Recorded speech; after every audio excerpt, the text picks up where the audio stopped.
Go ahead and call this workshop, and Mr. Mann's going to lead us in prayer, and then we'll go ahead and turn it over to y'all, and y'all can do what y'all got to do. Let's pray. Heavenly Father, thank you for this opportunity to serve our county and our country.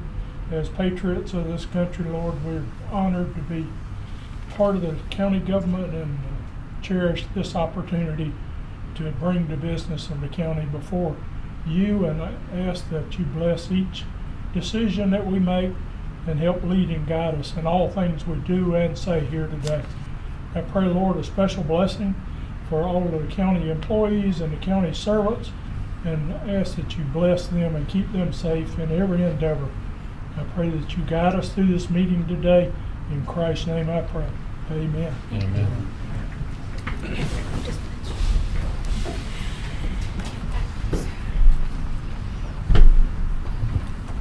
Good afternoon, Commission and Commissioners. I'm thankful that we all got together and are able to do this workshop.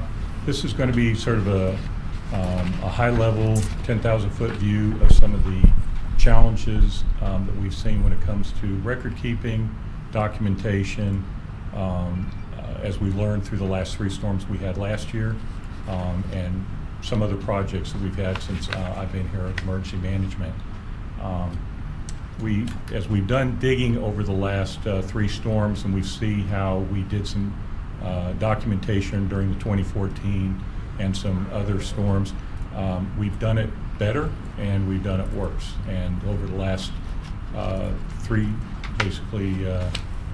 storms that we've been dealing with, our vendor that we brought in, actually 2 vendors that we brought in to assist with getting us some recovery money, there have been some challenges deciphering what our record keeping had. I'm not trying to point fingers at anybody. What we're trying to do is build for the future, so we do it right. So in the future, we get more meat off the bone once we do good work, because we've done a lot of really good work. It's just being able to make sure we have the documentation supporting the good work we did, so then we can recover monies and move projects forward.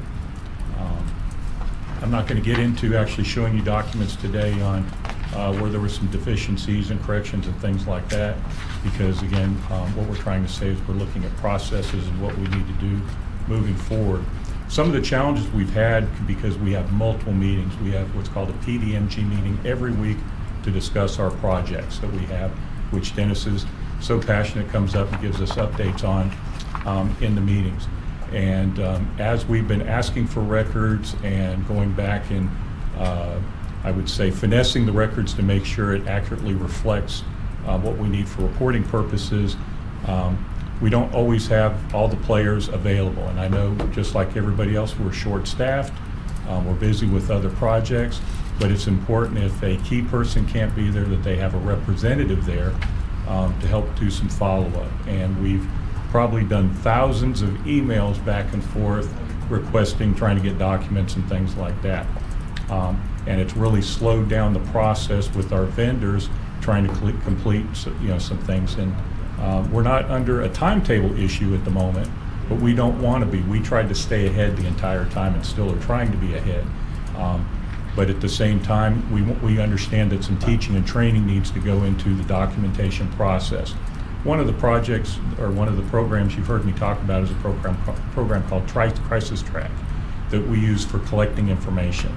And that's trying to get, the road department's been very good about getting on that program, as well as the fire department, for future use. We've done some training on it.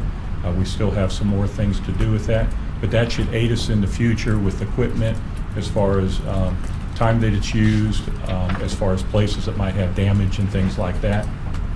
But where we've had some issues is connecting with the finance part of it on some coding and what was applicable and eligible for reimbursement and not. So an example is, I call the shotgun effect.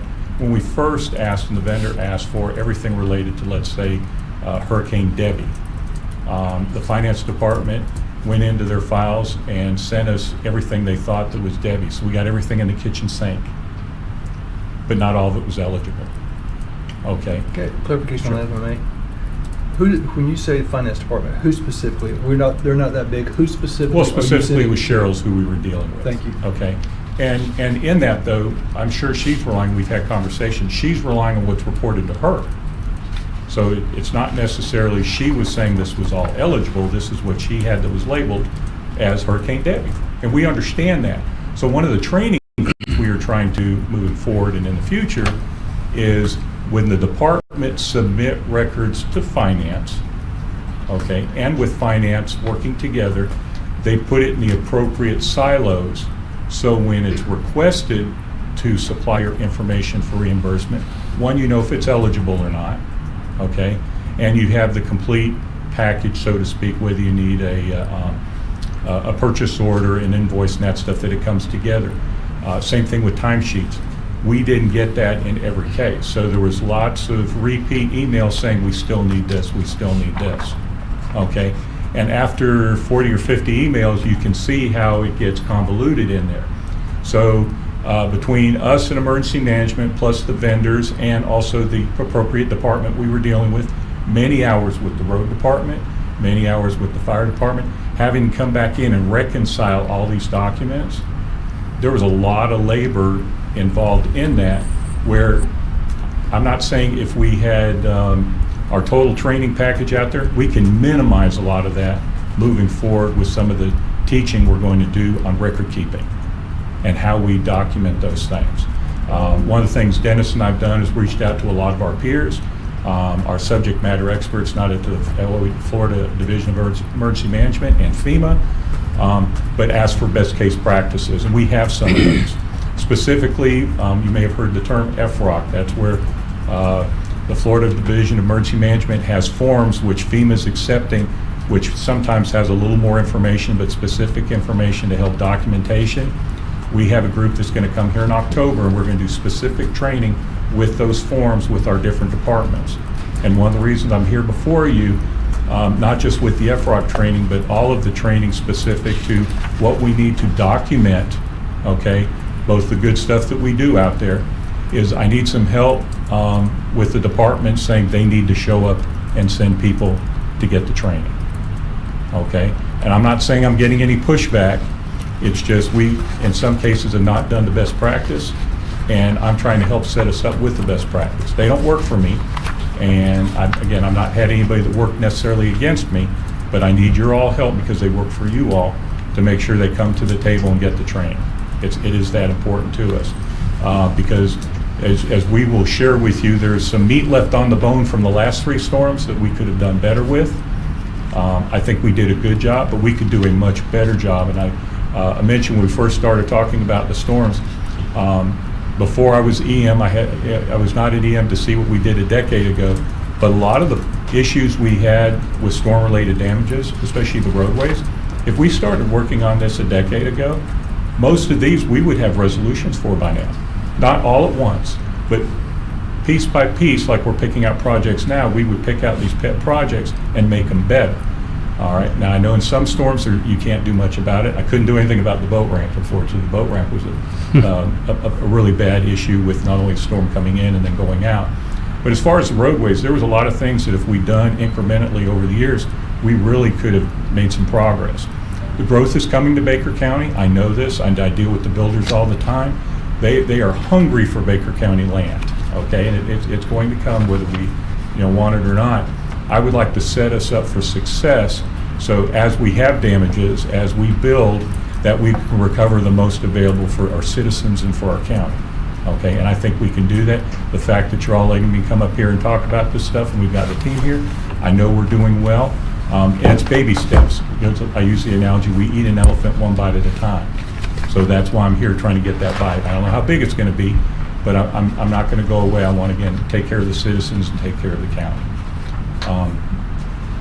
Dennis, you got So I will Before you add get to up that. there, I I'm want sorry. to ask you a question. Yes, sir. You made a couple of comments, and I want to hit you up on them. Yes, sir. One of the comments you made was training, Yes, the sir. meetings that you already was ongoing right now that you've been having. But from what I can gather out of what you were saying, you're not getting full attendance from people that you're inviting to these meetings to get a better outcome of your meeting by having all those involved coming to the meetings. Is that That what I is was very hearing? correct, yes, sir. I made that very well known. We've I had just an wanna issue make with sure. that. And who are those people that don't want to help Baker County recover all the money that we can recover during a storm? And not only that, to make Baker County better. Sure. And- Who's not showing up? So Chairman, I'm not saying they don't want to help Baker County. I don't know what some of the issues are. But we've had multiple departments. It's not just one department, okay? I'm asking you. Yes, sir. Specifically the latest Specifically one. the departments Yeah. that are refusing Sure. to come. Okay. For whatever reason, they're Sure. refusing. Maybe they couldn't make it one meeting, but I'm not talking about if you miss one meeting. I'm talking about that's not buying in to the system. Sure. So on specific occasions, Cheryl Lewis was not available or did not attend multiple meetings, especially our PDMG meetings. And sometimes she was crucial in meetings that she was not at. I don't know why, but she was not there. And then more recently, on several occasions, we didn't have our floodplain manager there, specifically when we had some training and some follow-up meetings to try and get training for that. She wasn't available, and I didn't ask why she didn't attend some of them. Miss Sarah, I want this board to know why. Well, on my end, your floodplain manager is Miss LaDonna, and unfortunately, she just had scheduling conflicts with those. She's been available to everything that we've had in the last few weeks, but there were a few meetings that she was just overbooked and couldn't attend those. That was responded to Mr. Blanchard.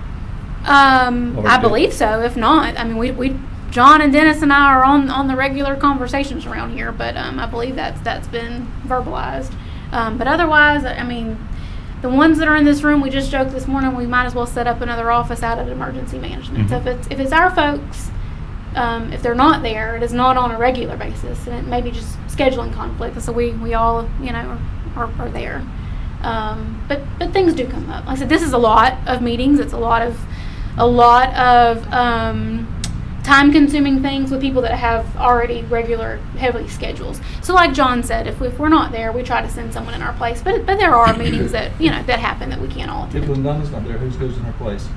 So the three of us are in those meetings. So if LaDonna is not there, then I typically would be the one that's filling in on that part. Then if that's the case, then we would have had representation there. What I'm hearing is we're not having representation in some of these meetings. It's not being prioritized. That's the feeling that I'm getting right now. So I'm not Some going of to these try and get things- too far into I'm not trying to jump into the weeds, but again, because there was another comment I made that I'm going to start to take exception to. Mhm. We're all short-staffed. We're all really busy. I've been on this board 11 years now, and everybody always wants more people, more positions. We've never, well, in a critical position in this county that I'm aware of, said, no, we can't function and do a critical position when it's necessary. Right. And I haven't been made aware of a critical nature of a position yet that this board hasn't been willing to take on and find a way to fund to pay for it if it's necessary. And so I'm a little concerned that we're missing meetings and critical things and using, well, we're all too busy. Right. Too busy. There's a job to be done. It's got to be done. I think we all And- share that mindset. It's just not being able to attend 100% of those We'll meetings. continue yeah. we're going to continue to try to address this because Yeah. my understanding right now, there's been a almost zero effort in floodplain management for some period of time now at the county level that is creating some concern. So we'll get to those in a few minutes. That's why I'm asking the questions, the tough questions. Is we can speak in general, but you can't fix general. But if you speak in who you're actually talking about and not generalizing, then that's something we can address as a board. I'm the kind of a person, to get down in the weeds, if you're gonna get in the weeds, let's Sure. talk about who ain't showing up. Sure. Then I can address, I don't wanna go out there and address everybody out there. Like the road department, they're showing up. Why do I wanna address them for showing up when they're there? I wanna know who ain't showing up. Yes, sir. So that's the people we need to talk to. So everybody needs to buy in. It needs. agree with you 100%. I mean, this is something, and they're telling how much money over the years that Baker County has missed out on because we were not there. And now we have an opportunity to fix that problem, and we need everybody buying in. Mr. Chairman, my concern is not just what we may have missed out on, it's what we may lose if we don't address it and figure it out. So that's why I appreciate trying to gain a better understanding of what's going on. And I know the presentation starts through floodplain, the NFIP. And so I think that's probably going to get into some of this, because I think that's going to help lead us to understand what we may have in jeopardy if we're not in compliance. And that's why the floodplain management side, I think, is going to become more and more critical for what we're doing. And while I do respect everybody's busy, there is still certain performance that's got to be done in the county to make sure that we are not costing our citizens work or benefits. And that's why I want us to kind of have a better understanding of the NFIP. And I want to make myself clear, I'm not here to jump on somebody that's not showing up. I'm here to encourage them the importance of showing up. And I appreciate that, Chairman. I hope I answered your question. The two specific areas where we were having a lot of issues initially was the finance department, with going back and forth with documents. And a lot of that, I think, was the way it was either coded or sent into finance, because they have no idea when they're sent some of the documents, really how it pertains. So there's two sides of that to get that corrected. Okay. But it takes everybody working together does, to yes, get sir. that corrected. Yes, sir. You can't correct it on your end if it's not corrected on the other end. That's Well, correct. And you made a question I highlighted in my notes that I took that says when departments information should be put in the necessary silos. When they submit information, should be put in necessary silos.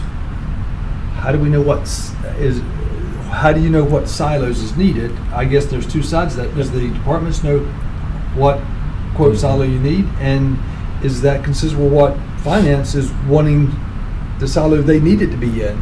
And I'm not sure how you're going to get there if the finance department isn't part of the conversations to know Sure. what they need. So one of the things we did right away when these storms kicked off, and we knew that we were overwhelmed with stuff that we had to collect and produce, we brought in teams of clerical people that had subject matter experience in this documentation. We sent one group specifically to the finance department with spreadsheet information, and sat down physically with Cheryl to say, this is what you need to do, this is what we're looking for. And my understanding, quickly the person was acknowledged and then released. Okay. We also had somebody working with the fire department and road department. Okay. And Miss Mary especially gained a lot of knowledge, and we have that spreadsheet available that she is using now for future events and those types of things. That was invaluable to help us. But we still had to take some of the documentation which was already there and decipher it a little bit to get it into those silos. So there was some good learning that took place at the fire department and at the road department to help us set it for success in the future. We're still working with some of that in the finance department. One of the things that became glaring in this process of going through not only the projects, but the reclamation to see what we were able to get for recovery, was floodplain management. We didn't realize that was sort of behind the scenes that is attached to so many different things we are trying to do. So you talk about we're doing more with less, or being shorthanded. Dennis and I were hat racks. So it's not just a couple of hats. We wear hat racks. And the joke is, at the sheriff's office, we're the Make It Happen group, because if you don't know where it goes to us. It's like running a mosquito program. We're also helping running school zone cameras. Okay, so you're like, why does EOC do that? Well, it's because we make it happen, we get it done. We've also found people inside of the rest of the county that do the same thing, and that's great. And all we're trying to do with this is to make sure that we're helping the education and training there available, so we're setting everybody for success. And in most cases, we are doing very well with that. But there's still a lot more to do with that. John, I'm sorry, yes, sir. at some point, can you give us a kind of a 1,000-foot overview of the training that you've already got in place and where you're going, the future training that Most you certainly, have? yes, sir. And kind of, so we understand what issues are being trained and kind of the intervals that they're being trained at?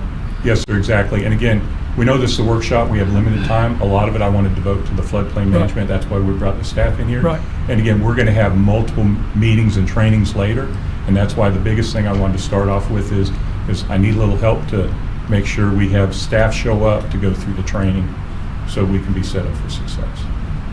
And I would be glad to report back how all that goes. Yeah, if we have We that expect a report back on how that goes. Yes, sir. if we have an understanding of what's training's coming up, Yes, sir. I think we can impress on everyone Mhm. the importance of Sure. this is what we're looking for. All right, and I'll be glad to be able to show you like some packets on what documentation should look like that we would present. And I would like to see if someone can't make it on the staff level, but we control the board, we don't control finance. I understand, sir. But we can control the staff of the board, and if someone can't make it, have somebody represent. I'm here representing. When I attend meetings and all over, wherever I go, you usually see one or two people. I'm here representing Commissioner Jimmy Anderson. I'm here representing DOT. If they can't send their guy, they send somebody to represent them. Just taking notes is sometimes, and then afterwards, if you have questions that they couldn't answer, you can contact the person you need to contact and get the right information. Well, and that's great. We just need to make sure then the information gets back to the appropriate person and then follow up. Well, that's what I'm talking Yes, about. sir. You have to make that phone call, Mhm. and which means a little bit more work on your part. Yes, sir. But this is very important, It is, yes, sir. and I appreciate y'all going through this program, trying to train everyone, but it's only as good as the people who show up. You get half the people show up, half people ain't interested, it ain't worth a flip. Again, my statement is we're going to make it happen. But we'll do what we can on the board side, Yes, sir. but when it comes to, the finance, Good luck. I don't know what to tell you there. Well, we're going to keep tracking. That's what we're going to do. So that's one thing actually came up very early on. In fact, the comment was made by the finance director that I have 3 bosses now. And from the EOC side, we don't really understand the silos necessarily of how things are working at the county level. So one of the things that John's always been a huge fan of, and we try to do, is we try to give situational awareness to everybody and try to link in almost everybody. And it causes sometimes folks to get emails that they probably really didn't need, but trying to expand that out. And I want to back up just a little bit, and I appreciate your energy, because that's absolutely what we need, is that energy to say a handful of things. Number one, and I think John was going this way, I don't think anybody said, you know what, we don't want to help the county, that's it. But I also don't think that all of our departments recognize the importance of what we're doing and the fact that we have something that has to be done as a result of a disaster, and now we have to figure out how we're going to fit it in there. And I will say that we have the same across our constitutionals, right? So we have we could use more support and follow up with the school board. We could use more support from the property appraiser's office. I don't know that the election supervisor as much, for sure from county administration and from LaDonna's. And I'll also say this. We stumbled into what we're going to lead into very shortly in this floodplain administrator / National Flood Insurance program. We stumbled into it from the EOC side because we're running programs that are passed through grants, and you mentioned it correctly, Mr. Bennett. That money can be affected and the eligibility can be removed if you're not adherent or compliant with the NFIP. And that's how we stumbled into it. And then the more we stumbled into it and the more we learned how much we didn't know, and then how much bigger the problem was. And so I want to support Sarah in what she said, that we're talking about a lot of meetings and a lot of trainings. We are flying the airplane from the back in the air and building the airplane at the same time in some elements of what we're doing.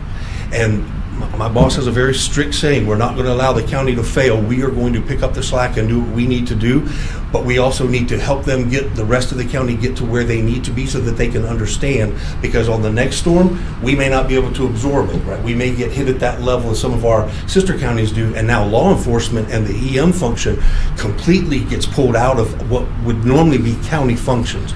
man, I will say, I want to take my hats off to both of the road department heads. They have done a phenomenal job, and they are there at every meeting and most of the time in person. Sarah has tried desperately, but again, with the sheer volume of requests that we're doing, because the other thing is, before we can actually produce the training, we need the county folks who do the jobs to talk to the FDM and the FEMA folks to explain how we do it here, so that then FEMA and FDM can put together something that makes it fit what our county does. Because every county is different, every EOC is different.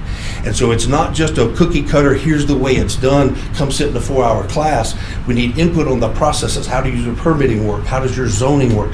Who applies there? And so it takes a real effort and a collaboration on the front side for us then to, what we've done today is bring in those expert teams that can say, okay, now that we're kind of starting to understand how your county works, let's give you ways that you may be able to incorporate this.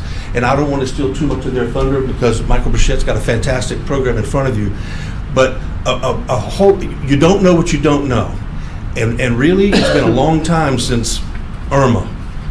Debbie was an eye-opener for us, because the amount of damage that this county received as a result of Debbie was exorbitant. And so for so many years, from 2014 until Debbie came, lots of personnel had changed, and there may have been some folks who had some different skill sets and had a different understanding of what needed to be done. All that time of blue skies and not getting hit, and suddenly we get hit, and now we need to react and respond now.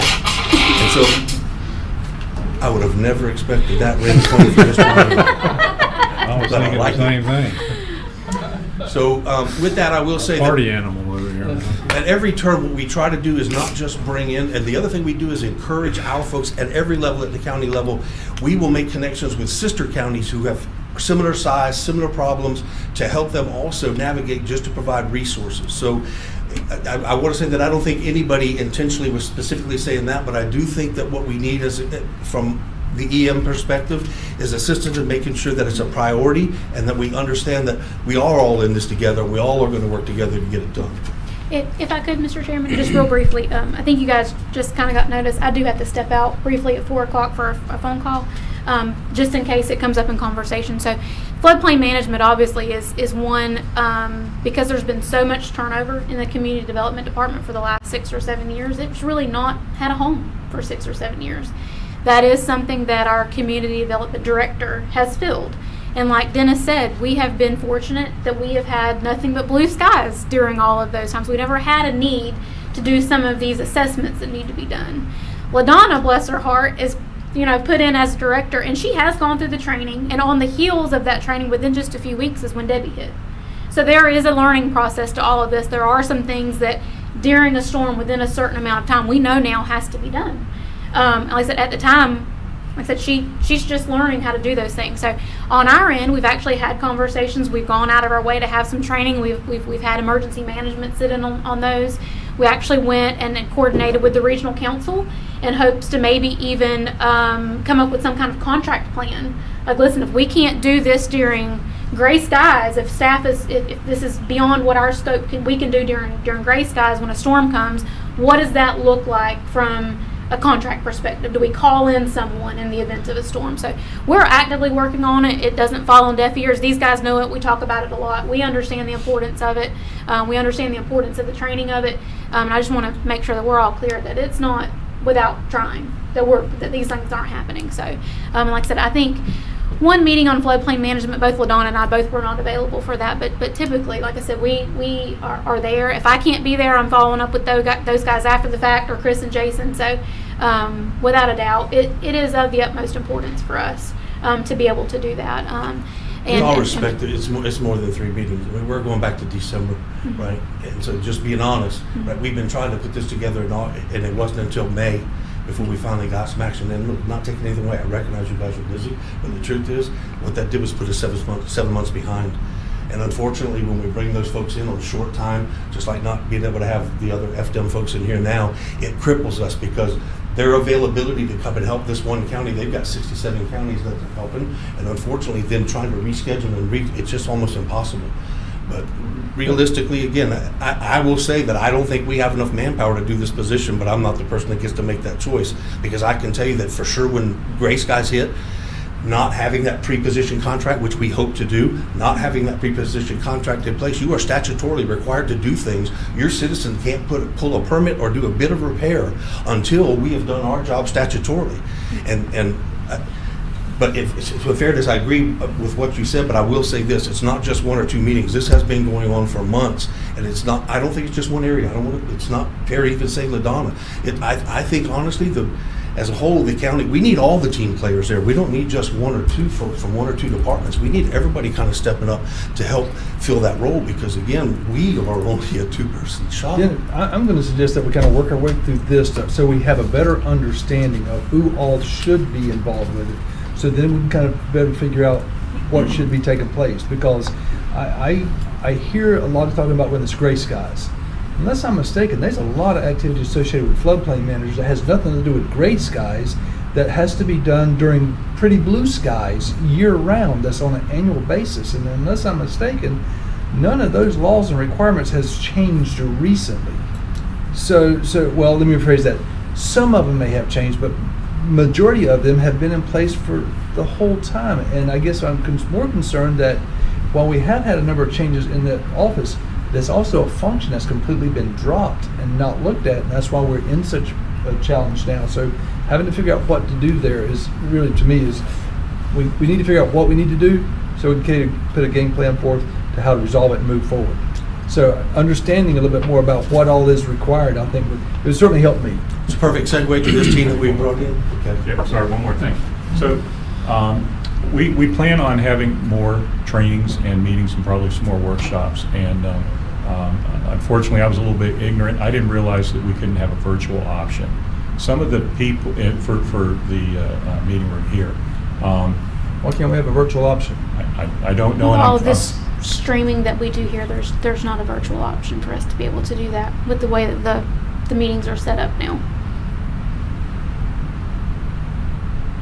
Okay, we'll come back and discuss that later, because that one's a hard one for me to understand, because I keep hearing that we have such restrictions here at the county level, and I promise you, this county has no greater requirements and restrictions for IT than we do at the port for Homeland Security. It's not restrictions, And we- it's capability. we The can- system, the way we have it, doesn't do We it. virtual meetings now. We virtual our board meetings. We virtual some of them. So that's why I'm a bit surprised that we can't do a virtual meeting here when we had capabilities because we done it through COVID. Yes, sir, that was when we were doing Teams only. The way that we have this system set up now with where we stream it to Facebook and YouTube and all this, it doesn't have that capability to be able to do that. Well, okay, so my one commissioner's perspective, if we have a need to have a virtual meeting, I'd rather make sure we can have that virtual meeting be productive than I had necessarily stream it to live than I had if it's going to make it productive. It's not one or the other. It's just the capability is not there with the way that the system is set up now. My purpose for asking is, and I hadn't had a chance, I was hoping that IT would be here so I could start the conversation. But moving forward, I'd like to see what we need to do to make it possible, if it's possible, and maybe even Ian could help if it's financial or whatnot, to make it happen. Because we do have some people that can't necessarily travel from far away, that would be beneficial if we could have that. And of course, if you could have it for other meetings, then it would be beneficial for the county as well. But it will be crucial, I think, in the future. It won't be all the time, but in some cases, to have somebody be able to come on virtually and share some information versus them having to fly here and share their information live. So I just wanted to ask for that, if that's something we can look into. Well, I think this kind of goes back to the knowing what these workshops are about and what, who we expect to attend, and those type of things would definitely help with being able to plan better for that, for sure. Like I said, we didn't know what was being discussed, if there was a handout or anything today. Well, we had So- to make adjustments because we didn't have the virtual option. Right. And that's why the nice people were here able to come forward. So what you want to do? Chairman, the group I brought with me today is from FDM, so I'll start off with Michael Burchett and let him introduce his team. Just to give you a little bit of background, one of the meetings that we had probably 3 or 4 weeks ago, we brought in FDM and FEMA together. Basically come in, we had been notified that we had deficiencies where we were not compliant with NFIP. And we asked the team to come in and give us a hand to figure out how to navigate that.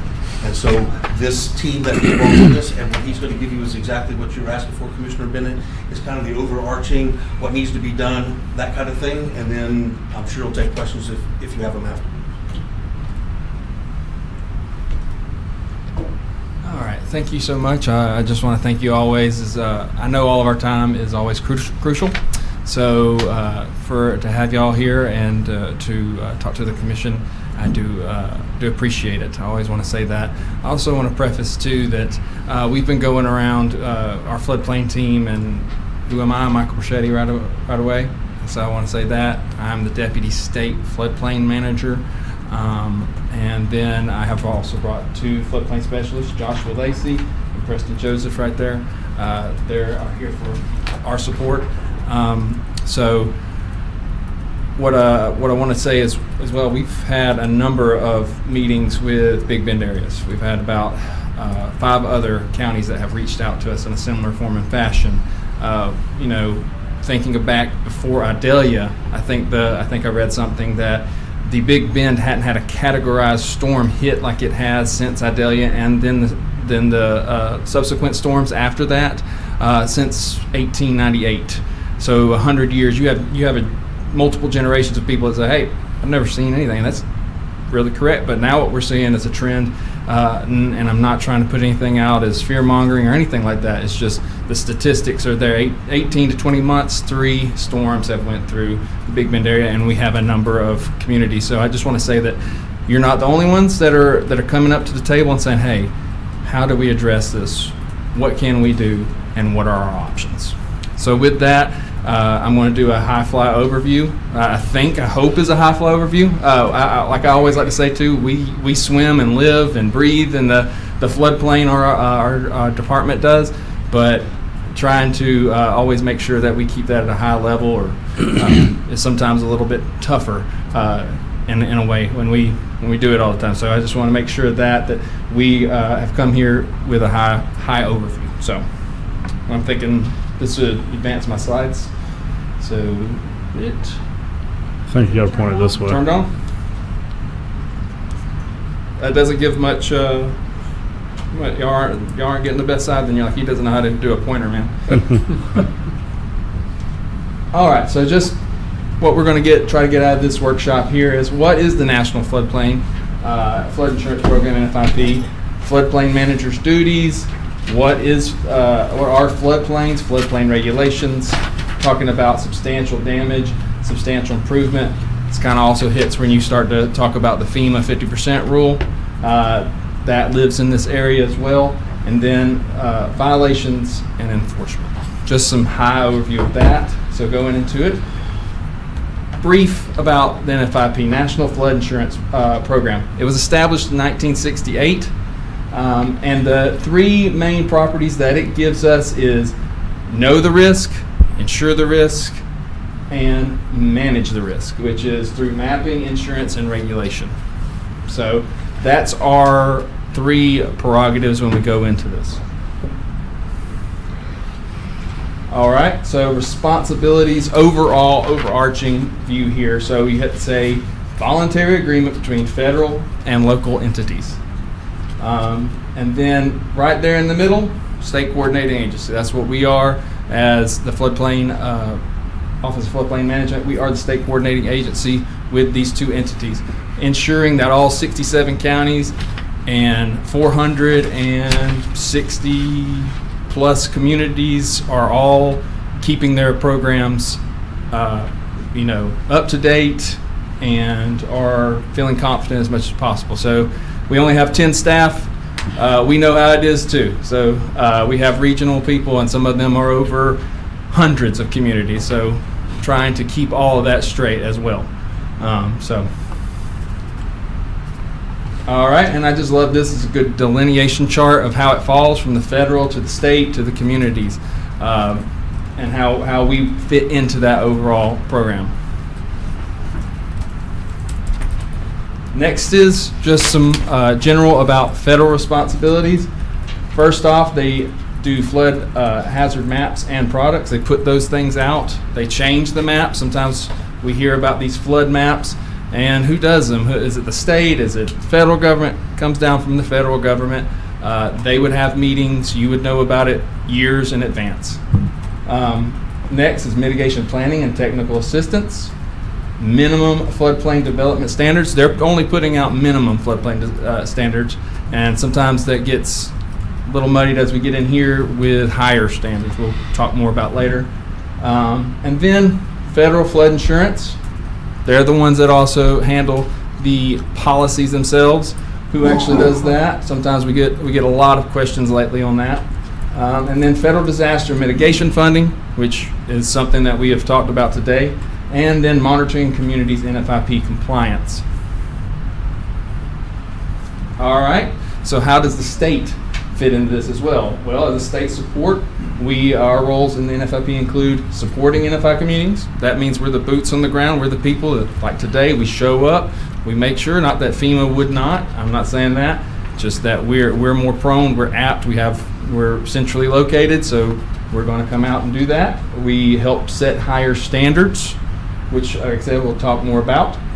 Provide general technical assistance, same way as here. General technical assistance means anything from training to a phone call to jumping on a Zoom, whatever it may be. And then lastly, supporting FEMA in monitoring and community NFIP compliance. We also, FEMA can also monitor compliance, but we also do that as well as, full-time entity within the state. All right, getting down to the real meat and potatoes of this, community responsibility. So, as we look at it, adopt local floodplain management ordinances that meet or exceed state law and NFIP minimum development standards. Good news, have one already in place from 2019. So there you go. Appoint a floodplain administrator, ensure that they receive all necessary training and resources. And I always want to say that it's always plenty of information to learn in this field. Like I said, it takes 10 people just to keep things down at the state level that we're constantly, chewing and learning this ever-changing field. So that's what we do. We stay in it, and then we pass that on down as well. Enforce local floodplain management ordinance consistently. So go referring back to that ordinance, floodplain prevention ordinance that you have. Complete substantial damage assessments and determinations.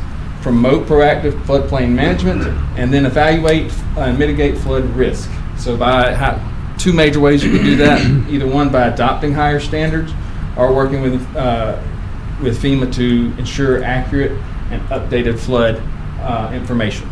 So also that it's twofold. And again, I will get more a little bit into higher standards. Quick question for you. if Yes. I may. So complete substantial damage assessments and determinations. Mm-hmm. Is that an annual thing, or what is that?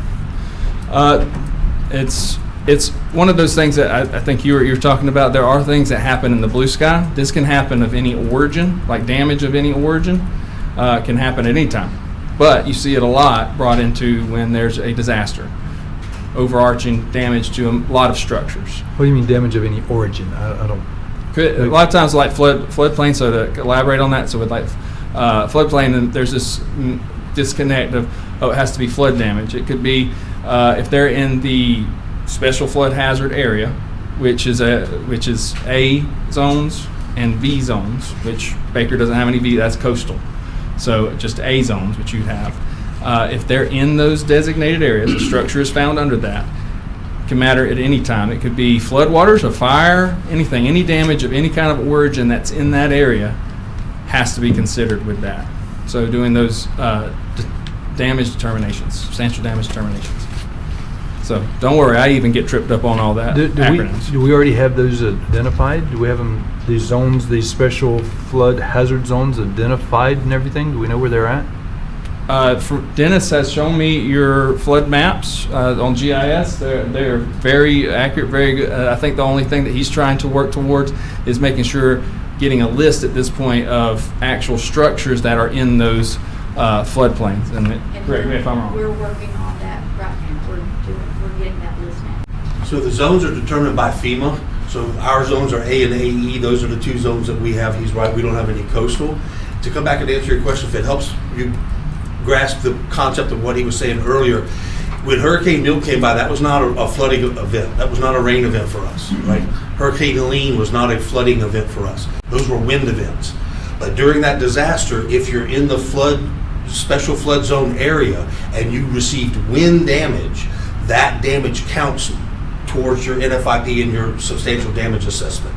So when he said it doesn't matter if it's a fire or if it's flood, if you're in that flood zone area, the essence of it is if your home is not up to standard current codes and you're in that zone, once you reach a 50% threshold of damage to that home, the requirement of NFIP and the expectation of the federal government is that you bring that entire home up to current code. Exactly.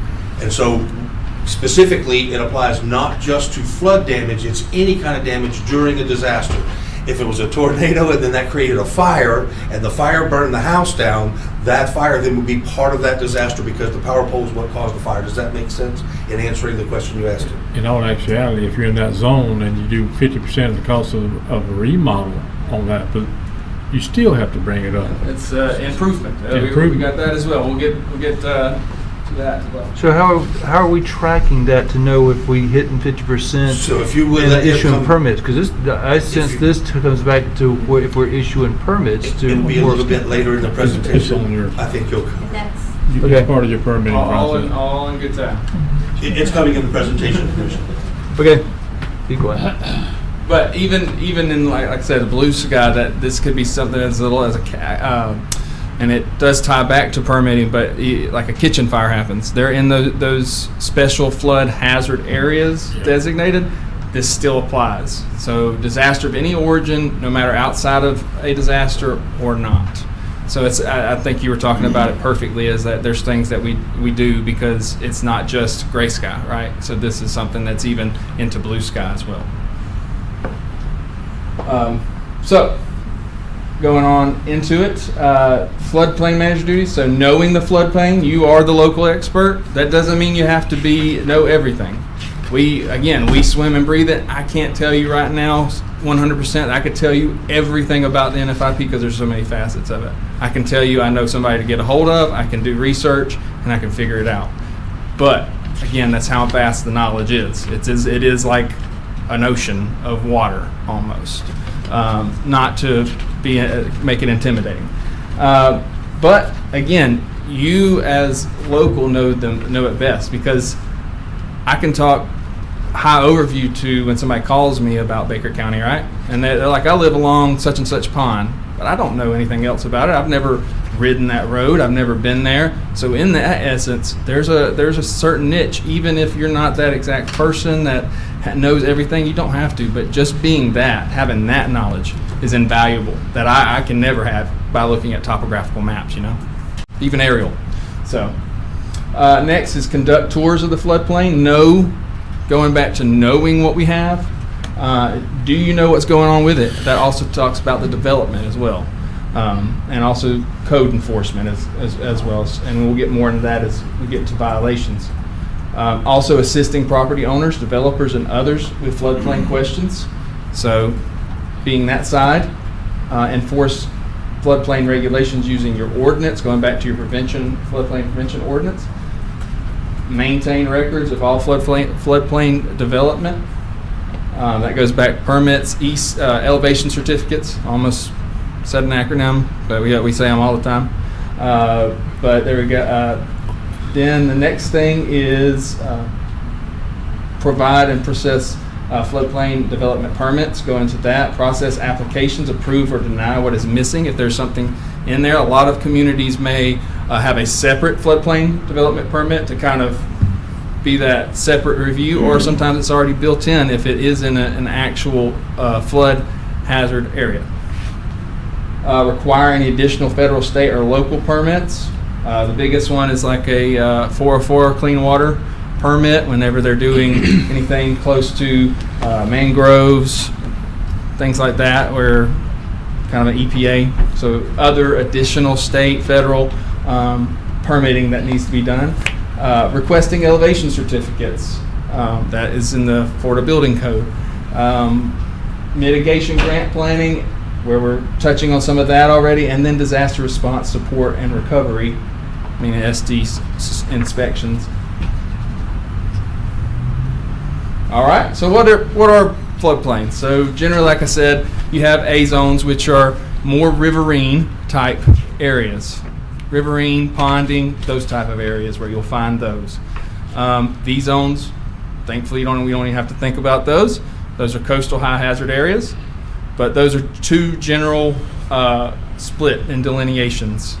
So just only thinking about that, just to break it down, what is a floodplain no matter what, is an area of low-lying ground typical adjacent to a river or coast that are subject to flooding, store or convey waters, recharge ground aquifers, and support population of plants and animals.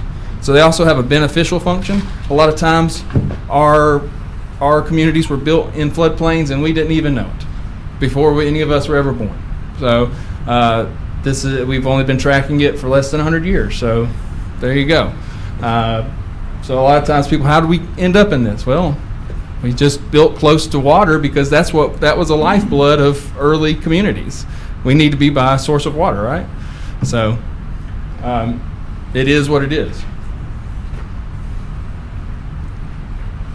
What gives a lot of the authority, I just want to touch on it real quick, it's the CFR regulation, Code of Federal Regulation.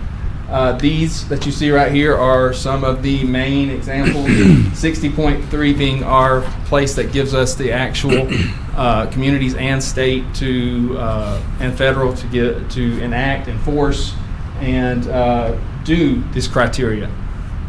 And then you got 65, which is identification of mapping special flood hazard areas, but I won't go into detail on that. Just knowing that a lot of everything that's built, this is the bedrock of the, if it's built into the Florida Building Code, a state statute, if it's talking about that, it's, the NFIP or anything like that, it's built from this.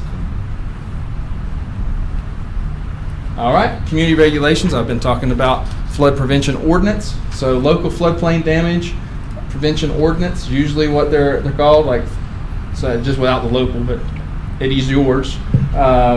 So outlines the community's floodplain management program requirements, sets the basis of what's going to be done and what you agreed to do, meets state and federal minimum standards, and then must be updated when A, if there are new maps, and then B, if the standards change.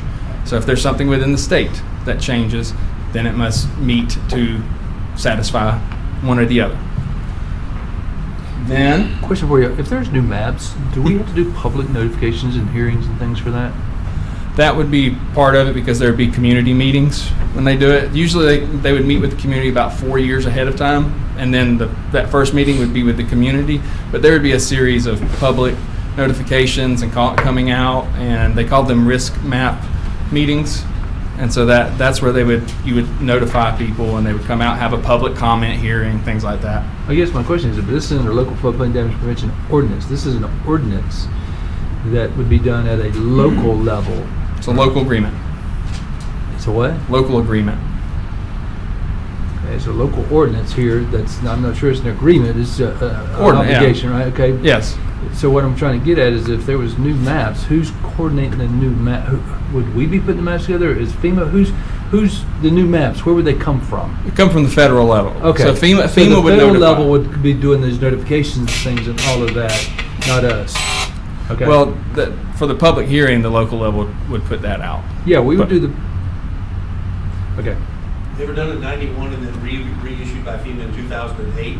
Once they're reissued, every floodplain administrator will have access to them, and then we upload them onto our county property appraiser's website. That's fine. I guess what I'm just trying to understand is going through this process and changing maps. It is changing impacts to a person's property, right? If you're changing, it's changing things. Those people need to know that. And I guess my question really was coming back to if that was to be the case, who's leading that effort? Is that a federal level effort or is that the county? It would be initiated at the federal level. And then we would be part of that process, but it would be initiated at a federal level. It is specifically identified as part of the outreach that the county floodplain managers require to do. Anytime there are adjustments to whether it be the state map or the federal map or a state board or state building code or a county ordinance that you then notify your citizenry of what those new fees, what those new requirements are. Okay. And that outreach program is mandated in the NFIP. Okay. Most of those flood maps or flood map changes is when there's a disaster and they have to move the borders of that disaster, which they did the 100-year flood here in Baker County. Yeah, I knew it changed the flood maps in. yeah. A lot of inland communities, a lot of times it is because of there's a storm. Right. It can be at the request of the community saying, hey, this has been we've had a lot of flooding, and you can also request it as well. Right. So those are things that can affect it as well. And that's an ordinance that would have to be approved by us, by the board. It would come through the board, Mm-hmm. but it would still be at the federal level. Yeah. You know how that is. So we're just adopting it basically. You'd be adopting it, but the thing is, that's usually a disaster or something like that, or you request it yourself. But you would know way ahead of time when this was coming Right. before you even had to get to the ordinance level. Yeah. Like I said, it's a much lengthier process because they have to go and do it. They have to let you know, then they're going to go do it. Yeah. The contractor would. You would know way in advance, so it wouldn't be sprung. Wouldn't be anything sprung on you.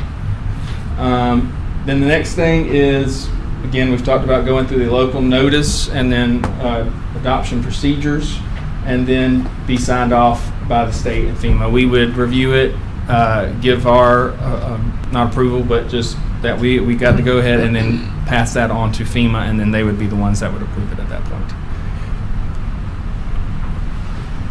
All right, I've talked about these higher standards. I've been throwing that out there. What is that all about? Well, there are additional standards that communities can adopt in lieu of either issues they're seeing, things that development areas that they see that are more low-lying, where you might see freeboard, which is additional height above the Florida Building Code base elevation +1. So that means base flood elevation and adding that's already a higher standard in the building code. And then communities can adopt that. They have that decision to make. No rise requirements. That means in certain areas or just in the flood hazard area in general, they can require that analysis be performed by an engineer, and that ensures that there's no rise of +1 to the area because of any of that development. Field restrictions, how much dirt they can bring into an area simply. And then open space preservations, how they go about it. It can be as much as that, and even areas like deed restrictions on areas as well that can say we're going to keep this an open area because we already know that no matter what, this is an area water's always going to go to, and we're not going to allow building there. But we'll keep it. A lot of people bring them out as parks and things like that. That's where you would see that because that's an open space that nobody's going to be living habitable area in. Just those are some common ones that are found in ordinances. I just want to hit on that. Those are the abilities that communities have. Then Florida Building Code requirements, like I stated too, that Florida Building Code has higher standards already built into it. The one that's most notable is the base flood elevation, which is nationally, it's the base flood elevation that you'd build to, but Florida has adopted that as a base flood elevation +1 foot to any development in the special flood hazard area. So, and then next would be waiving waiving fees is not the same as waiving permits, and then permits can be recommended even when not normally required to document. So that's also saying outside of the special flood hazard area, this may not be something that we enforce, but inside the special flood hazard area, this is something we're going to enforce. So that would be, again, something in your floodplain ordinance. All right, getting into floodplain regulations. So the floodplain permitting process. This is developed in the floodplain CFR 4459.1, which is right there, any man-made change or improvement or improved real estate, including and not limited to buildings or other structures, mining, dredging, filling, so on and so forth right there. That's where it sets that standard. Then all required local, state, and federal permits must be approved before a floodplain application is considered complete, or that permit that has been identified in the floodplain can be approved. All right, floodplain regulation enforcement. All development in a floodplain must have a permit. All development in the permit, with a permit must be built according to approved plans and compliance with local requirements. If that's where we would see anything that's unpermitted, if they go outside of that scope of work, right, then that's different than what they've requested and what we gave them a permit for, right? So that's what that second one is simply going on. And then violations must be addressed. So if we see something that has gone outside of that, can't just let it go on because, again, it's not what we originally permitted it for. I won't go into all these, and I can supply, I've already emailed it, but I can also supply it. But this is all the activities in the SFHA that require local permits or approval, so that is something to consider.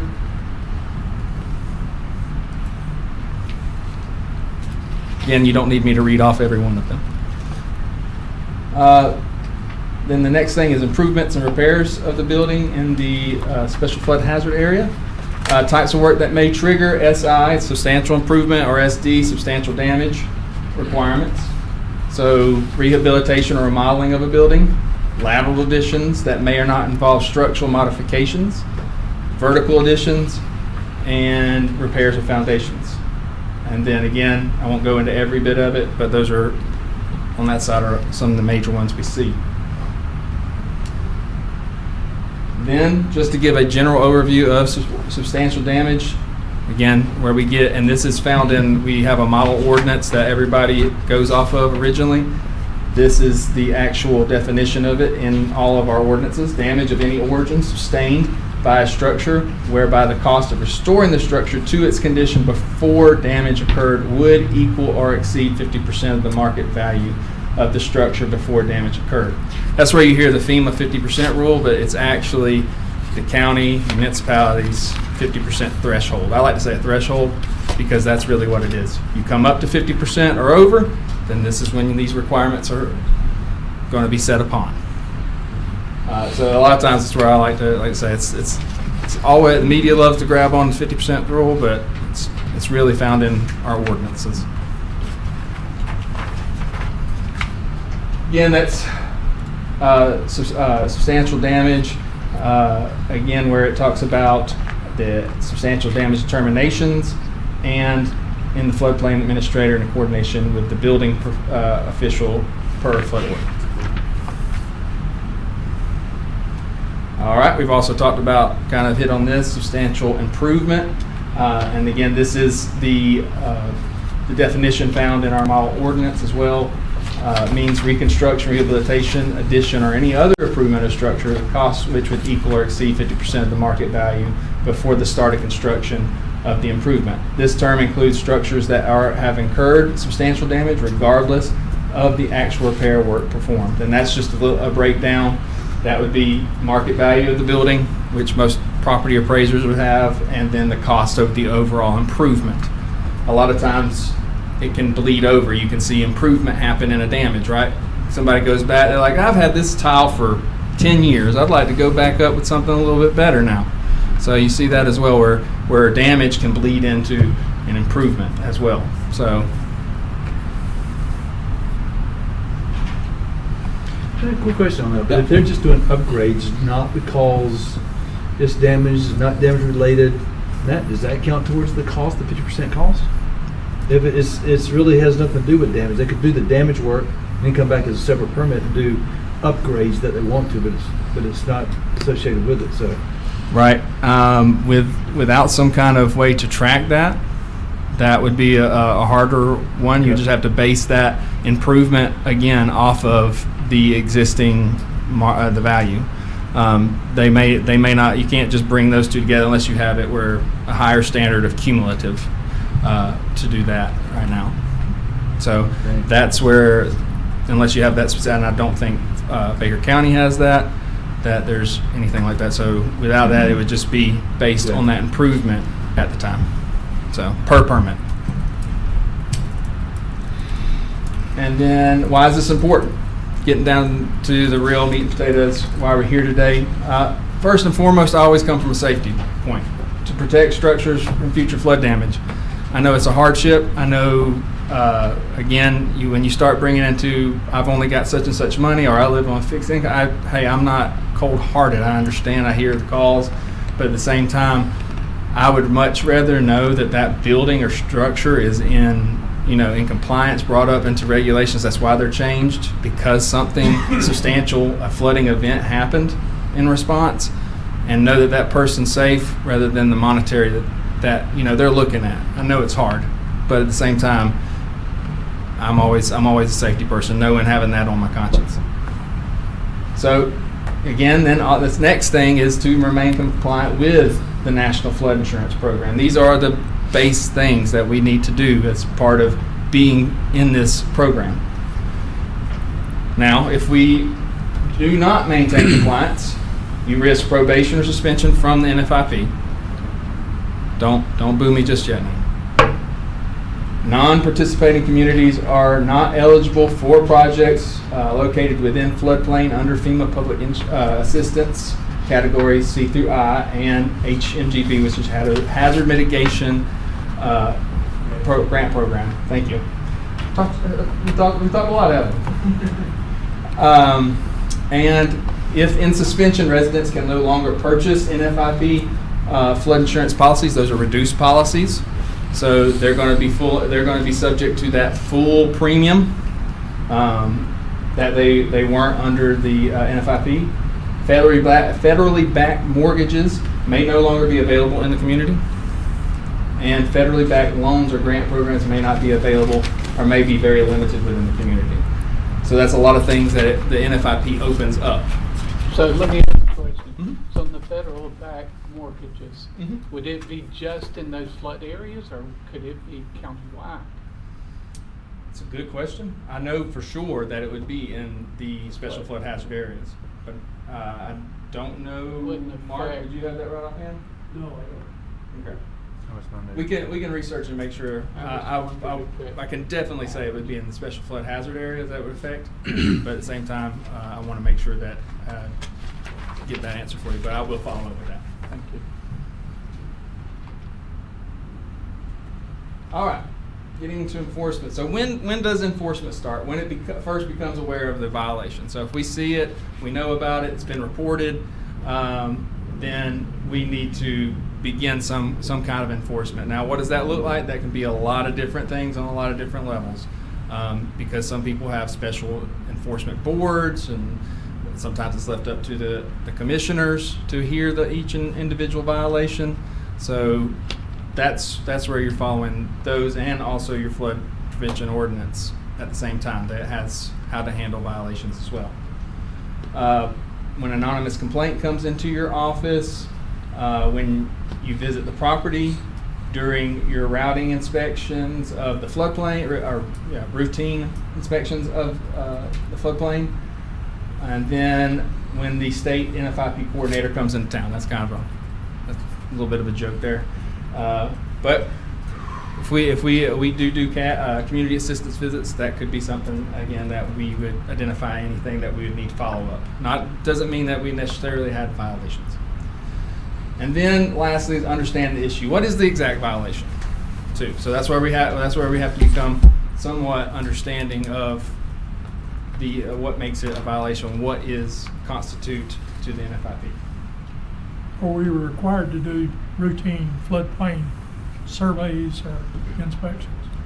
It says actually annual inspections, if in the verbiage. So however you want, I say however you want to, to eat that elephant at a time. I've told communities, hey, take a different way back home, and you can begin to look at it. You got 365 days, 52 weeks to do that. Doesn't specifically just give the cutoff on point. It's So just we should document a routine inspection.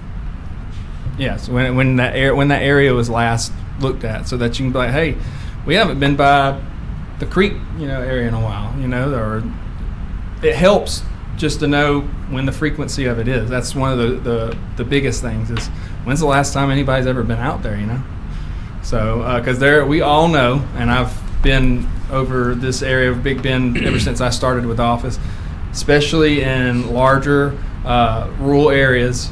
There's areas that we don't always get out to. So, I mean, it just happens. Nature of the beast, right? Nothing, not pointing anything derogatory about that. It's just nature of it.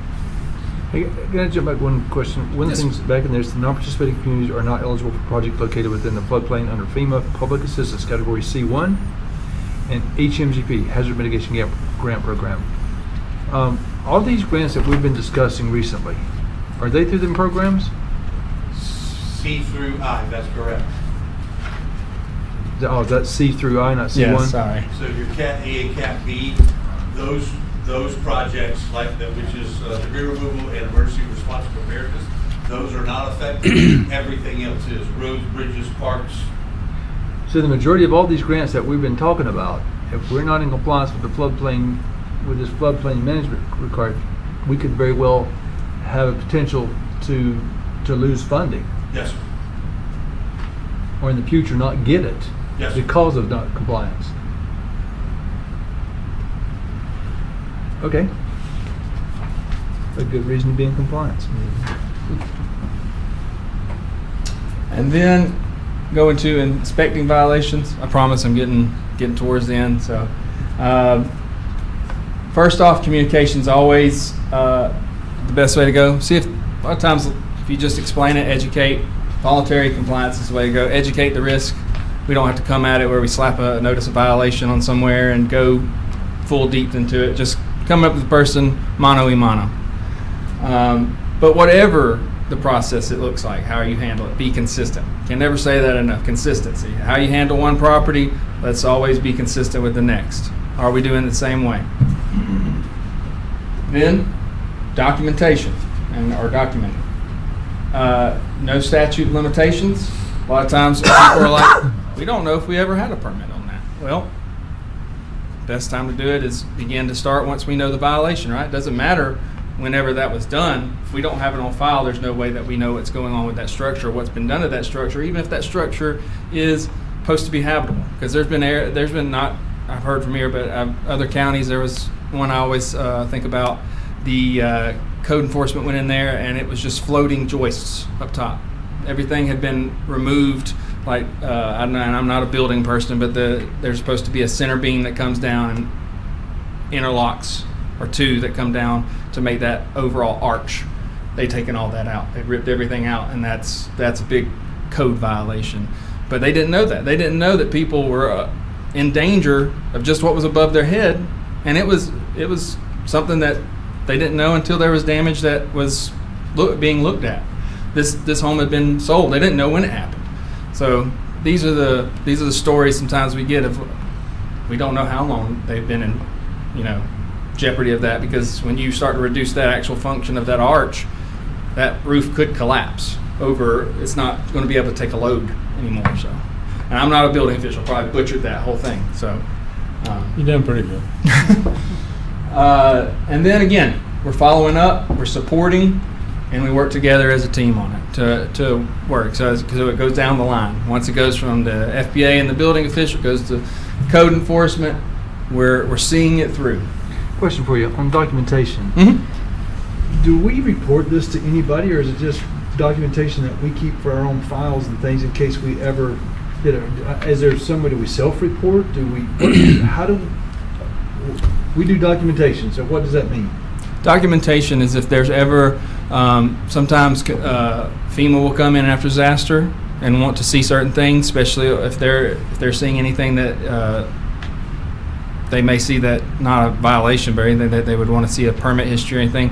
It's for your backing of that. Yes, we're consistently enforcing our programmatic, requirements, and then we also do but every 5 to 10 years, we're looking at every community, every county, doing community assistance visits. So that's where we would require documentation to see.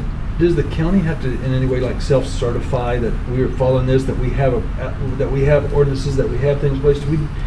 How does FEMA and the state, I guess, federal as well as FDEM, know that we have a program and it's compliant and we're working with it?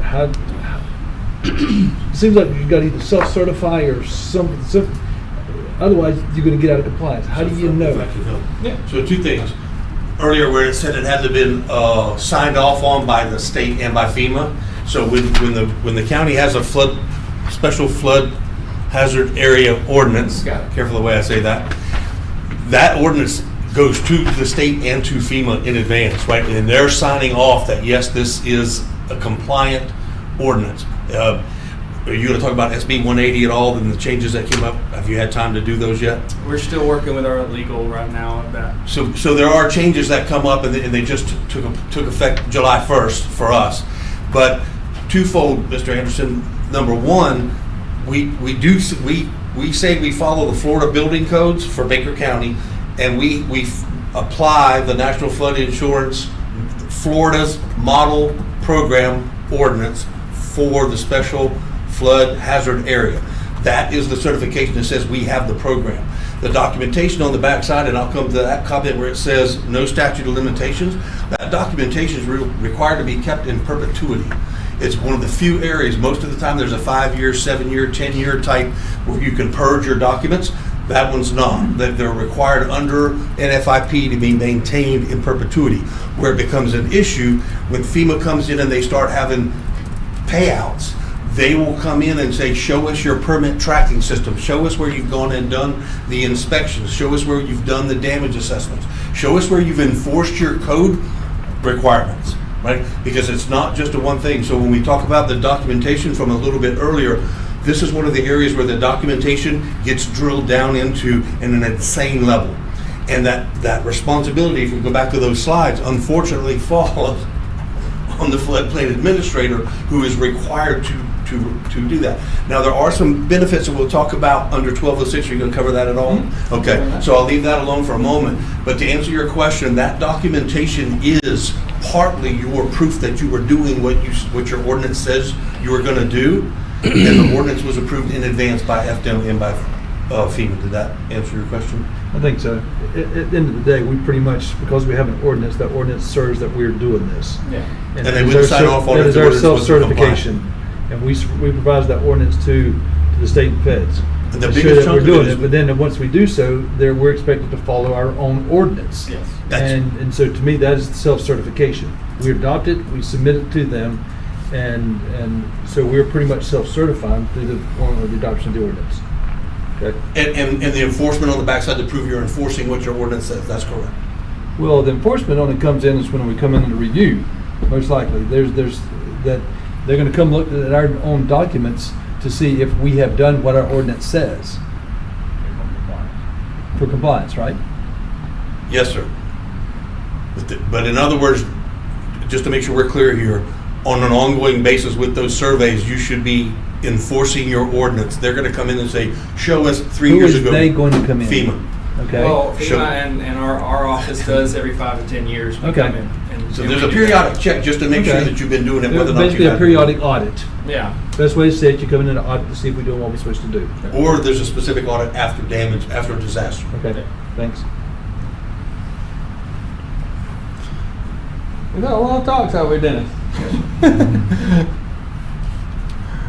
All right, so that 1206, the acronym for it, and I won't get into that, is DRA 1206, but really what you need to know, it's a public assistance. It's part of the public assistance 1206 funding that you are eligible through that once you meet category I, isn't it now?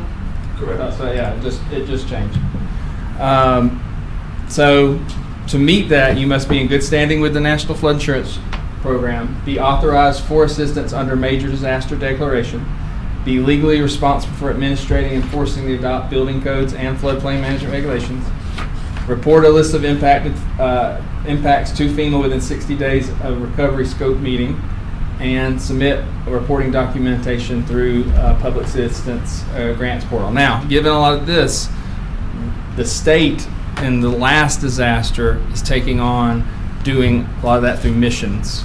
And I know that Dennis can speak a lot better on missions than I can, because this was the first time we had done something like that. That means we're also in the last disaster we're covering. I don't know how this disaster will, but in the last disaster we're covering the 25% cost of that as well, because it's a 75-25 split for that kind of grant. So, but they were taking care of that. So the state is here to help as well do this, because before it was, you can still do this on your own, but we're trying to make it where it's a faster, more streamlined process for you to get that aid. And through this is staff augmentation is the big thing on that. And so the only thing I'll add to that's 100%, and we can talk about this ad That's nauseum 100%. later. However, I will draw your attention to the 60 days, because that's one of the issues. The last season when we requested help, it took them over 125 days to send that help. We would have missed the deadlines. And so relying on the state and not having a pre-position contract, which we'll talk about later, relying on the state may put us in jeopardy of missing those timelines of being non-compliant.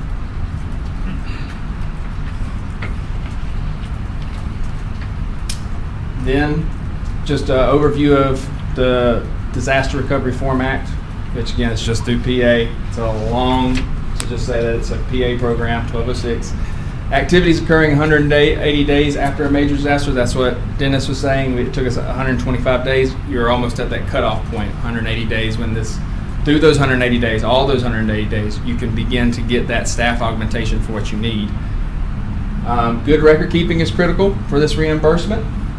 Revenue collected by the applicant is considered program income, and then eligible costs are reimbursed as permanent work cost share applicable to the disaster.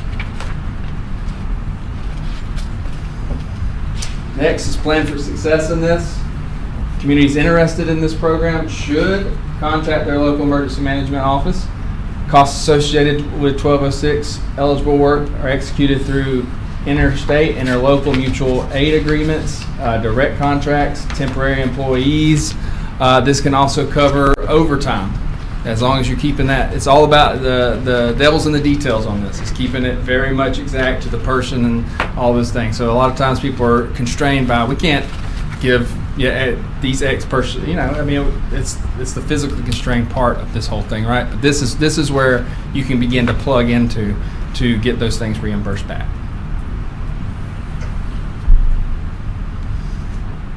All right. I also like to, I know there's a lot going on in this, but I also say that we provide floodplain management support. Remember, you're not alone. We are here as the Office of Floodplain Management under FDM. We're here to assist you to help better manage your program. Bug us. A lot of people are like, I don't want to bug you. That's what we're here for. Send me a smoke signal, whatever, a fax, anything. We'll answer it. We'll figure it out. We'll help you get to it. If I don't know it, I know somebody that can, or I know who to shoot it up to. We have engineers, planners at the state level, so many entities that would be willing to help. Again, with handouts, materials, trainings like we are seeing in workshops today, and then also phone a friend. Reach out to other local floodplain managers in your area. So, just a few things to go over. This is one of our, and we have them with us, like our Florida Quick Guide. This goes over a lot of the fundamentals of the Florida Building Code and the NFIP. Just a quick reference, really one-liners. That's what we wanted to make it, as a quick reference material. Because again, not everybody has time to go into the Code of Federal Regulations and read every bit of each one of those parts, right? So that's what we wanted this to ultimately share and get the word out. Right now, we're currently working on this, but right now, a lot of people, I put this in here, 2017 is on it, but it's still very viable. It just may say 7th edition of the Florida Building Code, but it still holds up. We keep it reviewed. Also, the next thing we have is a post-disaster toolkit for floodplain management. This is to deal with the post aspects, but it also deals with some pre things, communication and things you want to do. The hard thing to do in the moment is when you have a disaster and you're trying to figure out what is your floodplain plan, how does this fit into emergency management, how does this fit into all the other places, like they're saying. Going ahead and having some discussion about it, what you're doing now, so applaud yourselves for it, because my wife's a kindergarten teacher. She says, like she says, kiss your brain, hug yourself, give yourself some grace. So So you're doing it now. You're talking. You're having the hard conversation. But it goes through 6 action items. We do have that with us. If anybody wants to take that as well. And then this is our whole resource page. There's a vast amount of guidance that we have on there. It's a QR code if anybody wants to. Finally learned how to do that and make QR codes. And that is my contact information and QR code and who I am today. Again, thank you for your time. Again, for listening. And we'll be here for any other questions to take anything that you may need. Michael, I got one question real quick. Yeah. Going back to the substantial damage and the 50% rule, Mm-hmm. it's based on the market value of the structure before the damage occurred. How is that determined? The market value would be, usually it comes from the number of from your property appraiser. Would it come from the property appraiser? Mhm. Okay. So that would be just of the structure. That is excluding land value of that, because a lot of times people will try to get appraisals and put the land. We're not thinking about land. We're just thinking about Just the the structure. That's it. So. Yeah, I was going to add to that. It's a good question because that's typically done by percentage figure, and so the property appraiser's office would go in to calculate what, and it literally can be as small as a neighborhood, right? Think of market values in one neighborhood in the county are not the same as others, so it's not a flat rate across the board for everything. Right. So typically, and I think it's one of the things we've identified that we're going to need to work with the property appraiser's office to go ahead and have those percentages before the storm ever gets here. Have those and annually or biannually appears to be like the best practice, but those were determined to be, and then all you have to do is take the standard property value, add the percentage that for the substantial damage estimate, and then you'll come up with what is market value versus what's on the tax rolls. Which would be updated biannually or annually, like you're saying, right? And so I'm going to punt there and say, how often does the market change, right? So if you go back to 2009, if you skip 2 years from 2009, 2011, there was a significant difference in the market values, so that probably wouldn't have worked. You probably had to have been responsive to what the market did when it crashed to be accurate. And FEMA is going to hold you to that, right? They're actually going to do their own numbers as well. Right. So that's the trick, is to be accurate. Yeah, I mean, just making sure we're apples to apples with FEMA is the biggest, how are they looking at it? You know what I mean? So.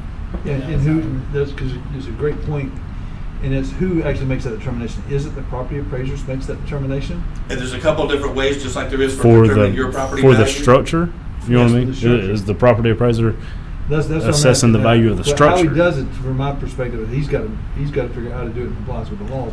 But it is the number, is that market value truly coming from the property appraisers, or somebody else expected to do that? So typically, the way it's done is the values that are placed on the property appraiser's website for tax purposes, and then you apply a percentage based off of, right, of current market for that property or that groups of property, and then that adjusts the value of the house from the appraised value for tax purposes up to the market value, typically expressed in terms of a percentage, 30%, 33%, whatever the number may be.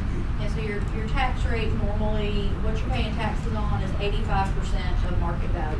So that's generally the number, but he'd have to tell us if that number was different each year. Because you also have the variance both ways, right? You have the variance in the market for the extra percentage, but you've also got the variance in the market between the last time that house was determined in value by the property appraiser. So there's a lot of wiggle room there, but it goes to the property appraiser for that designation. 50% of 85 is a lot less than 50% of 100. You know what I Well, mean? that's how we would determine that 100% value. So what those numbers that you're seeing generally are for taxing purposes, which would be 85% of true market value. So you generally pay taxes on 85% of market value. Mhm. So if it's $85,000 that you're paying for taxing purposes, the true market value Is is $100,000. $100,000. So Right. then 50% or $50,000 Which- or more would be. As long as it aligns with what FEMA's Right. doing, that's That's the not biggest gonna align thing. with FEMA, because FEMA gonna come in, they're gonna give you their own numbers. Right. You'll just have a rough estimate.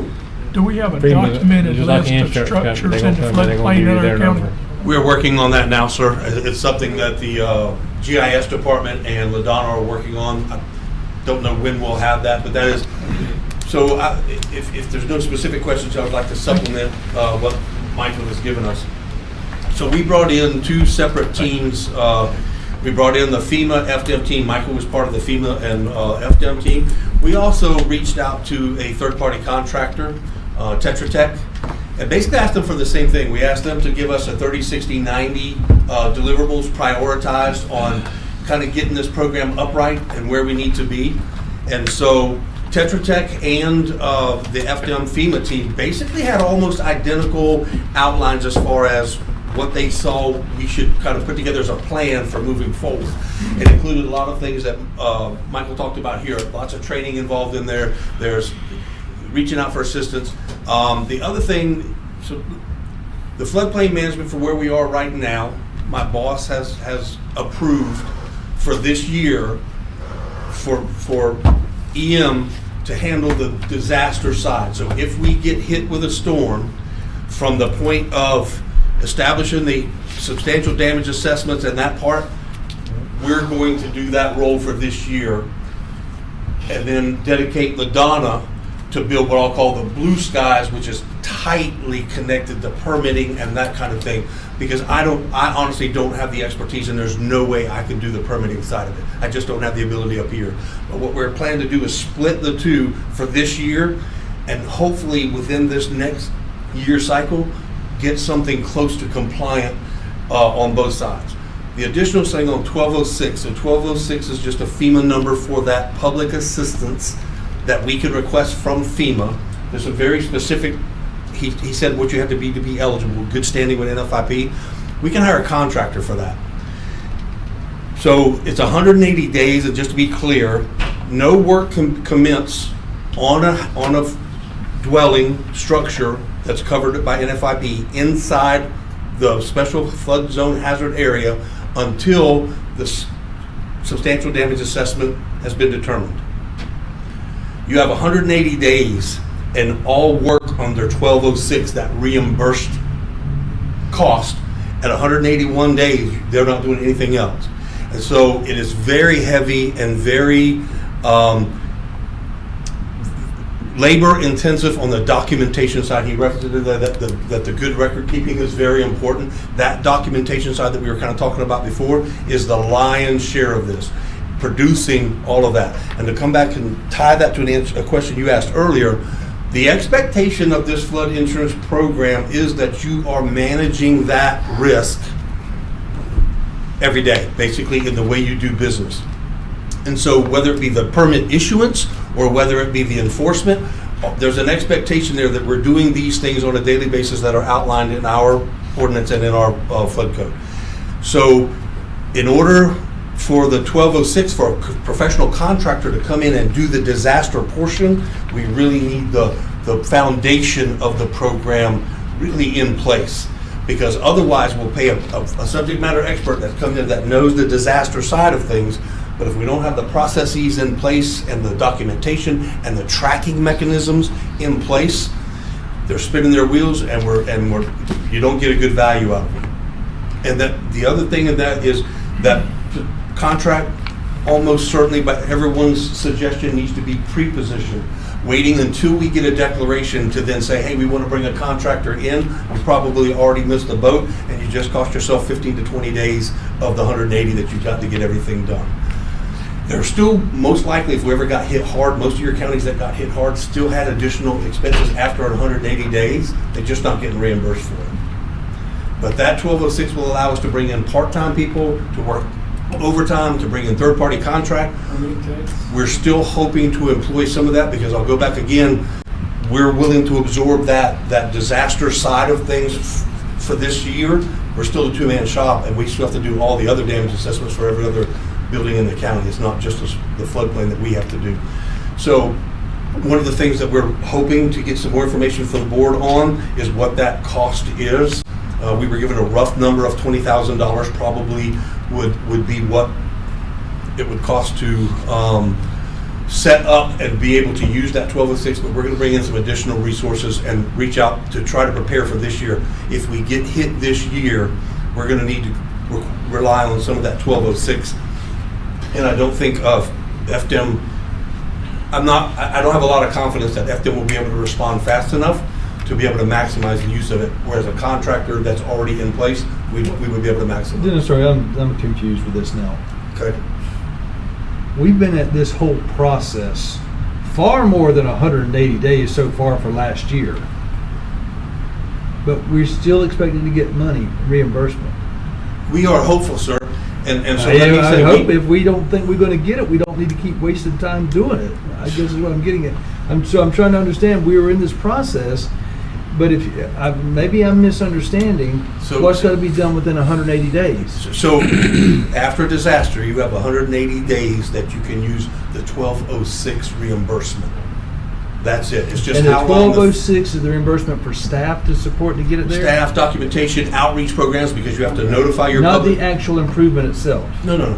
Oh, It's FEMA. okay. It's There's just, other programs it's- for structure. He's just meaning to get the initial job done. Get it. to get the initial work effort for the assessments and documentation, things like that. That's what that's gonna be done. Okay. Sorry, I thought you were talking about the work and everything had to be done within 180 time. days is specifically tied to reimbursement under 1206, and it has nothing to do with anything Reimbursement else. of staffing, employment, documentation of the disaster and the records and things. Yes, sir. Not the actual improvement itself. Correct. Okay. That's a long-term effect that we know will go sometimes years, depending on Okay. what the severity of it. Understand. Okay. Sorry, That's why there's other grant. I was programs missing the for point. 1206 is for the staff and support documents. And those books right there, that is question and answers 213 right there. That's a great FEMA contemporary with what we've been talking about. It's just they did the work to look and find any questions and answers that public and communities had. So that's a really good one. I've read through it. So, and then we also have the toolkit and the quick guides. We have them in the USBs now. So that's what those are. Are there any other questions I can answer for the board? I just want a little bit more of a conversation now in general, and that's kind of where we're at right now with floodplain management and what do we have to do to get there, because at the end of the day, what's necessary for us to continue to keep, to move things forward and get back to where there's no question about whether we are compliant or not. To answer that question, rather than laying that all out here for you, Commissioner, what I'd like to do is forward you the two documents that we were forwarded by Michael's team and by the Tetra Tech team. They're very similar, and they give us that, we split it up between LaDonna and I, give me my 30, 60, 90 priorities, give me a list of 30, 60, 90 for LaDonna priorities, and that is, depending on the basis of that and how long it takes to get those things done, will determine how long the rest of the step is, but we do have at least a short-term answer for that, and I can forward it to you in those two documents. Forward it to Sarah. Okay, here's what I would like to know at the end of the day when it comes down to it. That's the thing that's got to be done. The next thing that's got to go with that is what action steps are we taking to make that happen, and by what time? What is it that we've got to do to implement those changes? Not just say we need to do this. What is it do we have to do, and how long is it going to take for us to implement those? So- Because a plan is great, but without a schedule and a timeline associated with it, it never gets implemented. So that's why I want to understand what are the requirements and what is our plan of action to address So it. if I can be honest with you, one of the first things that needs to be done is an assessment of where we truly are. So Yep. we need to go back, Michael referenced 1991, the last time our ordinance was updated. 2019. Okay, so we need to go back and see the difference between now and then, make sure what's in the ordinance, and then we really need to take a look at our permitting process and figure out what we're doing and what not doing, because some of that permitting has been raised in this conversation.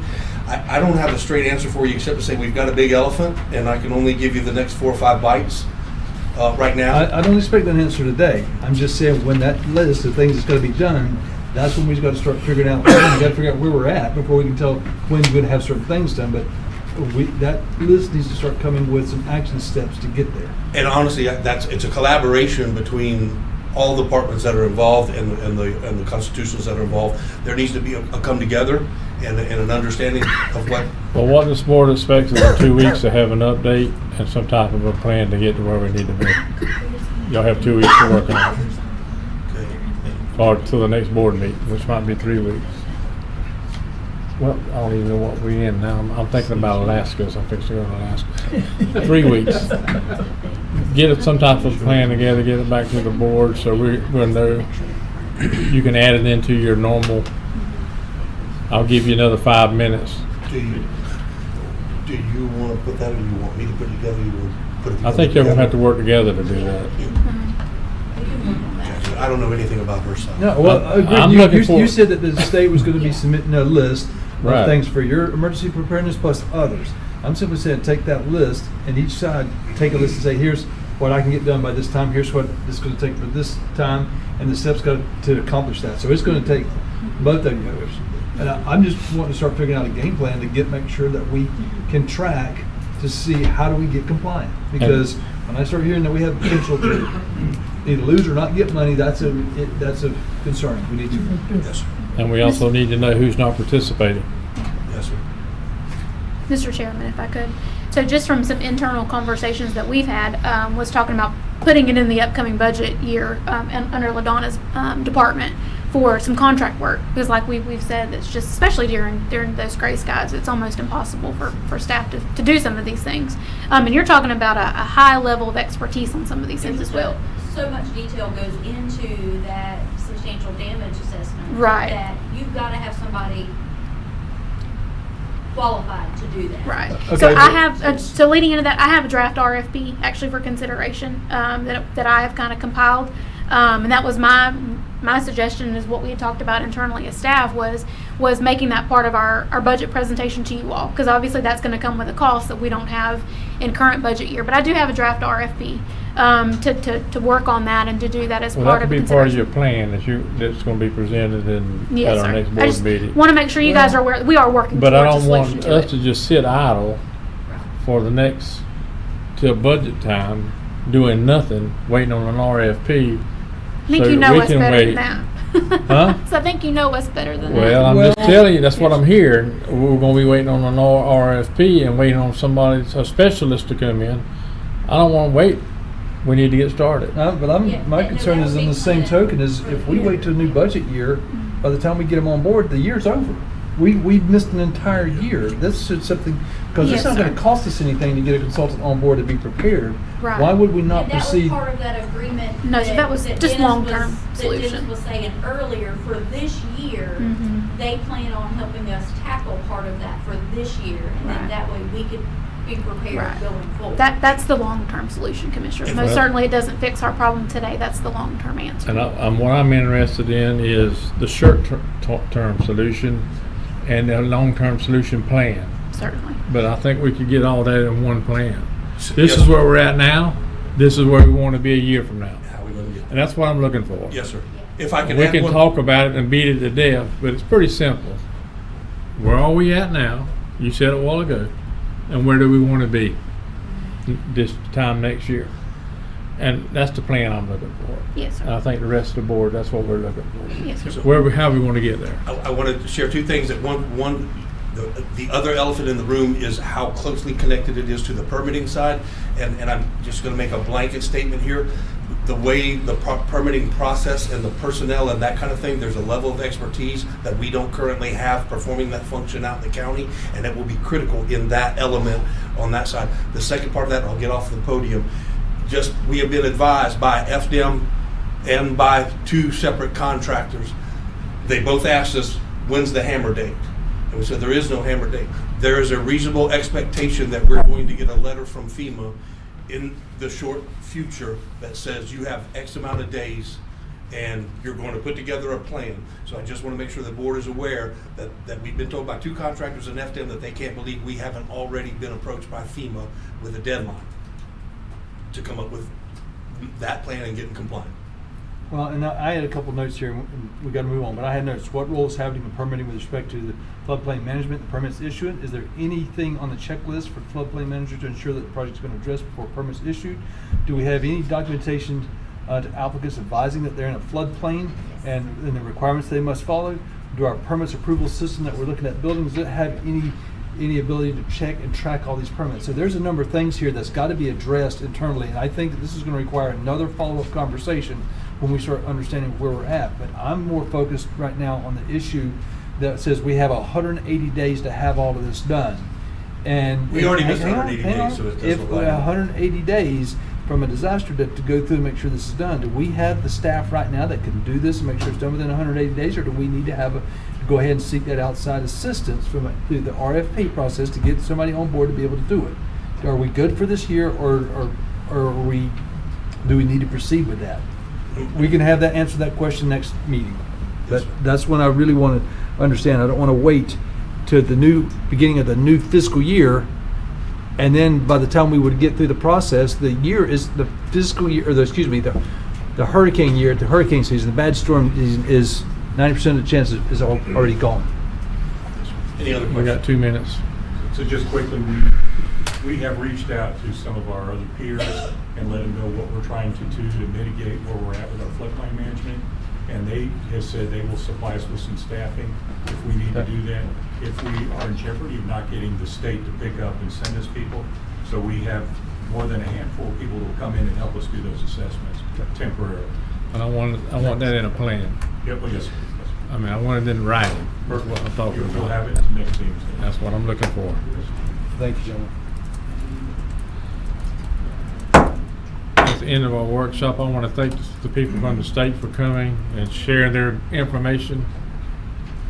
On behalf of the board, we appreciate what the state done for us last time. Y'all done a great job helping us, and I hope we don't even need y'all this year. But if we do, I know that y'all will be there to help us, and we appreciate it. Thank you for having me. Thank Thank y'all. you. Great presentation. You got me confused, but it's still a great presentation. Do we have a few minutes or?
Welcome everyone to our Baker County Board of County Commissioners meeting. I'd ask you if you have a cell phone or a pager or anything that makes noise to stop from disturbing the meeting. If you would turn those off or put them on silent, please. If you're in the speaker during the public comment section, if you'll fill out a speaker card on the back, if you're not on the agenda, and get that to our staff, and they will get it to me, and I'll let you speak at the appropriate time. Commissioner Bennett has some guests here that's going to be doing the prayer and the pledge, and I'll let him introduce those. Thank you, Mr. Chairman. One of the things in Baker County we always talk about is family and community, and so tonight I've asked a couple of my family members to come and do the invocation and the pledge, and they're both my nephews. These born and raised here in Baker County, still live here and don't intend to go anywhere as well. So they are truly part of it, and of course these two fellas I've known since they arrived in the world, and so they are near and dear to me as well. So I'm going to ask Blake Iverson to come up and do the invocation, and it'll be followed by his brother Jeremiah Iverson to do the pledge. And so I'll turn it over to Blake. Thank you for the opportunity to be here this evening. If you remove your hats and bow your heads. Dear Heavenly Father, I stand before you today, God. I lift up the people of this county. I lift up the leaders in this room. God, I ask for your wisdom. I ask for your guidance to be upon them as they lead and as they make decisions throughout this meeting. Lord, please grant them the clarity of mind, the discernment of your will, and the spirit of unity as they come together and they work together for each family of this county. God, I give you this room. I pray, God, the room, the spirit of patience and understanding with each other for everyone in this room. And finally, God, I pray that this meeting, that every word said here this evening would glorify your name and glorify your kingdom. In Jesus' name I pray, amen. Amen. Pledge allegiance to the flag of the United States of America and to the republic for which it stands, one nation, under God, indivisible, with liberty and justice for all. Thank you, gentlemen. Thank you. Thank you very much. Thank you. You could stick around for the whole meeting if you want. We don't. He's got work to do. Thank you for having us. Thank you. All right, we'll move into our next item on the agenda. Ms. Sarah, is there anything need to be changed on the agenda or moved? Yes, sir. I do have one request. Item number 5, tentative budget and tentative millage. Ms. Ruiz stated that she'd like to move this to the last item under new business, just simply because she has to be here for the meeting. And so to not hold up the other people for that presentation, she said she would prefer to just to go after everyone else. So we're moving it to where? If you just move it to after number 11. To number 12? Yes, sir. That would be fine. She's just going to move her a little further down on the presentation. Any other commissioners got anything they want to change? If not, what's the pleasure of the board? Move to approve the agenda with the one modification as requested. Second. A motion second. All those in favor say aye. Aye. All those opposed, same sign. Motion carries. Next item on the agenda is elected officials. I think the only elected official we have in the room are sitting up here. Next item is public comment section, which we all encourage public comments, but I have not received a speaker card. Ms. Sarah, you have No, sir. anything? So we'll move on to our next item, which is the consent agenda items. Has everyone had a chance to look over the consent agenda? And if there's not to be any changes to that, I'll take a motion to approve. Make a motion to approve consent agenda. Second. Have a motion second. All those in favor say aye. Aye. All those opposed, same sign. Motion carries. And we're moving to our next item, which is our new business items. And number 1 is the grant acceptance on the CDBG housing. Mr. Neighbors. Yeah, go ahead. Apologize to the chair earlier. Sorry about my short britches, but I've been in the field all day. So it's finally time. After months and months of waiting, we finally got the sub-grant agreement from the state. I believe Ms. Little has it for chair's signature. And basically, I'm here to answer any questions related to that. As soon as that process is complete and it's signed, it will be sent directly to the state. And then we will start the process in a forward direction. I don't know if you guys or Sarah has any questions for me concerning the sub-grant agreement, but it's your standard agreement. It's about 916 pages long, and with all the mumbo jumbo of the stuff that the state needs in there. There's some special conditions in there that we will that we're going to have 90 days to comply with, which is like your, for instance, your housing assistance plan that needs to be updated, et cetera, et cetera. And of course, that's something that we're going to get that in front of you and working with the SHIP department and kind of mirroring your LHAP. You know, and that, so that'll be brought to you guys for discussion once all the language that Florida Commerce wants to see in there concerning lead-based paint, asbestos, things that are requirements that they're now requiring to be in the housing assistance plan. So the special conditions will be taken care of by us, and it'll be brought to you guys as needed for approval. In the event that we need something expeditiously and can't wait for a meeting, of course, we have a resolution set in place allowing the chair to also execute some of these documents to the state as necessary. So I'll be happy to answer any questions you guys may have. Any questions, comments? With the 750,000, that'll service how many homes? Oh God, what was it? I think we said 10. 10 total. I think we said 10. We're going to try to do 10. Right. I think Commissioner Bennett, he brought that up in one of the last meetings I was here. We're going to try to do 10. If we can't, we won't have to, but we're going to try to do 10. Okay. It's going to depend on, you know, what our housing pool looks like. If we have a few rehabs in there, that'd be good. If not, new construction, which is kind of the common. You know, we're going to just kind of see what we're working with and budgetary constraints and everything. So, and we did also, since we did, we had our site visit with the state, they told us that our SHIP leverage was not necessary. So we did de-obligate the SHIP leverage, so we won't have to utilize that 50,000 in SHIP leverage with this. So our points were high enough to where we didn't need those points to receive the grant. So it will be just strictly CDBG money with no SHIP involvement. Any other questions or comments? I only have a comment. I want to thank Mr. I always called him Mr. Spencer. We've been working together many years.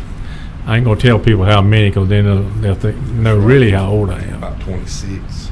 But we appreciate all the stuff and the support and help you've done with not only with Baker County but our staff. You're a pleasure to work with, and we appreciate it, and look forward to working with you in the future. I appreciate the opportunity. Thank you, sir. Is that it? Yeah. And what is the pleasure of the board of? To enter into CDBG housing grant. Second. Have a motion second. All those in favor say aye. Aye. All those oppose, same sign. The motion carries. Thank you, sir. much. Yes, sir. Item number 2, which is approval of the grant application for FFA or BCFR. All these letters. acronyms. Y'all are probably lettered out for the last 2 hours, I imagine, with FEMA and FDM and all that good stuff. But these are 2 zero match grants for resubmittal. The first one is the firefighter assistance grant through Firefighters Bureau of Fire Standards. It's for 5 SCBA and 10 spare bottles for $54,000. It's a zero match. All we have here is just a quote. Is there a... That's how they supplied it to me. It's not a, that's just the but you're price asking for of, approval to submit for a grant application.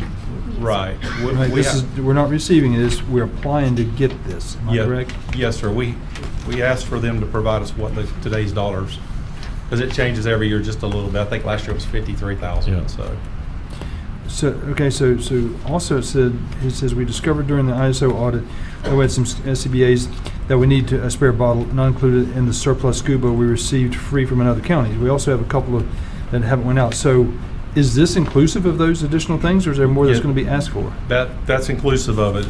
This includes 5 air tanks, and then you see 5 air masks, the base pieces, and then 10 air bottles.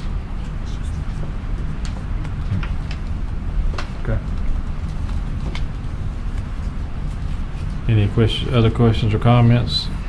If not, what's the pleasure of the board? I move we approve the application. Have a motion second. All those in favor say aye. Aye. All those opposed, same sign. Motion carries. And You're on board. the next one is the firefighter safety, public safety foundation grant. We applied for this back in April, and it's just a resubmittal. Sometimes it takes 2 or 3 tries to get it, and I just wanted to just reapply for it. It's $39,000 for a new set of extrication tools to set its on Engine 50 there in Glen St. Mary, which is our most used. We've had starting to have some maintenance issues, and it's about 8 to 9 years old, so we want to get it replaced. Okay. Any questions or comments? Yes, sir, and I want to make sure I'm looking at the right page, because I'm missing something here. This is a motion for 5 thermal imaging cameras. How's that? That has nothing to do with extrication. I'm sorry, that was an error on my part. I'm sorry, that says we were allowed to submit every 3 years, and our last reward was in 2022 for 5 thermal imaging cameras. Okay, so that's what you did last time, so that's, Yes, sir. that's not the recommended motion. Yeah, extradition to the system. Okay. Yeah. Any other questions or comments? What's the pleasure of the board? Make a motion to approve the grant resubmittal. Second. Have a motion second. All those in favor say aye. Aye. All those opposed, same sign. Motion carries. So we're going to skip. Thank you, Chief. Thank you. We're going to skip item number 5, and we're going down to number 6. Still have number 4, Mr. Chair. Well, we're going to skip number 4 too then. Number 4, grant acceptance law enforcement salary assistance, Brad Patterson.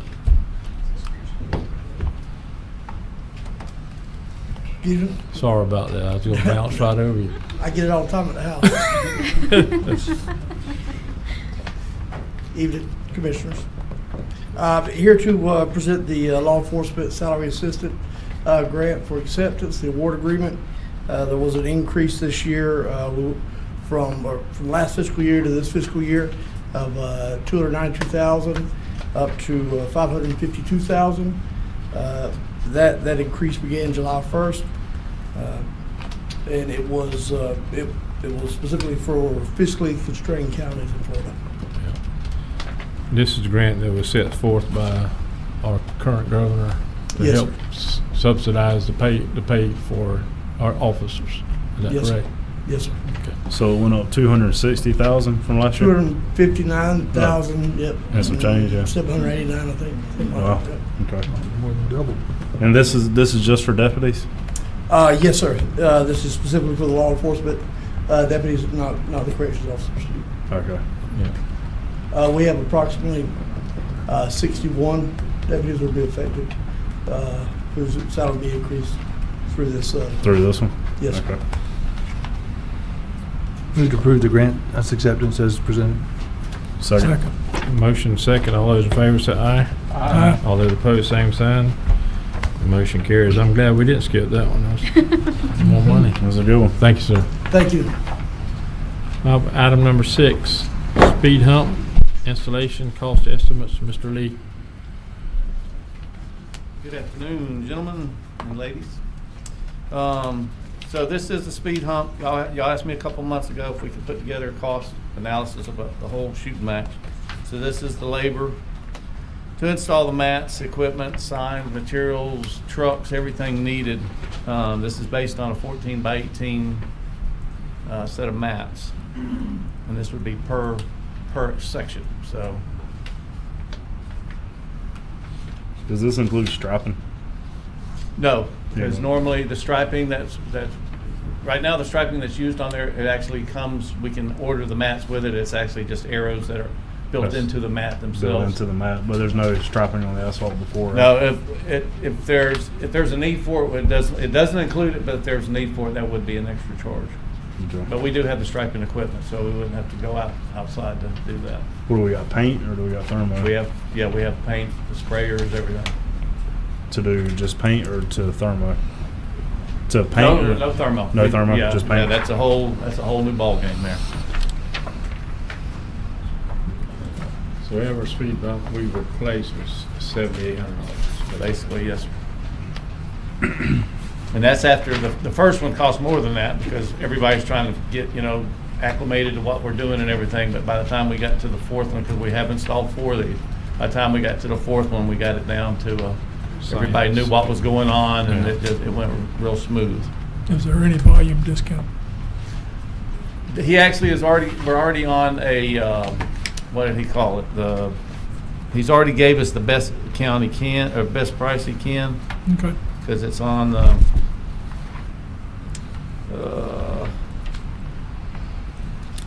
all pricing is through Sourcewell, so they're giving us the best price they can give us. Okay.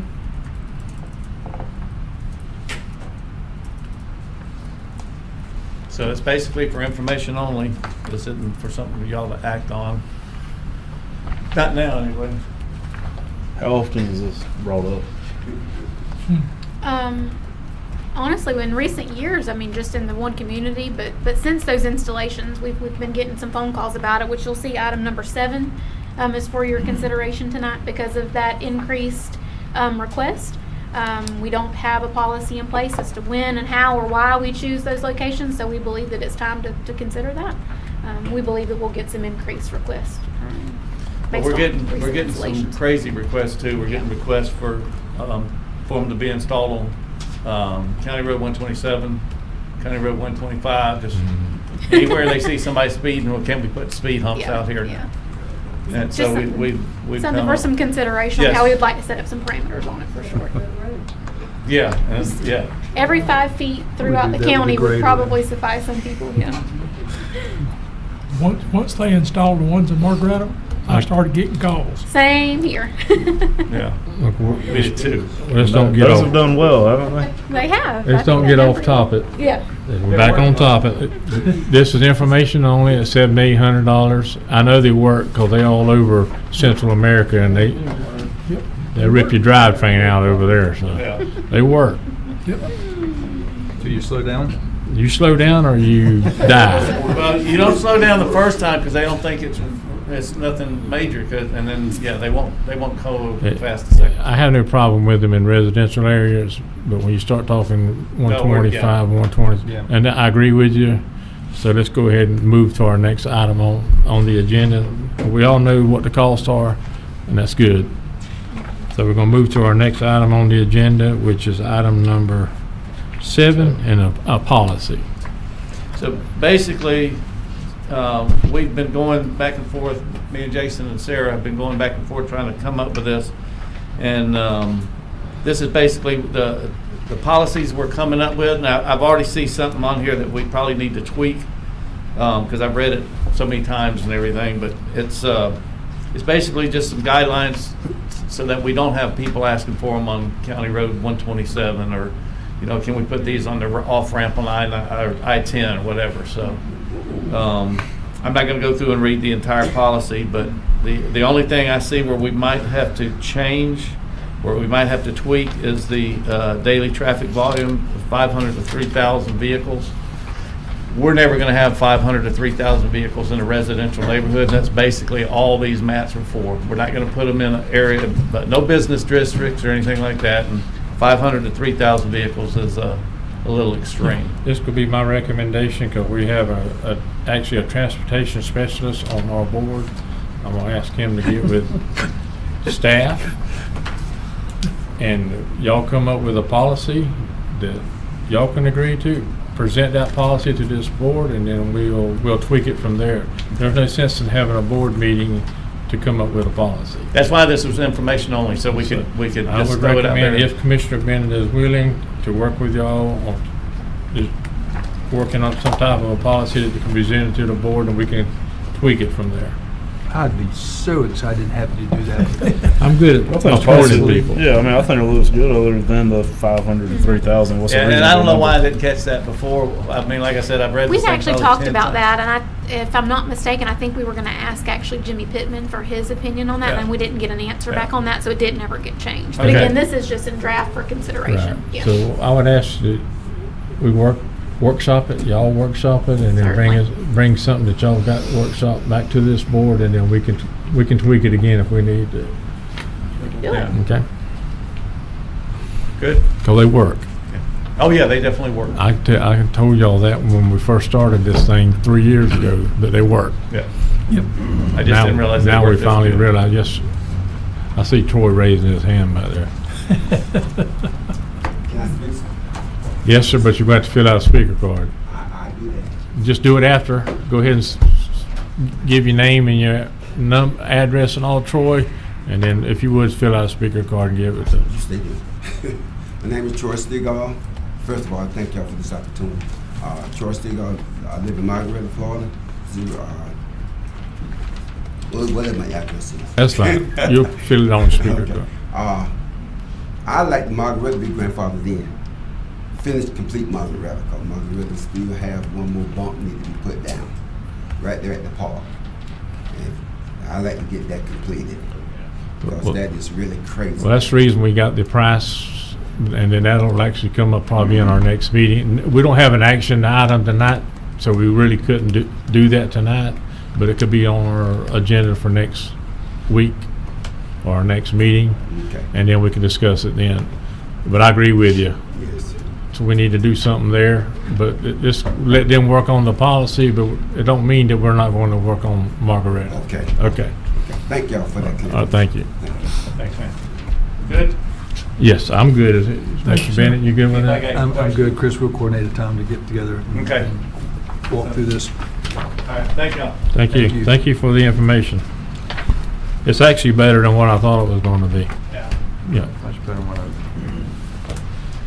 Item number 8, approval of the CPTA grant application. Ms. Good Combs. evening. So, last meeting, you guys saw a task work order from North Florida Professional Services for Phase 1 of our comp plan amendment. So this Community Planning Technical Assistance Grant Program, it's for rural counties like ours. It's up to $75,000 each year, and we would like to apply for it and use that $75,000 towards that bill that we know we are going to have with North Florida Professional Services. So, as we talked the last meeting, we had broken that down into a phased project. You know, that first phase being that $25,000 that we had in budget this year, with that remaining amount, any amount that we received, we would take off of additional phases. So let's say worst case scenario, we were looking for $125,000 next budget cycle to finish that project. This $75,000 could relieve that, provide some relief for that. So you see our letter for submittal, and then the 3 deliverables that would be provided in this phase from North Florida Professional Services. And it seems to meet all of the application parameters. So if it's okay with you guys, we'd like to apply. Yes, One question.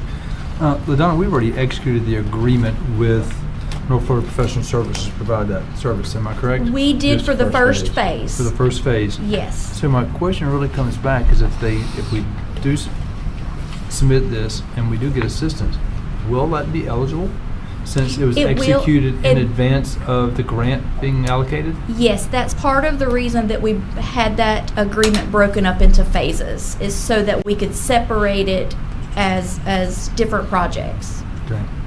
Okay. So this would really fund the second one. This would fund the second phase, yes. Second and Or- potentially third. Second. Most Before of this the would grant. be the second phase. What's left would be a third phase. And that's gonna depend, largely if we want to do a map update as well as a comp plan update. What's left after this is gonna depend on a map update. Okay, really. but so let me go back for clarification. We agreed, North Florida Professional Services, $75,000, $25,000 per phase for 3 phases, right? No. No. Just the 25,000. Phase 2 has 3 deliverables, Okay. each of $25,000. So phase 2 is What broken is down phase into one- 3 parts. What is phase 1?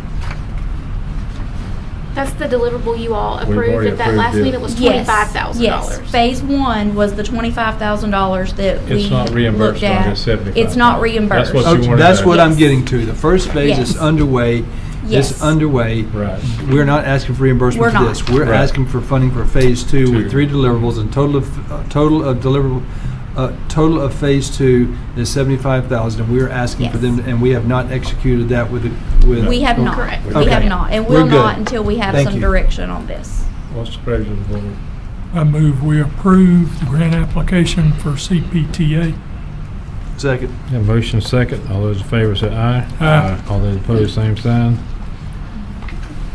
And this is under information only, but we're just approved it, so, You just approve support for submitting the application. okay. That's fine. You okay with that? Yes, sir.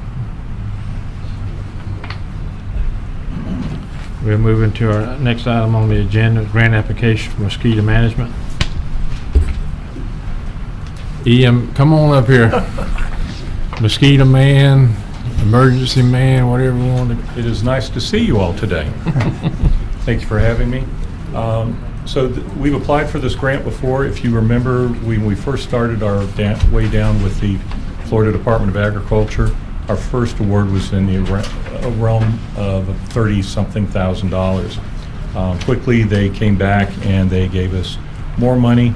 This particular year, the amount of the award is $67,478.79. That's the total grant that we are applying for. There's a breakdown. You should have a breakdown which talks about the employees for the spraying and collection of mosquitoes, as well as the actual chemicals themselves. And our program appears to be successful. Most recently, there was another county that had a dengue, if you're familiar with that disease that was transmitted by mosquitoes. Had a what? Dengue. I'm sorry, I don't make it up. That's the way you pronounce it. And the person who obtained that disease had spent quite a bit of time in the city of McClenny. So we coordinated with Department of Health, the other counties, and we quickly reviewed our mosquitoes because I've learned more about mosquitoes than I've ever wanted to. The many species associated with mosquitoes. There's a specific, I cannot pronounce the name, mosquito that carries that disease. We had no findings in any of our traps. Now that doesn't mean it's impossible 1 or 2 got through it. The other places they had visited, they actually did find they had some of those species in that area, so we believe that it was not in our county. But we also, because of that, as preventative, we did multiple sprayings and coordinated with the city of McClenny to make sure that if something was around, that we took care of it. So in the foreseeable future, some of the past collections and data for the mosquitoes I plan on bringing back before the board to show how efficient this has been, and we would like to continue the program even once the grant funding is going away, which it will be at some point. But I think based on the trapping that we've done and the coordination not only with the city and the Department of Health, should we ever have something, it's a good data point for us to look to see if we have issues. Now, is this funding for city and county, or is it just? So it's for the entire county, For and the we whole coordinate county. with the city.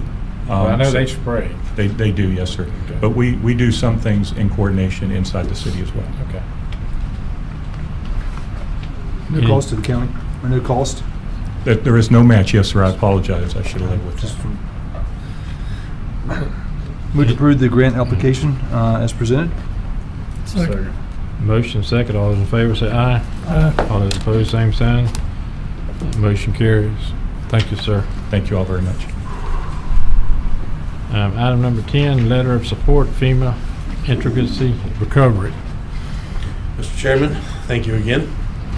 So we're bringing before the board a letter of intent, and this is basically to bring on board the interagency recovery committee.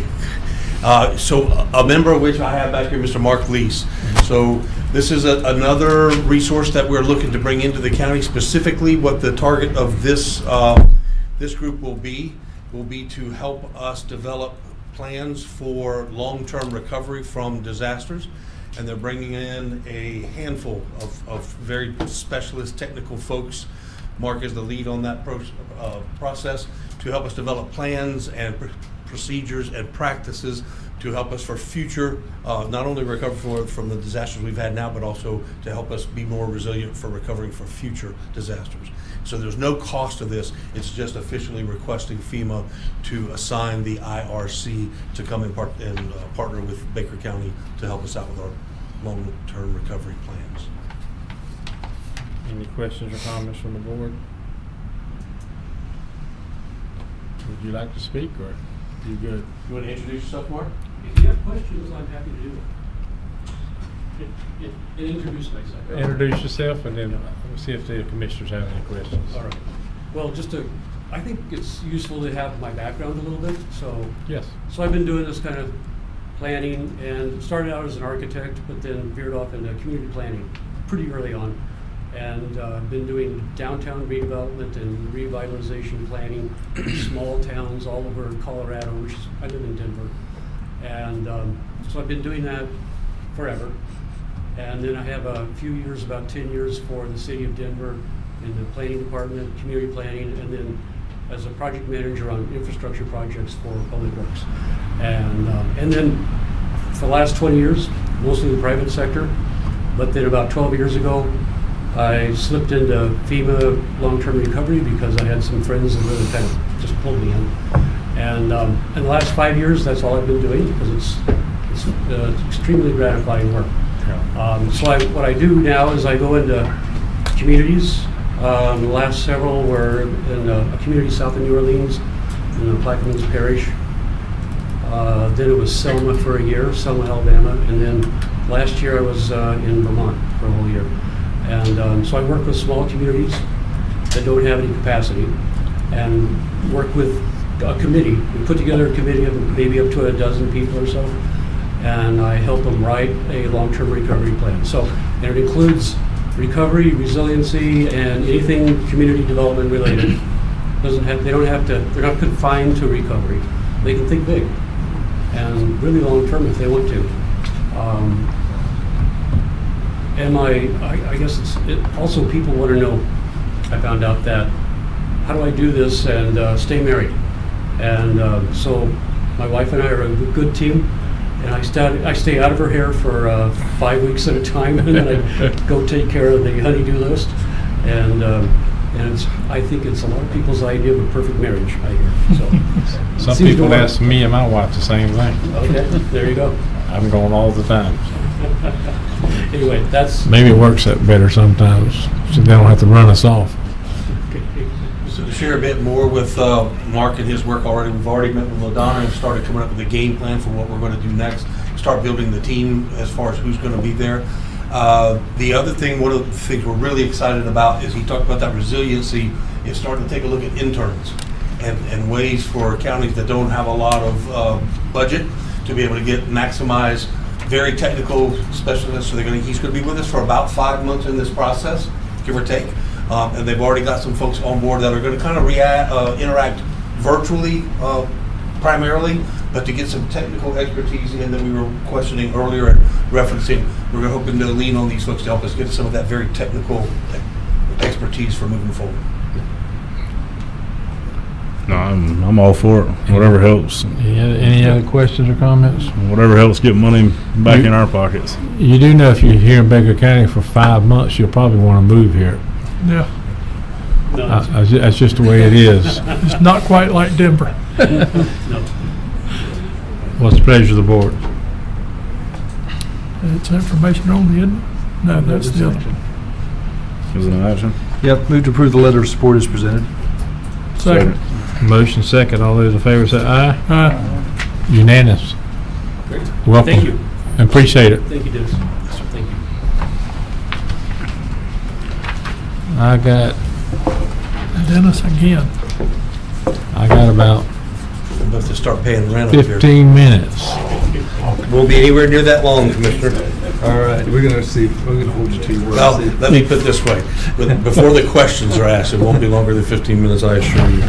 So I don't have a lot to report on progress for the vast majority of our projects. I'm just going to go down very quickly.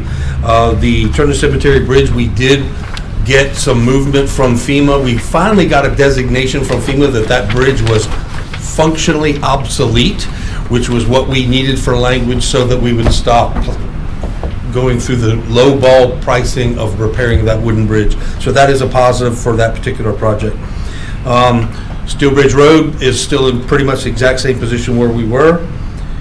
The box culvert on 23A at Copper Creek. We've had some movement there, and we've had a very specific conversation. Once again, the lion's share of that damage is not going to be reimbursable under FEMA.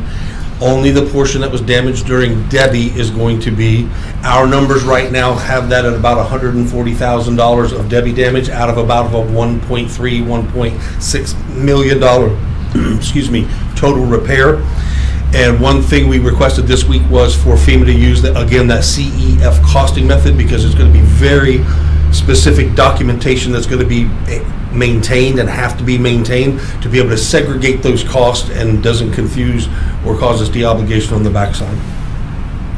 Before we leave that one. Yes, sir. We've got an issue, a known issue that we got to deal with. And we need to continue to pursue getting whatever funding we can for it. But as part of our workshop, or excuse me, our budget sessions things, we need to make sure we put together a plan. And Chris, you may already be working on this to address that box culvert, because I drive it multiple times, all week long, and it is not getting any better. It's only continuing to get worse, and we've got to have a plan. We've got to put forth a plan to address that and resolve that and repair that. Do what we've got to do to stabilize it, repair it, so that we don't continue to have the situation get worse and worse. So just know that we got to be focused on that while you're continuing to get funding.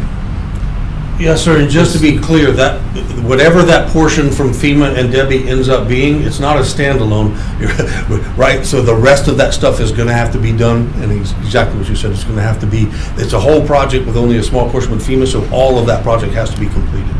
We get to govern, to some extent, what the first part of that looks like. The second part, we follow FEMA's instructions. Are we able to do anything, any repairs to it ourselves, or is this the same scenario? If we touch it, we Talking don't. about, Right now, I think. as of right now, we're not allowed to touch it. Right. You talking about now or just Right overall? now. Right, I mean, if it got worse right now. If we 23A box culvert? 23A, yeah. That's FHWA? No. Okay. If we touch it though, then FEMA's gonna come back and say, no, you already started doing something, we're not gonna approve anything else from here. What you can't do is do anything that would obstruct or make it impossible for FEMA to determine those. There will be a point.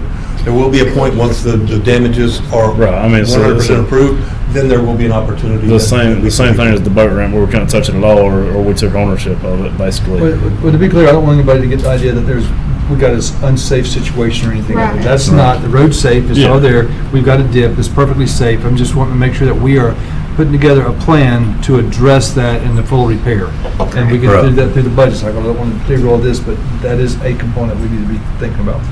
Yes, sir. The next project that I'll bring you up to speed on is the culverts. We're called the 6 Culvert Project that is moving forward and now in the CRC's costing side. Essentially, we're not anticipating a lot of hiccups there. We've provided multiple requests for additional documentation, and we're expected to see that move pretty quickly. Again, that project is completed work. We've already done it. We're just asking to be reimbursed for it. I do have some positive news on the last Cat C project. We had been calling that the 94 roads. I can officially report that number is 60 roads, so it's the other 60 roads that didn't have a culvert on those. And we did get that project submitted to FEMA. It took a lot, the documentation side that we were talking about earlier, but there was a lot of work. It was really labor intensive to convert what we had for documentation to what we needed to capture all of the data points. We got it done. Thomas Allen Ferguson did a fantastic job. That project value, as we have submitted it, is $254,174. So with that being said, the last, minus any questions, the last update that I have for the group, is Ms. Coleman here? She's not. Okay. So I'm going to share with you a follow-up on the individual side from the disaster. And because Colleen's not here, I'm going to share her notes with us. I have something I'm very proud to announce to the board. We have a Baker County COAD. It's Community Organizations Active During Disaster. And it's been something that Director Blanchard and the sheriff have been kind of spearheading. And it's basically trying to put together those groups of nonprofits and faith-based organizations to come together based off of what this community did, brothers and sisters, neighbors helping neighbors during the 2024 season. I got a phone call from Volunteer Florida, and they awarded us $50,000. We didn't apply for it. They awarded $50,000 to our Baker County COAD to continue recovery process, hopefully build some resiliency and some capacity building down the road, but $50,000 specifically, and that is 100% Baker County folks that did the work, up to and including Sarah having the county employees at one of the food drives. Literally, it was us coming together as a community, and somebody at a very high level in FDM or in Florida, at the state level, recognizing our efforts and how much we've struggled to put that together. And again, I'm extremely proud of what that group of folks has done to be awarded that $50,000. It's just an amazing thing. Okay. I was hoping it was Colleen because the rest of this is on hers. And I would also like to share really quickly a $123,000 grant from the Red Cross, again for storm-related case management and recovery. $30,000 from Changing Homelessness has now been diverted from Changing Homelessness to Jewish families to actually start addressing homelessness issues in our county. $62,500 annually for 2 years, WGA in-home DV. So it's in-home domestic violence counseling. This is all money specifically designated to Baker County as a result of what that COAD, the Long-Term Recovery Group, and Jewish Families has done. Another $100,000 in mental health and psychiatric services, $25,000 in financial assistance dollars, $94,000 in a partnership with Fraser Hospital, for a total of $484,000, almost $500,000 coming into this county to help our citizens, especially those in the most need, most vulnerable positions. We still have pending, hopefully with an announcement coming in the next weeks, $15,000 from the community foundations for a special needs assessment or an unmet needs assessment, $200,000 worth of food assistance and financial assistance, $15,000 from Baptist Hospital coming towards a new food pantry that we hope to announce the opening of very soon, for a total of $230,000. So between the two of them, you're looking at $800,000 in money coming into our community as a result of the long-term recovery COAD and what our citizens have done working together to get through this storm. And I'm hoping that really helps not only this storm, but to really start setting us up so that we have these things in place for storms much later down the path. And with that, that concludes my update, and I'll take any questions that you may have. Yes, sir. Sorry I missed the last meeting, but I know we had worked together beforehand going over some of the RFPs. Did we get all those done? Have we got RFPs issued and everything else for all of those projects that we talked about last time? No, sir. No, sir. Our recommendations were only presented for the boat ramp because the staff had some questions. But we actually have gotten those answered, and it's scheduled for the next county commission meeting for formal recommendation. They've been evaluated and scored at this juncture. Yes, sir. Okay, but there was a 2-week, okay. Yes, sir. So we've had 2 weeks to not get internal staff questions answered? No, sir. We had some additional questions after we sat down to do our scoring, so we reached out to those contractors. We got those questions answered, and the scoring has been done, but not in time for this agenda packet to go out to you all now. So we had to wait until the August 5th meeting to make that recommendation. Okay. Yes, sir. Okay. Those need to continue to move forward, because I thought Yes, there's... Yes, sir. Okay, So, thank you. so the August 5th, we're voting on different ones? Yes, sir. About Those that? that we tabled at the last commission meeting, yes, sir. Those are all ready and have recommendations ready to come for you. Has the boat ramp started? No, sir. That's still. So we should at this juncture, it's in the county's hands at this juncture. The next step should be working on the master agreement, sitting down and coming up with a very specific scope of work. FEMA is anxiously awaiting that. The new PDMG is really looking forward to that. Looking forward to looking forward to getting to that point where we have something to take to them as real numbers. In other But we words, can't get there until we get these approved, am I correct? That one was. That was The approved. boat ramp Okay. was awarded. we The just others need were to get not. the master service agreement and then sit down and meet with the contractor and get the scope of work, line item, what the costs are, because they submit them in lump sums. So it's, right now, once the county kind of does the final part of that bid award, then we can move forward with the FEMA. Yes, so we've got a contract, basically our standard construction contract, that will come from Kayla to you. If you could get that, make sure that it's reviewed and there's not any questions about it. And as long as the PDMG doesn't see any issues with that, that can also be on the next meeting for August 5th for the board to actually execute that contract. We will be able to do that electronically, right? The From email? her to that agreement?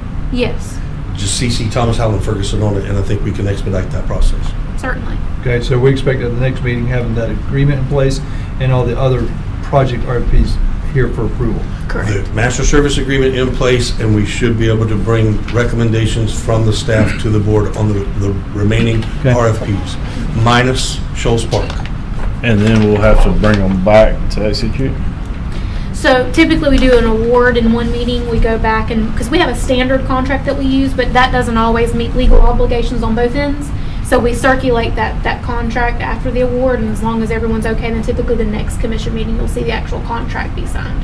Can we not go ahead and submit it so they can review it and let us know if there's any comments and concerns with it? And that way, you put it on the agenda for the first item is to approval those recommends, and then if we approve it, then the next item is to approve the execution of the contract. Yes, sir, we do that on certain projects, on these with RFPs, because there may be some questions since they're not technically bid documents. On a bid, we would do it that way. With RFPs, we like to make sure that there's no questions, but But there's we've no already issue. resolved questions, right? That's why it's not on here today. We've already Right. resolved questions, so they're coming back before us. So to continue to keep the thing moving forward, Mm-hmm. send draft contracts out so they have a chance to review them and already have worked through those. And then, and again, this has got to be sequenced correct on there. Right. You've got, the board has to take action to approve the recommendation of RFPs, and then if do so, then you can move to the next one. If not, we just don't take action. We defer that action, the contract, to the next one. Yes, sir, we certainly But can. To I'm keep just it trying to moving figure out to quickly, we can. keep it all moving forward. Yeah. These things, So 100%,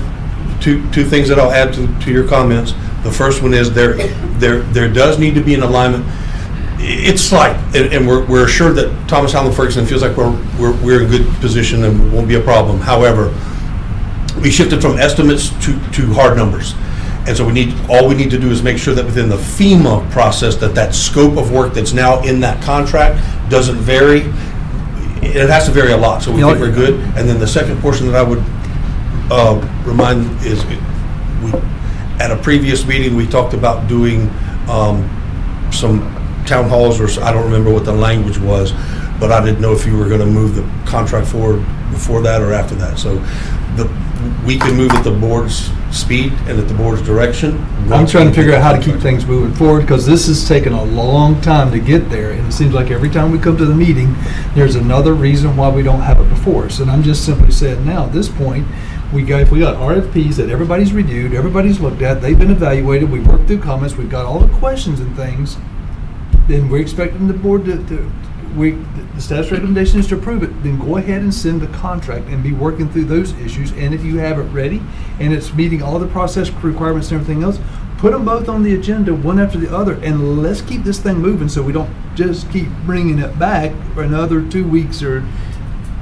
let's keep them moving, because we do a lot of talking about this and always.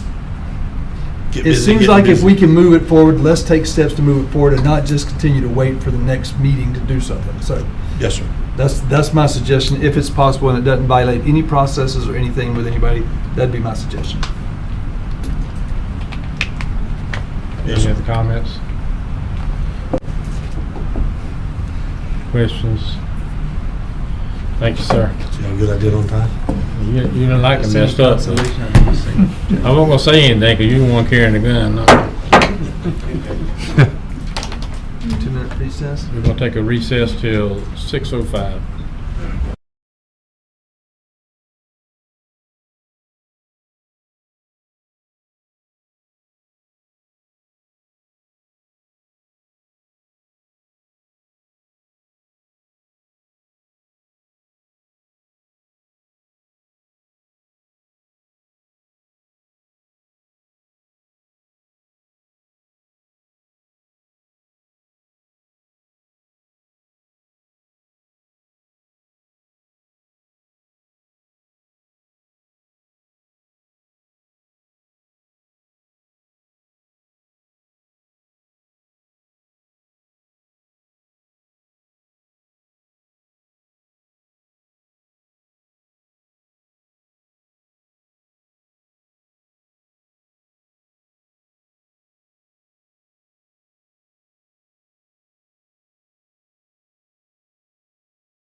I'll call this Baker County Board of County Commissioners meeting back into session.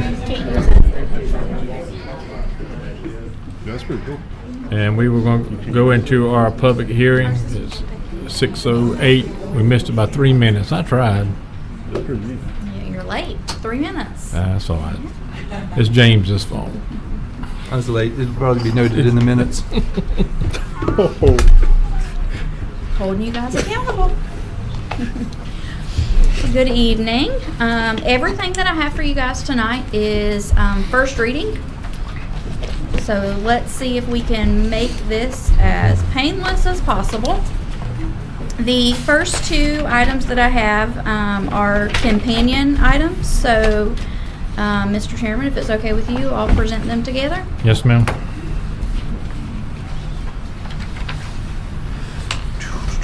Okay, so the first two applications we have are for ordinance number 2025-23, a small-scale land use amendment with a request of very low-density residential to commercial.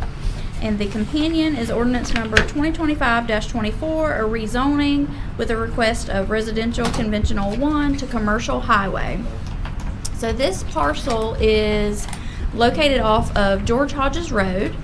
If you see here, this is 6th Street, this is George Hodges, Zaxby's here, you come back, it's the wooded area that would be on your left when you head back there. It is 7.55 acres, again with a land use of very low density residential and a zoning of residential conventional 1. So back in 2006, the applicant went through a similar land use and zoning change on a portion of this parcel. The applicant's current request would create a parcel with uniform land use and zoning. So here, this strip here is part of this parcel. And you can see that it went through a change and the entire parcel did not. Where you see pink commercial here, if you zoom in and out, that commercial does go away and you see the very low density residential. But for whatever reason, when we were catching that screenshot, it was not cooperating. So this square here is very low density residential. Commercial here and commercial highway here with RC1 here.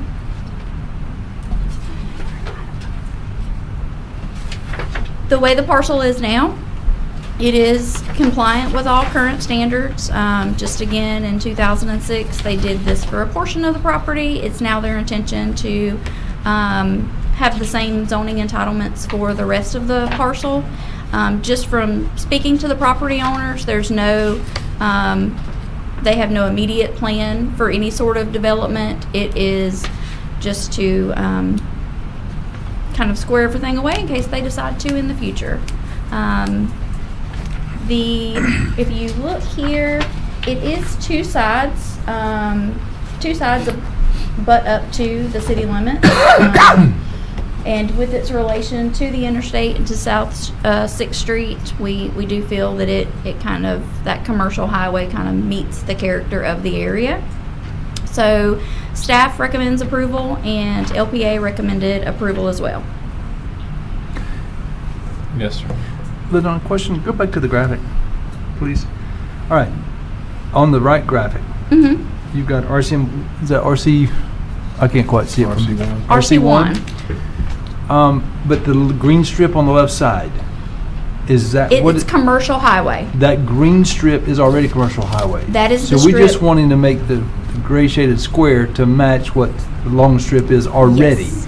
And Yes. that's the same thing, that's land use and zoning. That you just Yes. basically want them to all match that so the entire parcel has the same land use and zoning that we That is they correct. want. Okay, thank That's you. correct.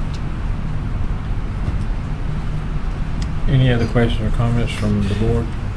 I do have one other one. Also, go back to your graphic. I see there's a blue strip along the front that goes right between them and the highway. That is a separate parcel, am I correct? It's not theirs.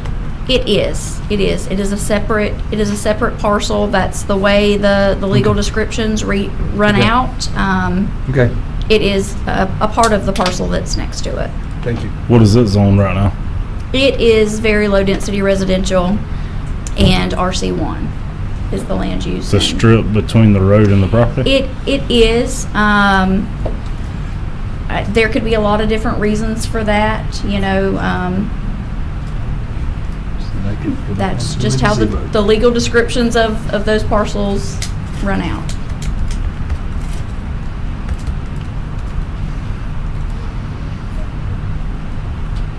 Any other questions from the board? If it is zoned commercial, would there be intent to get water and sewer from the city? So, generally speaking, the city would most likely ask them to annex in,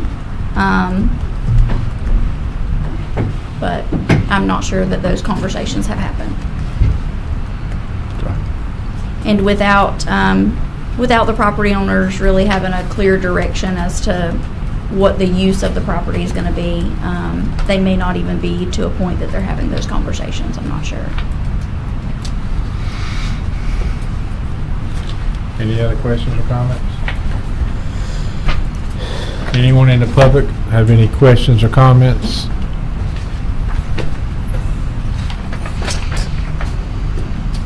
Hearing none, we'll move to our next item on the agenda. Okay, the next item we have is for ordinance number 2025-28, a rezoning with a request from Agriculture 7.5 to Agriculture 5. This parcel is located off of 229 North. The access is actually from Gaskin Circle that comes off of 229, and then they come up Benny Gibbons Court. The parcel is currently 20.14 acres with a land use of Ag B and zoning of Ag 7.5. The applicant does intend to divide the property equally between her children, and she wants to ensure that any lots that are created meet the zoning and land use standards.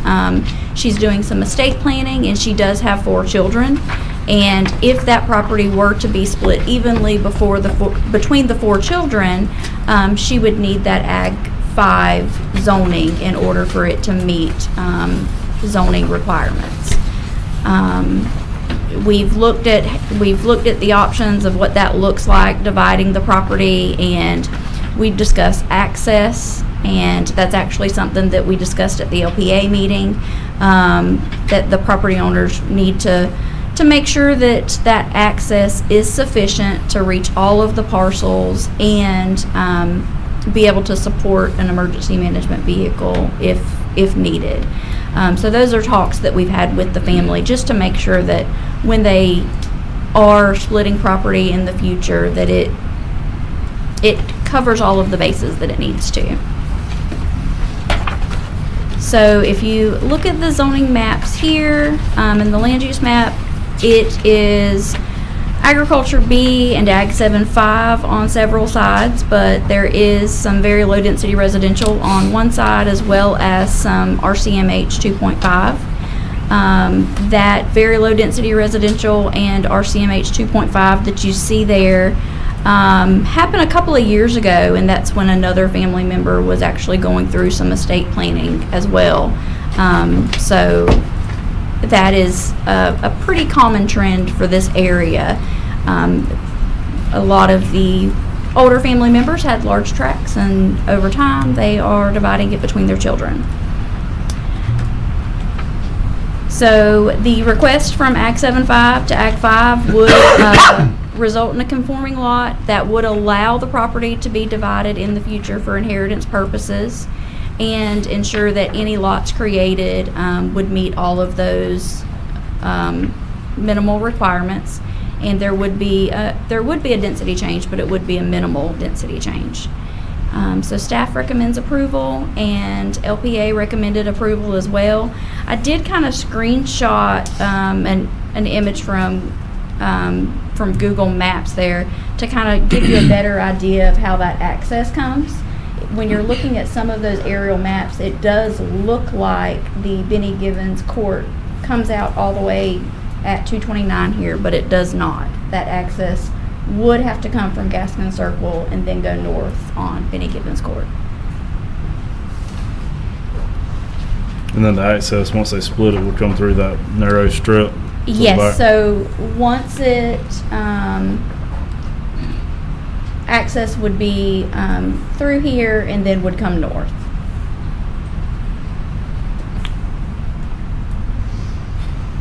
Question on Donna, remind me, if we split this, right now with the zone that we're talking about, that could be split in 4 parcels with the exit, 4 legal conforming parcels. If it was done through an inheritance, do they still follow subdivision requirements? They, no. Yes, they do. They still have to adhere to subdivision requirements to get a building permit, even if it's done through probate. For, if it's deeded by way of inheritance outside of a probate. Either way, it divides the parcel, so they have to follow subdivision requirements. That doesn't absolve them from that. So, and the reason I ask is just make sure they understand that if it is. Right, if that it they is would broken still up- have additional requirements. If it is to- broken up into 4 parcels, if that, I have no idea what's intended. You could do 3 parcels. Is it 3rd parcel, if they broke it into 3 parcels, is that still subdivision? One becomes 3 or more. Right. So, When it becomes 3 or more? one becomes 3 or more. So that's an important one to make sure you share back, okay? 'Cause Right. I'm not sure that that's always clear. Right. Okay. Is there an existing home already on this parcel? There's not. It's completely vacant. And that's why we're not looking at any sort of family lots or things like that, because it is just vacant acreage. The home's vacant. What's on there? No home on Yeah, there's no homes on the parcel. it. There's one right there on the It's- corner. Does it actually sit on this parcel But it's not though? on this parcel. And Yeah, I was wondering if that was it's part not of the parcel. It's not on this particular parcel is vacant. It I've does done- look like it's pretty close to the I've done line, a lot of but work on houses out in that area, so. The GIS map shows it dead center. That's why I was just curious. no, this parcel is vacant. Okay. Yeah. Okay. And when it falls under subdivision rules, it could still come back for subdivision exemptions on some of the rules. They can. Right, if As a that's- family, if the family wants to do that. Right. Because we've made exemptions to some of the rules, which to pave roads, to slag roads and stuff like that. Right. We have. Right. So just want to make sure when you share that with them, that you can also share some of the Options. precedents that we've already set on Wonder if it's on this small one. lots like that. See 100. Right. Small 5 lot If the GIS is subdivisions. just that far off. Yeah. We can make sure we slag share that. road, Mhm. You know what I'm saying? It's down Yep. here.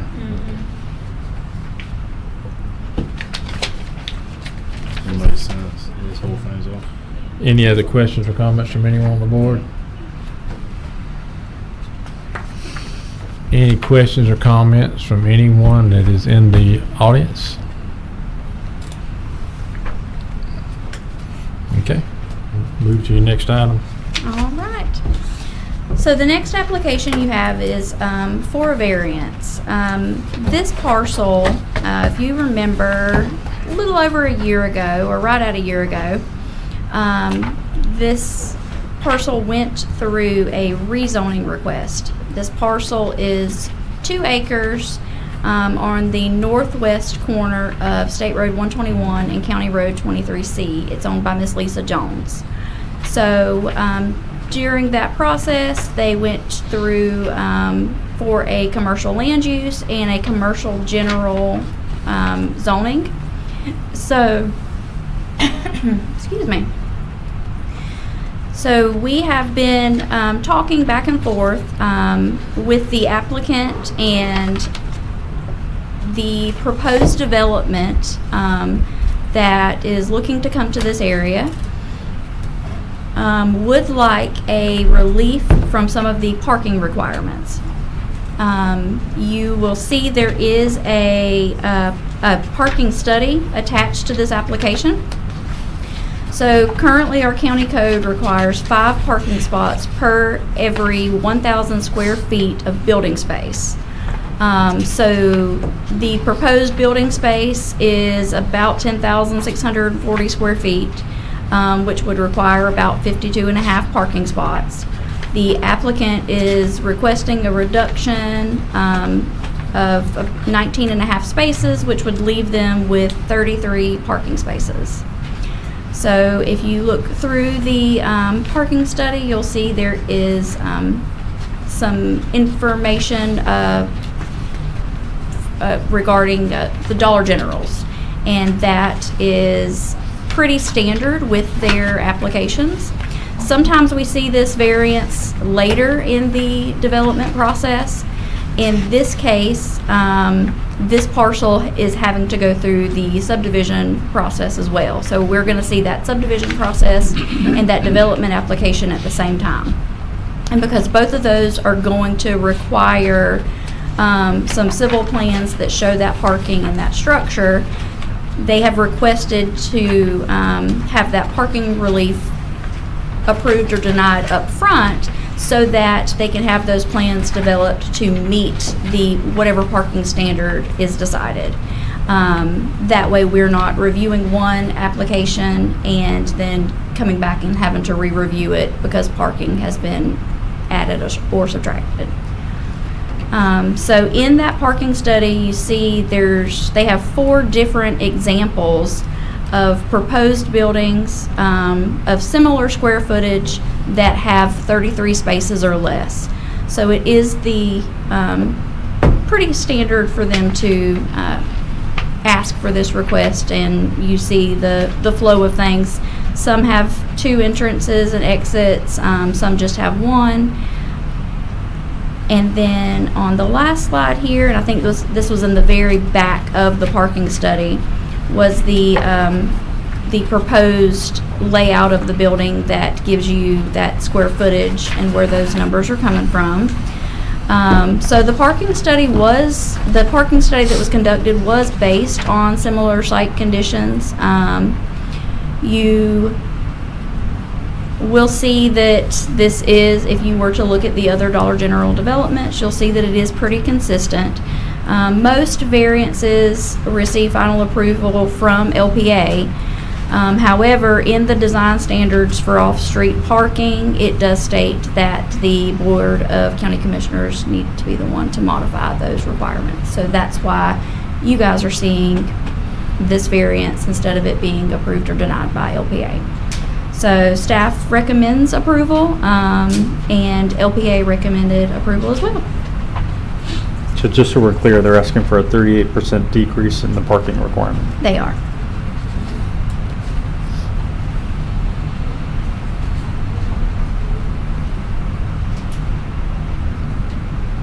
And also all their examples are from Georgia. Say it again, Rich. They are. All of the examples of the other stores are in Georgia.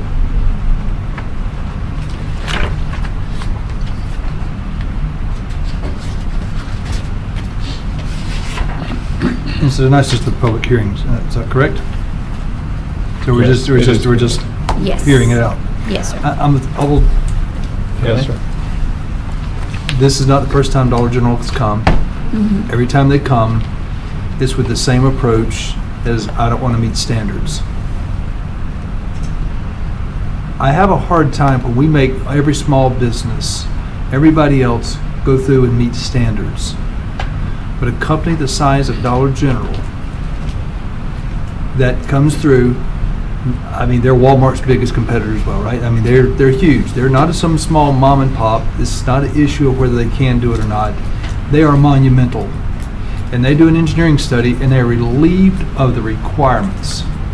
But you take a small mom and pop, building a facility, building something here, and you've got to meet every extension, everything about it. Because they can't afford to go do a high dollar study to come back and go through a process to say, I want exempt. So I'm gonna come back to this. If a Dollar General, which is a high volume retail, they move a lot.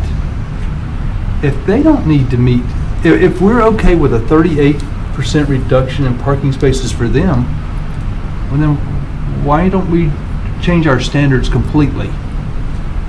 Why are we requiring others, small mom and pops, to have to build these bigger parking lots, pave these larger areas, put in bigger retention ponds, do all of these things when the largest retail chains in the country doesn't have to do it. It gives me heartburn to continue to approve these. When they did the development in Sanderson, I had the same issue because they wanted to reduce the parking when they didn't have to. They wanted a reduction in parking because they wanted there was something else there. I don't remember just what it was with the area, but there was another reason. And their give back to us was, we're going to make it look prettier. We're going to put a different front facade on it. We're going to give it a different front facade. And oh, by the way, if y'all don't approve this, we're not going to come here. We just can't afford it. This is all we've got approval to do. I didn't like that approach then. I don't like it here. And it's going to give me, I'll just tell you up front, I'm going to have a hard time approving something for reducing the parking requirements, because we went and did a study and said, well, we don't need it. If we're going to go to that point, then we need to look at our standards that we have, that we're requiring everybody else to follow, and the small businesses that's trying to, look, I went through it when we built our store. Yes, sir. I went through all of this. We got no slack for what we were supposed to provide. And I know why they're doing it. Smaller footprint, smaller paving, smaller retention ponds. I get it all. But if everybody else has to do it, why are we allowing one of the largest retailers in the U.S. to not have to meet the minimum standards for Baker County? And this is an approach that they take every single time. Do they have a site plan? Yeah. So, All I see is the floor plan. yeah. He does have a site plan. Hold on just a second.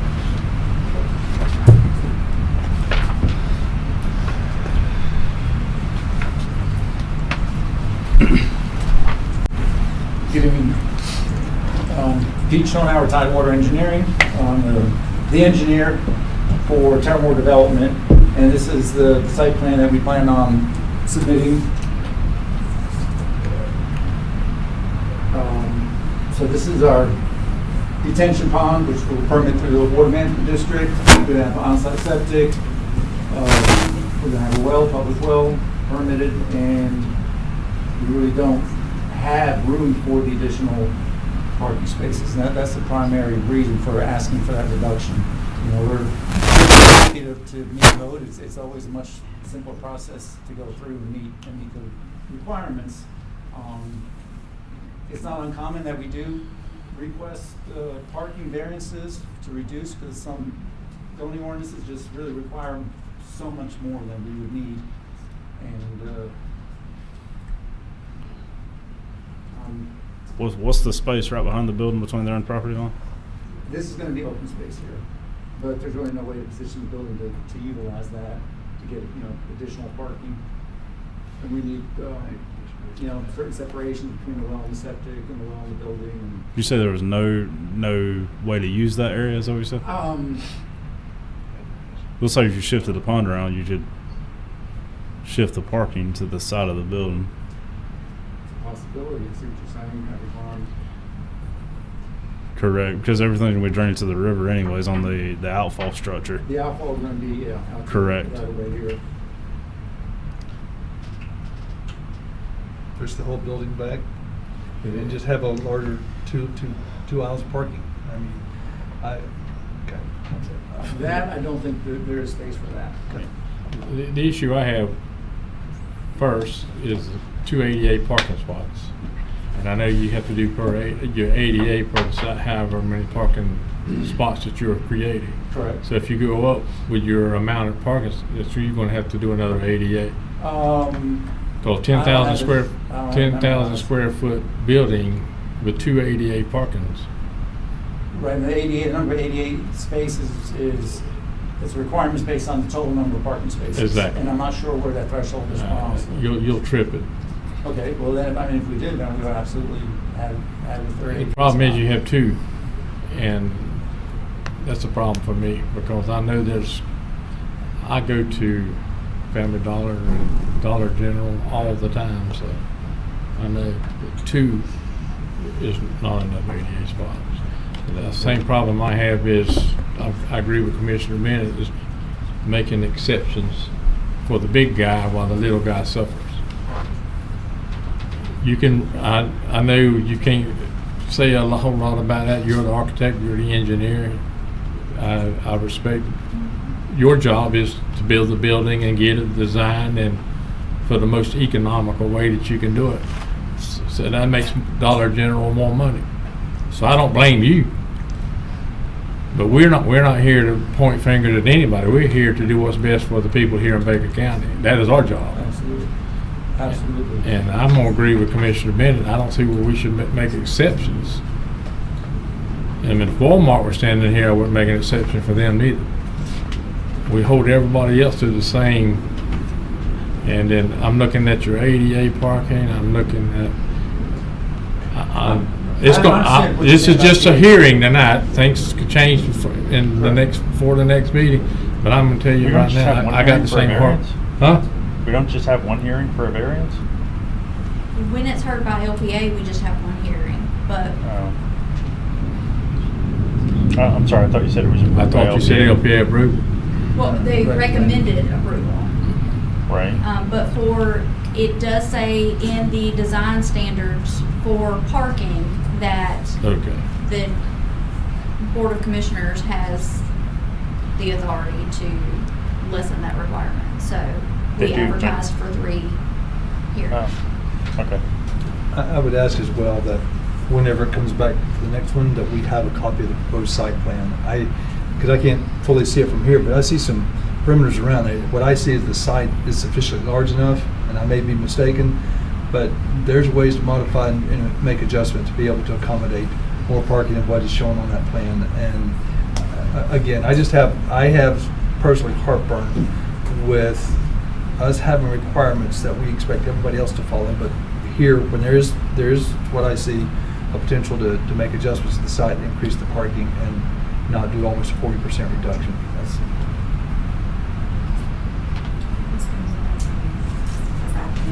Hi, my name is Courtney Williams. I'm General Counsel for Terramore Development, and I'm here on behalf of the applicant, Ms. Jones. We are located in Thomasville, Georgia, 165 Big Star Drive. We're a company of 35 folks, and it was our staff who did this parking study, not Big Dollar General. And we did conduct it in South Georgia at some of our stores. We had employees go and count cars. But in your parking study, the other similar site plans are stores in the Panhandle of Florida across here, or well, it's Perry and I believe Tallahassee and Pensacola, to show you that your county doesn't need more concrete than will accommodate 33 spaces. And the parking study does show that at max volume hours, only 17 spaces were used. And I certainly understand where you're coming from with a big box retailer having privileges, and that's certainly not what we as the developer are asking for. You have a variance and process in place for developers and community members to apply for when they don't need to utilize the parking spaces that are required by your code. And this business does not need 33 chunks of concrete. And my question back to you, commissioners, is what are your community members going to be missing if you grant this variance? I would submit to you that there's not a benefit to more concrete in your county than you need. And so we're just looking to provide another neighborhood retail option for you folks. And I would submit that the end user is somewhat irrelevant in this context, because it's just, we're looking at the dirt, the shape of the dirt, and the building that we're proposing to put on it. And I think that's the perspective that your LPA took in unanimously recommending approval. So we would respectfully ask that you would consider doing the same so that we can build this store in your community. I'm happy to take any questions you may have. Questions or comments? I had another additional question. At what square footage do we require fire suppression? It's occupancy. Yeah, it depends on the occupancy. So that's going to depend on the exact layout of the store. So with this one, without water or sewer, I mean, how at what point They could potentially have to have a tank or something? Have Yeah, that would be. And that was the reason for the variance in Glen, if I'm not mistaken, was to make room for something to do with the water suppression system, if I'm not mistaken. I could be misspeaking, but that would be really a fire marshal question for sure on what the requirements would be. Okay, let's say it goes into more than just square footage on that. There are no questions. Thank you for your time. Thank you. Any other questions or comments from the board? Any questions, comments, statements from anyone in the public? Okay, hearing none, move on. Okay, so the last two applications that we have are companion applications, so if it's okay with you, I'll present them together. Yes, ma'am. Okay, so these applications, are for ordinance number 2025-21, a small-scale land use amendment with a request of agriculture B to commercial, and ordinance number 2025-22, a rezoning with a request of agriculture 7.5 to commercial highway. These current requests are at your direction from our meeting a month ago. So when you originally saw these applications, they were for a request of industrial instead of commercial highway. So from taking your comments, we have amended the application and updated all of our information. This parcel is off of Nursery Boulevard. It's 7.33 acres.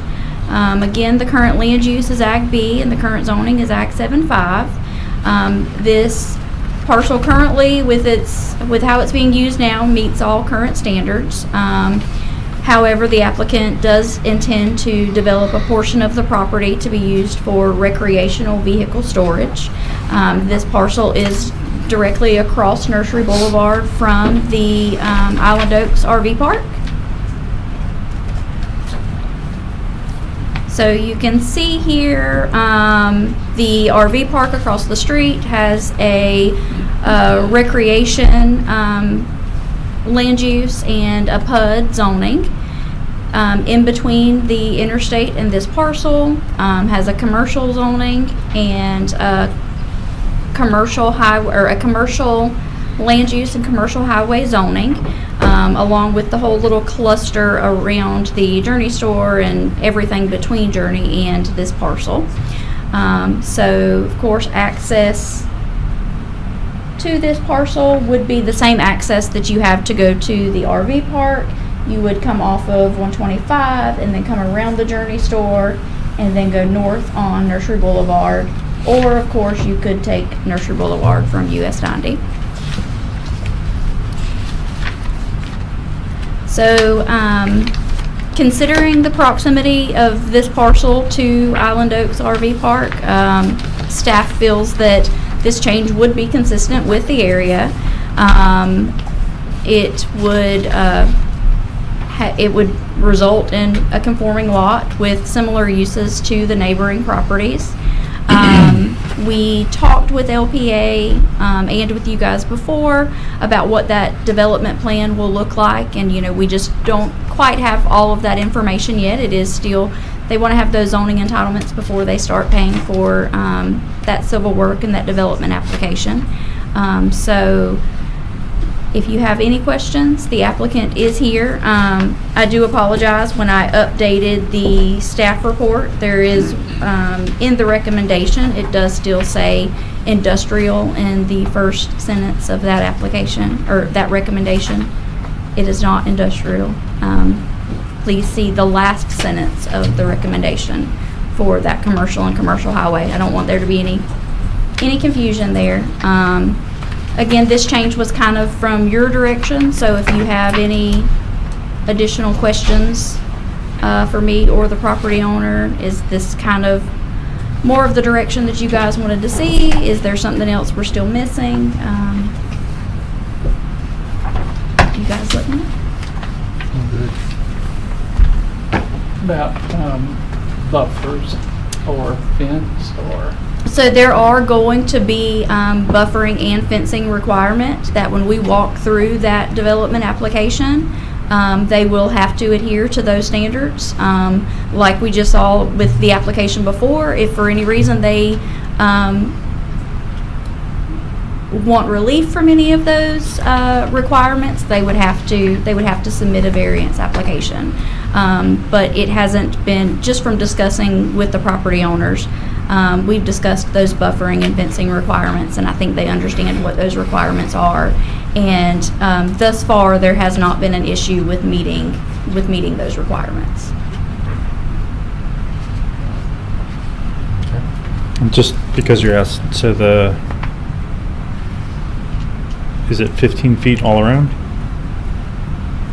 For a commercial highway? That's what it looks like. Highway, let me see.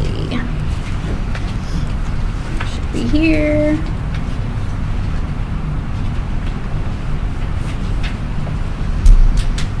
And there would also be screening in addition to fencing, yes. right? So it would be 15 foot, and then they would have some options with vegetation, fences, walls. There are some options there, but they would have to meet that.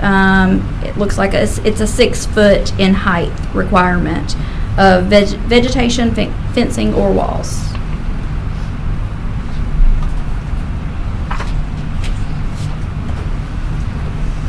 Any other questions?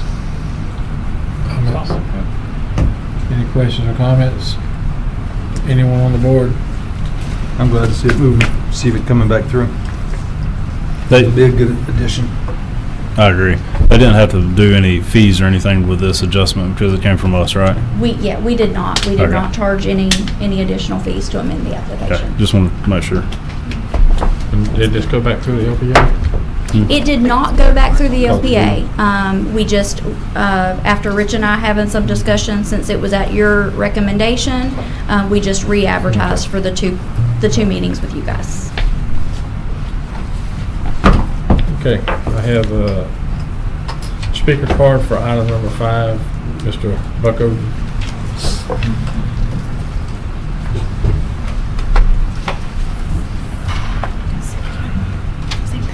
Me and Travis and Amy, I own land on both sides of this with the piece on the north side and piece on the south side. And we had conversations about this before, and the idea, since the RV park is over there, of offering a place to store RVs, of different variables. But I'm in favor of it, but I am also a homeowner on the north side of it that, we want to make sure the buffers and the fencing, you said 6 foot, but, something that compares to the RV park across the road. I agree with being able to do something like this for the RV park because they need some place to go. So I'm in favor of it, but I would like to caution on the side of, as a homeowner, of having some kind of buffer, up there, and I think they're fine with that too. There is a creek that runs through there, a ditch that runs through there all the way from 125 to who knows where, but anyway, and they have cleared. They've done a great job with the property, and I appreciate them doing that. But they just need to try to provide a little bit of, in case we get some stuff in there in that storage unit or that storage facility that is not conducive to the environment around there. We don't want a lot of junk or anything like that, and I don't believe that they'll allow that. So I think they got a good plan, but just safeguarding for the future. Put up some kind of buffer and stuff like that, and be aware of the environment. The class of the environment in that whole quadrant up there. There's, it's kind of high quality and stuff like that, and I believe that they are. I know them a little bit. I know that they're good people, and I appreciate them doing that. So, do you happen to know? You said the fence similar to what the RV resort has. Do you happen to know how big theirs is? Well, it's I think it's an 8-foot fence. Is it? Okay. Yeah, it's not 6 foot. I think it's 8 foot. And there's currently a fence down that side of, between my property and theirs, that's just a board fence. You know, it's only a 4-foot fence roughly, a board fence, but I would think something to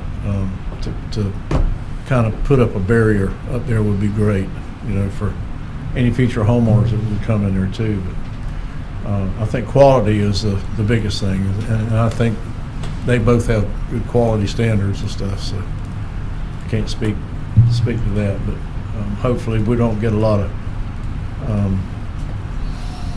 undesirables in there, you know, stuff like that. So, and I don't think we will. So it's a good thing. And the RV park needs, they're going to need stuff like that. And I know if I was, I would appreciate that. Thanks, sir. And just to kind of show you guys what Mr. Reed was talking about, so this parcel here, he owns, and there is a home on that parcel. So that's it's the one to the north that has the home on it now. And the south, right? Yeah, he owns to the south as well, but that's vacant. commercial. Right, There's no structure. Yeah. No structures. And there is kind of a creek or a ditch, I don't call it a ditch, but I mean, it's more of a, and it needs to be kept, Right. you know, kept fluid there. So. I'm sorry, that ditch runs where? Through which? It runs from basically the northeast corner of that square Mm-hmm. down through about maybe 100 feet or so. What's that? How far is that ditch running? How far is that ditch running?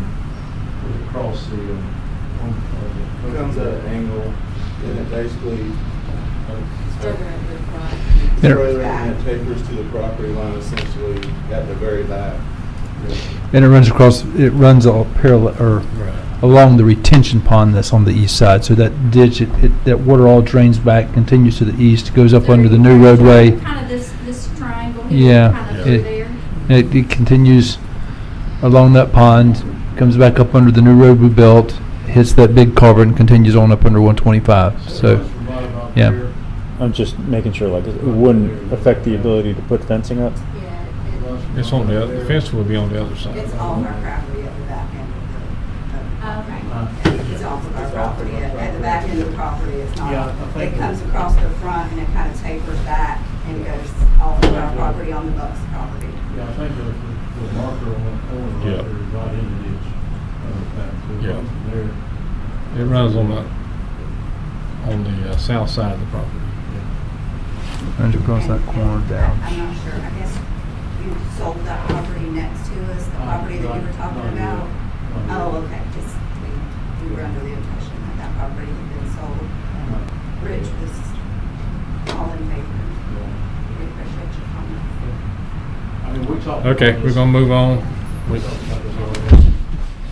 I have a board meeting to run, so everybody's happy, so we're gonna move into our next, I have Miss Laura Dietrich, speaker phone.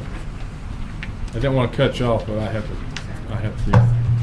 Hello, Commissioners. Laura Dietrich, Half Associates, 9995 Gate Parkway North, Jacksonville, Florida, 32246. Just briefly to touch upon the code requirements with regards to incomparable buffers, given that this would be approved for CH adjacent to Ag 75, so it's an 80% requirement of the combined buffers, which would be resulting in a 45-foot setback on the north side of their property, given that single-family Ag 75 is on the north side.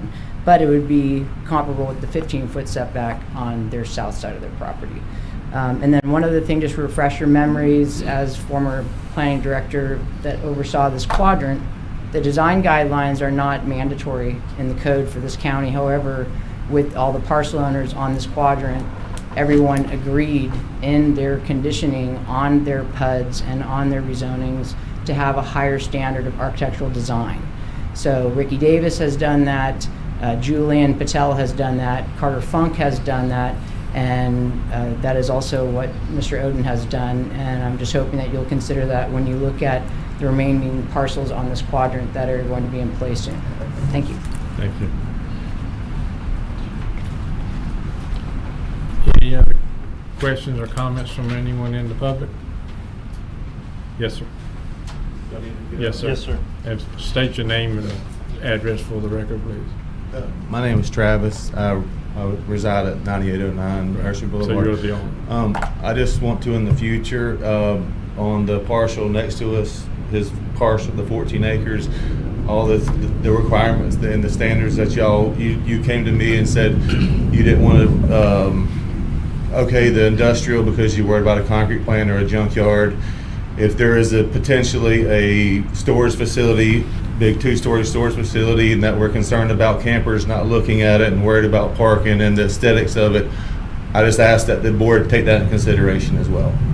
So that's all I'm asking. Is I understand we got to abide by every standard and the a buffer, and I get all that, but I just want the board in the future, if there is another facility coming next to us, that they take that in consideration as well.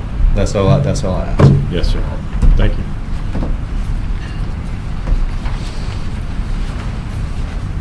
Any other questions or comments from anyone in the public? All right. All right, that's all I Thank have for y'all. you this evening. That ends our public meeting, and we're going to go back in our regular scheduled meeting. If you'd like to leave, you're welcome to.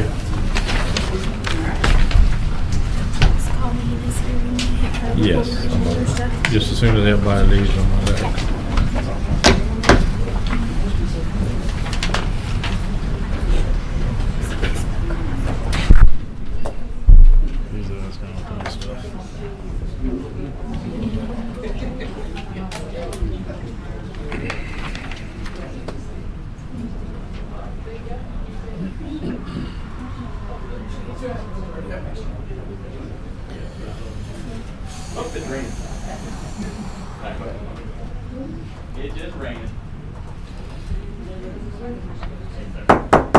We'll go back to our regular meeting. I got a speaker card. I'm gonna go ahead and let public comment. Ms. Colleen.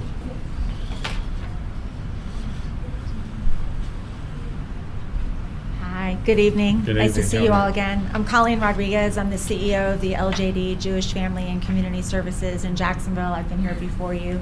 I know that Officer Smith got called up before I got here, and so I just wanted to add a few additional points to what he spoke about. So I know he talked to you about the dollars that have been brought into Baker County since January. We're excited about that, but I really wanted to kind of just explain a little bit about how that plays out. So we are actively working with both families from the storm and families that are homeless that many of you have referred to us. Those dollars are really going to allow us, so 7 of the 10 families that have been referred to us are housed. 3 are in a hotel and pending housing. So we're actually moving them from homelessness into permanent housing. And so on Monday, our domestic violence person's going to start. We already have 5 child welfare cases that are delayed in the court system because of domestic violence that are going to be served starting Monday. We have some financial assistance dollars, not many, but a few that are coming in that are going to assist us. And then we did get the allocation from the state for mental health, psychiatric, and mental health services, and we're going to start a new partnership with Fraser Hospital that also has pending referrals for us. So I know it's wonderful to hear the dollars, and the dollars are important, but they're actually impacting direct families in your community that we are serving every day. On top of that, we're of course feeding them, and it looks like our food pantry will get to be open and started hopefully in the fall. So some traction, not just dollars, but some movement. The second thing I would say to you is I appreciate the referrals that you all have called directly to us, and people have called us after they've called you. I want to give you a little bit of context around that as well, because I know we've gotten some follow-up calls. We do not give money directly to clients. We're going to pay their rent, we're going to give them food, we're going to pay their utility bill, we're going to give them job opportunities that we've called and vetted out for them, but we are not going to pay someone's rent and mortgage and utilities forever. They have to be actively seeking employment. They have to be actively looking for housing. And so sometimes they get a referral and then we pay their rent for a few months, and then that gets comfortable, and then when we say, you know what, we're not paying for your phone anymore, we're not paying for your hotel anymore, you've trashed your hotel, you've been arrested, some things have happened, then they want to call you back and say, Jewish Family's not helping you anymore. And I just want to let you know that we have a very succinct criteria, and I am more than happy if you want to call me back and say, I know I referred XYZ to you, and I can kind of explain where you are. We're working closely with the sheriff's office, but we're not just going to give money out to people. And so I just want to make sure that you're aware that anyone you refer for sure is our priority list, and we are working with them and meeting with them. And when they call you back, there might need to be some verification of services there. And then just last but not least, that we are here. Our food pantry hopefully will open in the fall, and the school system has offered us free space. And so we'll be at the Keller Center with a food pantry, and we'll continue to hopefully expand our financial assistance. And so we're here, we're active, and things are happening, and I can't thank the Sheriff's Department enough. I think our partnership is great. I know Officer Smith has given you updates about our storm recovery work, and so we have staff in place that are hired, ready to go, some mental health staff ready to go. And so as I've been before you, I want to let you know we're not just here talking to you, that the action is really taking place, and we've got people boots on the ground in Baker County. Is there any questions for me? Yes, sir. I don't have any questions, but I do want to say one, thank you for what you're doing. And I would categorize it a little bit differently.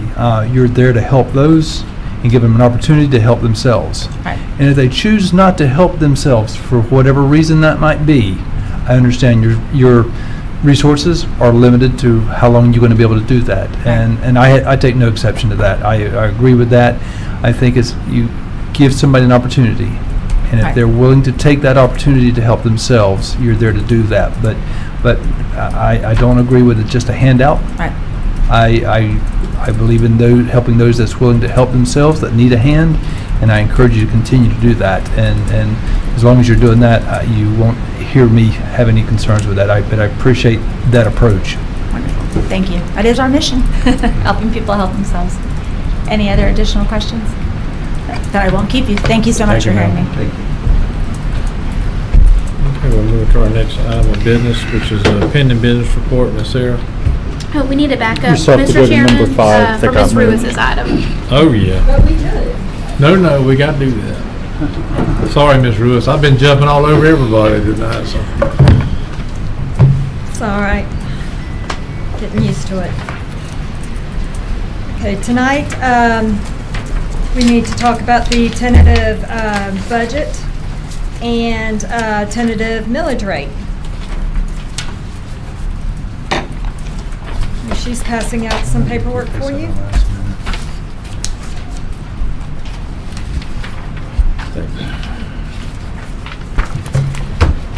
Tonight, when we go over the tentative budget, I would believe, let's go over that first, because I believe that would coincide with you voting on a tentative millage. The tentative millage will be advertised on the property appraiser's trim notice that is sent out to all the citizens.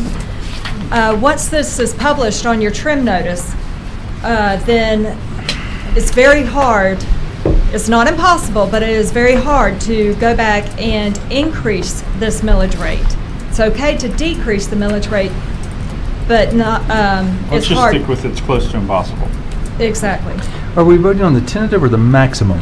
It's max millage, so you set the highest it can go through. Next approval will be tentative, and then you'll have final. Right, but this one, so are we today voting on the maximum millage rate or a Yes. tentative millage rate? No, It's you're the setting maximum. you're setting the ceiling for how The high ceiling. millage you Okay, go through this that's what I- process. okay, that's what I want to be clear on. That's where we're at. Okay. So I just want to make sure we're all in agreeance and understanding of the purpose tonight. Then we're going to go into the tentative budget, because that will We're just drop. talking about. There's no approvals tonight, I'm sorry? which we're just talking about. Yes, but what they agree on tonight for the millage, I have to give to the property appraiser and report to trim, so we can advertise it on our trim notices. And that's what'll be used to bring forward the budget that'll be for tentative millage and tentative budget. So that's why it's an action item tonight, because you got to, today's the last, or this is the. You have to give a, We We gotta max give to the millage property. rate tonight. Yeah. You're setting the Max ceiling. millage rate, tentative budget. So we need to review that. Consider it. But you're really, your vote's just on the max millage. Yes, and Correct. again, we could go lower later. but this is what is advertised to your citizens. Okay? Okay. I'm glad y'all are as confused as I am. All right, so on your budget that I'm proposing tonight, as you well know, but I know I have 2 new commissioners. Typically about this time frame, state does not give us all of our revenues. They're still working out their budget process and their closing year end. I am here to tell you that right now I do not have the communication service tax. I do not have the constitutional fuel tax, the county fuel tax. I do not have the local options fuel tax, the 9-cent fuel tax, or the taxable sales for transient rentals. So there's several things that I do not have yet. What I do typically in historical is I take a trend for the past 3 years and do an average, okay? I have seen it decrease. Like last year, we saw several of these revenues decrease, and some have increased, okay? It's not by a large margin. They're very low margins, okay? But I just want to give you that notice. So the handout that I have for you it has preliminary budget presentation at the top. It has presented on July 15th. These are all of our funds. This is your income and your expenses, and then the differences out to the side. You're pretty much all the ones that have 0 have been running consistent for many years. If not, we still get reimbursed. I cannot expend anything over the revenues. For instance, your number 12, 112, 113, 114, 115, any monies that are collected from the outside sources, entities, is what is expended out and sent off to other entities. Basically, the BOCC is just a pass-through, okay? Anything I collect, I have to send out. I can't send out more and cannot send out less, okay? We're just a pass-through, and that's why most of those are zeros. Okay, now, you will see, like on 123 fund is your Shoals Park. That means that the county manager and I have sat with the director and we worked out a plan to make everything in line with the revenues we expect to come in. Okay, so that's why it is 0. Can it fluctuate? Yes, it can, all the way up to September. So with that being said, the SHIP fund, we already know we're only getting $350,000 from the state. So we won't spend over that. The Shoals, like I said, we talked about. The boating improvement is always adjustable as needed. Your court innovations that's $240,000 that cash roll over. So that's what they can spend in the courts. They typically don't. Your paramedicine grant, you've already met on this earlier this year to know what you're going to spend. Title III, that's a given. You can't spend any more than that.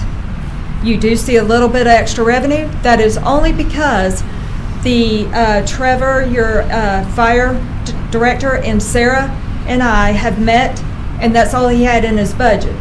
But he can go back if we close the year end with $160,000 or a little bit more. He can go and add a couple of things to that. But with this fund, we do have to spend it all.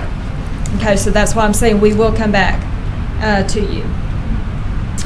Your road paving, right now, that is what your current contracts are as of today, is $6,205,000. So that's what your current contracts are. That's what we spend. If they come back to you and ask for more approvals or grants, then we can increase that with a budget amendment. The ones I've touched are pretty much the routine and kind of simpler funds. The more unique and the more complex funds are the ones pretty much with the outages. Okay? For instance, solid waste.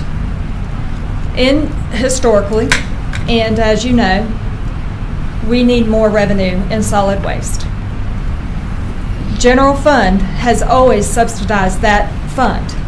I have left that subsidization out so you can see what we'll need to pull in general revenue.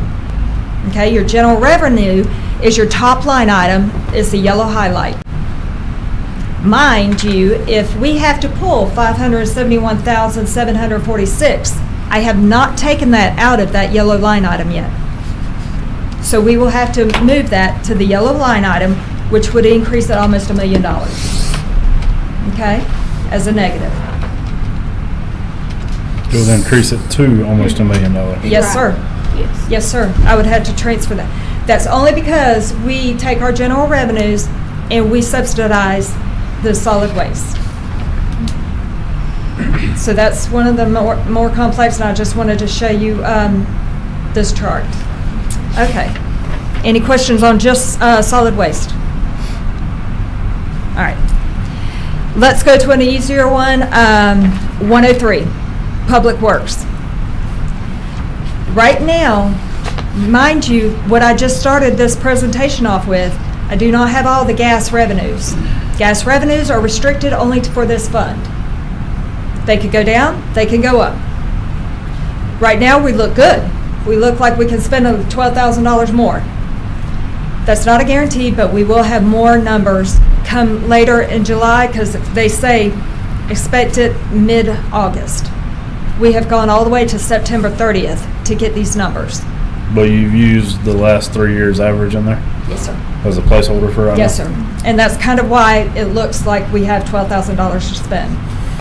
I do not expect it to go any less, and I don't expect to go any more, or a high fluctuation. The next one is fine and forfeiture. Fine and forfeiture is basically what we spend at the sheriff's office. We spend to our medical examiner. We have your 911 grants. We have your JAG grants. Those type of grants, you are the middleman, okay? The sheriff's office comes to you and says, hey, I'm going to come out for this grant. They get accepted, the money comes through us, and then I issue it to them. Again, whatever monies I get, I spend. I cannot spend any more. So again, I used a 3-year average and put that in there. We always come to y'all with budget amendments at the year end to, if they come to you with more grants or they come to you with less, and we reconcile that at line item. So right now, it looks like they need $112. If we need to have more money at the sheriff's office, it's only because of their operations at that location. It's not because of the grants. Okay? It's only because of their operations, law enforcement, their dispatch, their court facility law enforcement, and corrections. Last year, we gave a little bit of spike to the corrections for the management fee or for their operations, and we gave a raise. They asked for a little bit more this year, but I just wanted to let you know about that. Typically, what we do, historically, is we get our ad valorem amount. Say it's, I'm going to use easy figures. Say it's just very low, $10,000, okay? Let's just do easy. We get ad valorem revenue for $10,000. If the sheriff asks for $8,000 for his operations, nothing to do with grants, then we typically fund that right off the bat with $8,000. And then the rest goes to general revenue. Okay? That has been historic. While we are on that subject, if you go to the next page, well, I don't think she handed out. You missing something, Cheryl? Yeah, on the bottom, it says as far as the millage and what is being used. Because at this time, 92% is used of ad valorem to facilitate our sheriff's office operations. Was that a different sheet, Cheryl, or is it just cut off Yeah, the bottom of your it's- spreadsheet? it's cut off. Okay. You said 92%? Yes. And I've got so many papers here just in case. There it is. It's actually a little more than that. I think I got a couple of these for y'all. Okay, thank you, ma'am. At the very bottom. I don't know yet. A couple extras. At the very bottom, it has his operations at 80%.5, but then you got the corrections, BCCMC at 37.5. Kayla's running a couple extra copies too. That's kind of been running the scenario.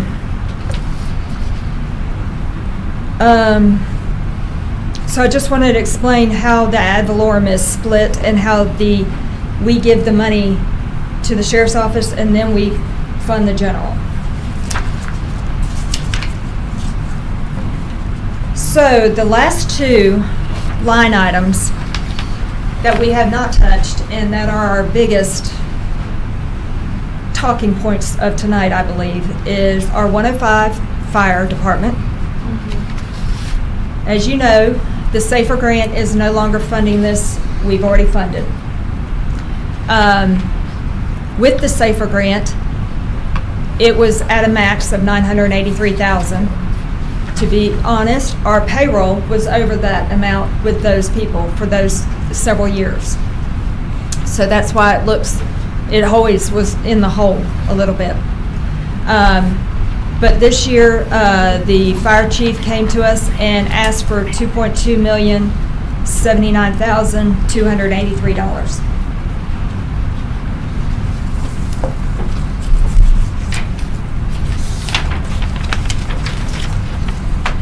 We did speak that this is a running and working in progress budget plan. We are going to present the whole thing to you August 5th. But in the meantime,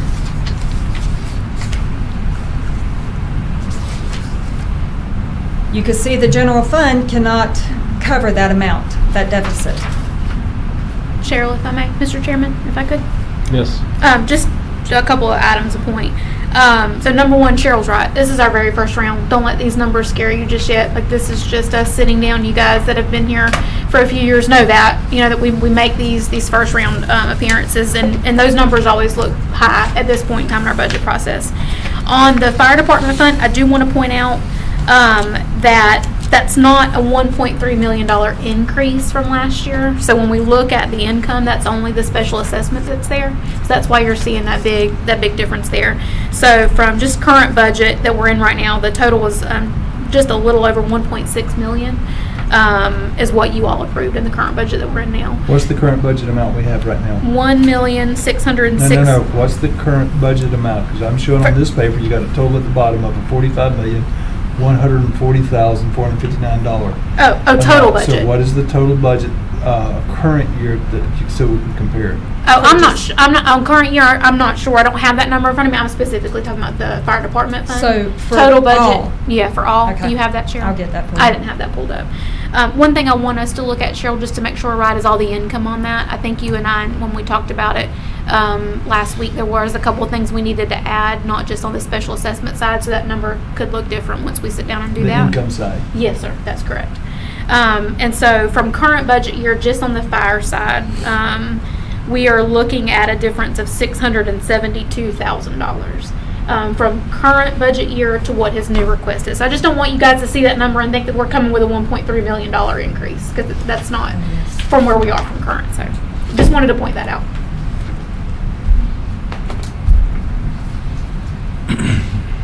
How much you say? From our current, which keep in mind, this does include a high calculation on insurances because we were getting final numbers. We hope by the end of the day today. I haven't seen an email come through on that yet, but so we're budgeting high. We normally do a 15% increase. That's a big cost for us. So increase from current budget year to our first round of budget review is $672,549. Okay. For the fire department only? Yes, sir. Yes, sir. Like I said, I just didn't want you to see that big number and think that that was all just a budgetary increase. And so we'll continue to look at that, especially on the revenue side. You think the revenue size is low? I think it is, yes, sir. Not tremendously low, but I do believe it's low. Well, it's not tremendously low. A couple 100,000. Well, I know there's some grants in there, and we need to make sure that we're accounting for those. So, let's sit down and look at what she's actually got in there before I want to give you anything firm on that. But Well, I got yeah. assessments, the proposed assessments that we were given Right. of 969,327. Yeah, so on the assessment side, it's still a little low, but then of course we've got some other things to consider as well. And like I said, we normally budgeted 327,927 for Safer Grant. And then he's got additional grants that he has requested. We haven't received money, and we don't have them added in here. Yeah, okay.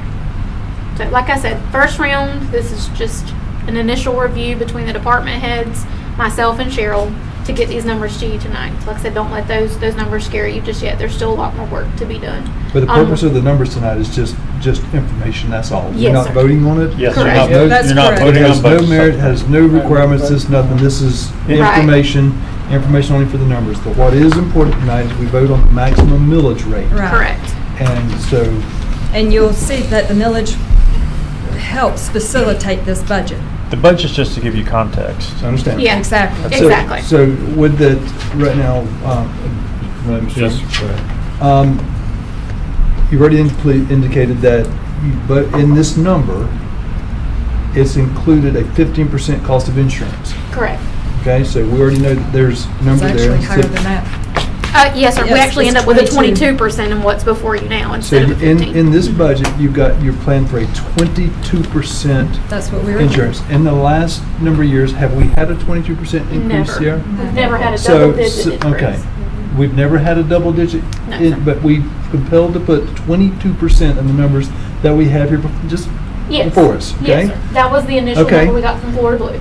What do we have for pay raises for employees in here? What percentage? 5% Okay. speculation. Again, we jump to the high, and this is where I have some frustration when it comes before us tonight. As the very first draft, we put out super high expenses and minimal revenues to put forth the board that we got a $2.4 million shortfall.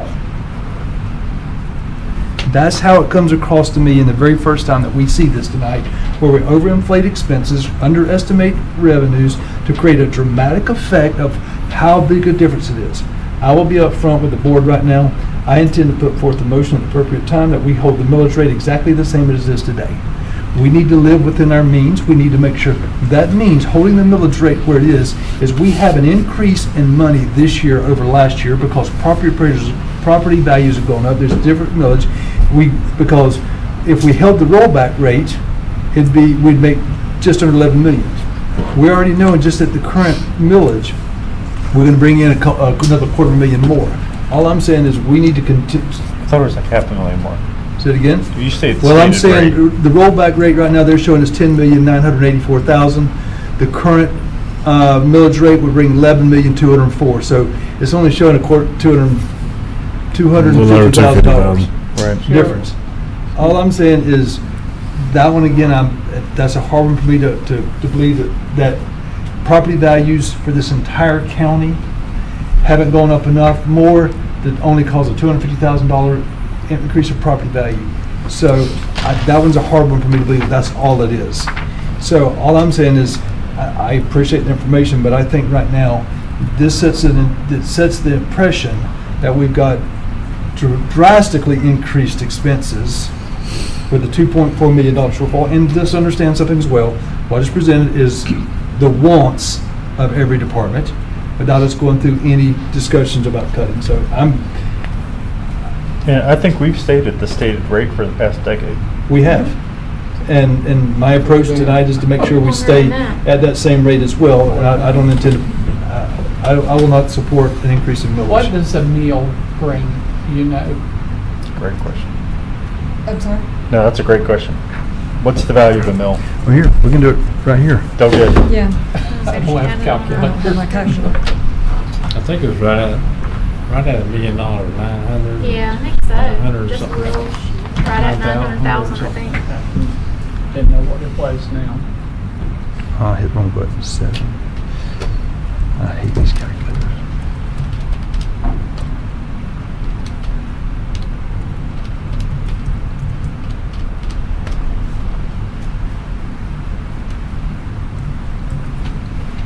roughly 1.5 million. What? About 1.5 million. Just a hair over 1,541,000. 1.5 million. 1,541,000 per mil.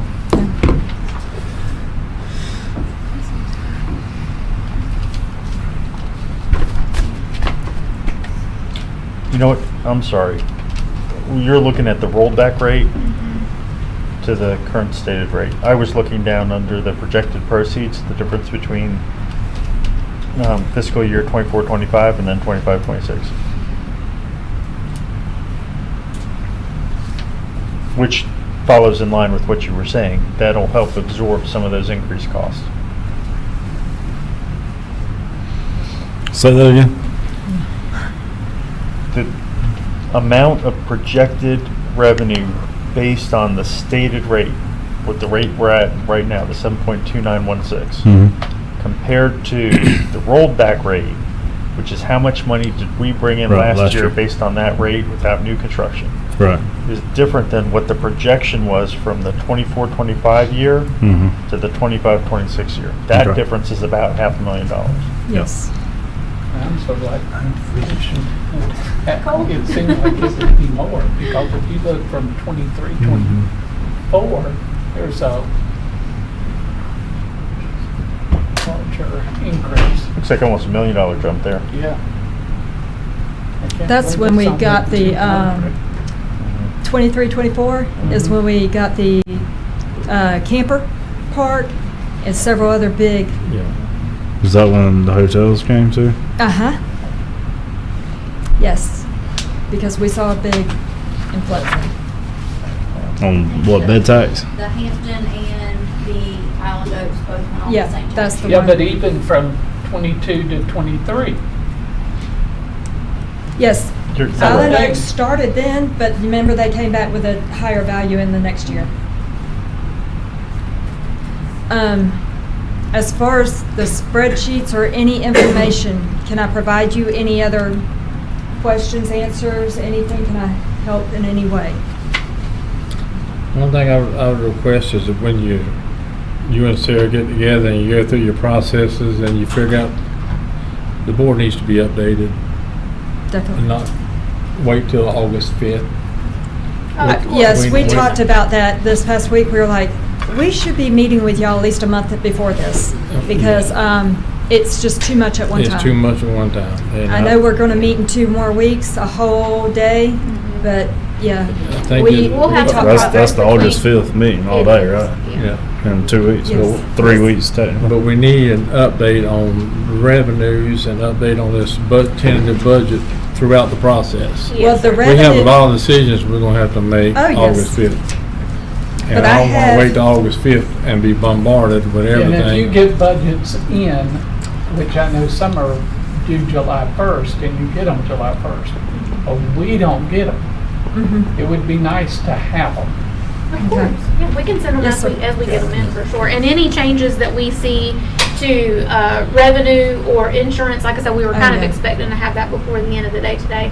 We certainly can send that stuff to you guys immediately upon what that looks like. well, a lot of the state revenues did not come in until 7/1, and then they changed it 7/7, and they will probably consistently change. They typically do. Now, the other thing I do not have is the tax collector budget. They're not due until next month. And I do not have the elected officials' pay raises and pay evaluations. They can come September, they can come October.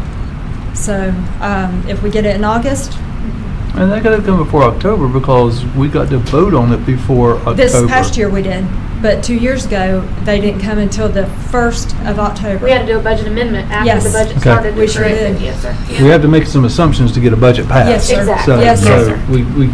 so there's going to be some assumptions made if we don't have it to move on. Yes, sir. But, and then if it's wrong, then we have to come back and deal with an amendment. Right, and that's why I wanted to tell you that I do try to do a little historical trend and try to get some kind of number, some kind of assumption. And those numbers are in Yes, this sir. right here, Yes, sir. which is, I mean, looking at it here, I mean, the 2.4 million. That's, I mean, obviously that jumps out, Oh, yeah. and just Well, and that goes back to my comments and kind of what Commissioner Bennett was saying. we want to make sure you guys are aware, these are inflated numbers. We know that. Like, this is first round. Like, don't let that scare you, because we know, like I said, these are some of those numbers that we know from the start. We budget high until we can go back and correct those. So, like I said, that was really my comments to Commissioner Bennett's effect is you're absolutely right. These are inflated, and we want to make sure you guys recognize that. If this is first round, there's still a lot of work to be done with these numbers before we're comfortable with the presentation. We actually just finished these up late Friday afternoon. So Cheryl and I saw every county department in one full day last week, and then a half a day following on Thursday, and a half a day on Friday. So this has been a very quick Let me ask you a question review. on the budget you have here. Does it include everyone's budget except for the ones we hadn't got yet? Completely what they asked for? Yes, Like sir. the sheriff's department? Yes, sir. Yes, sir. Okay. Yes, sir.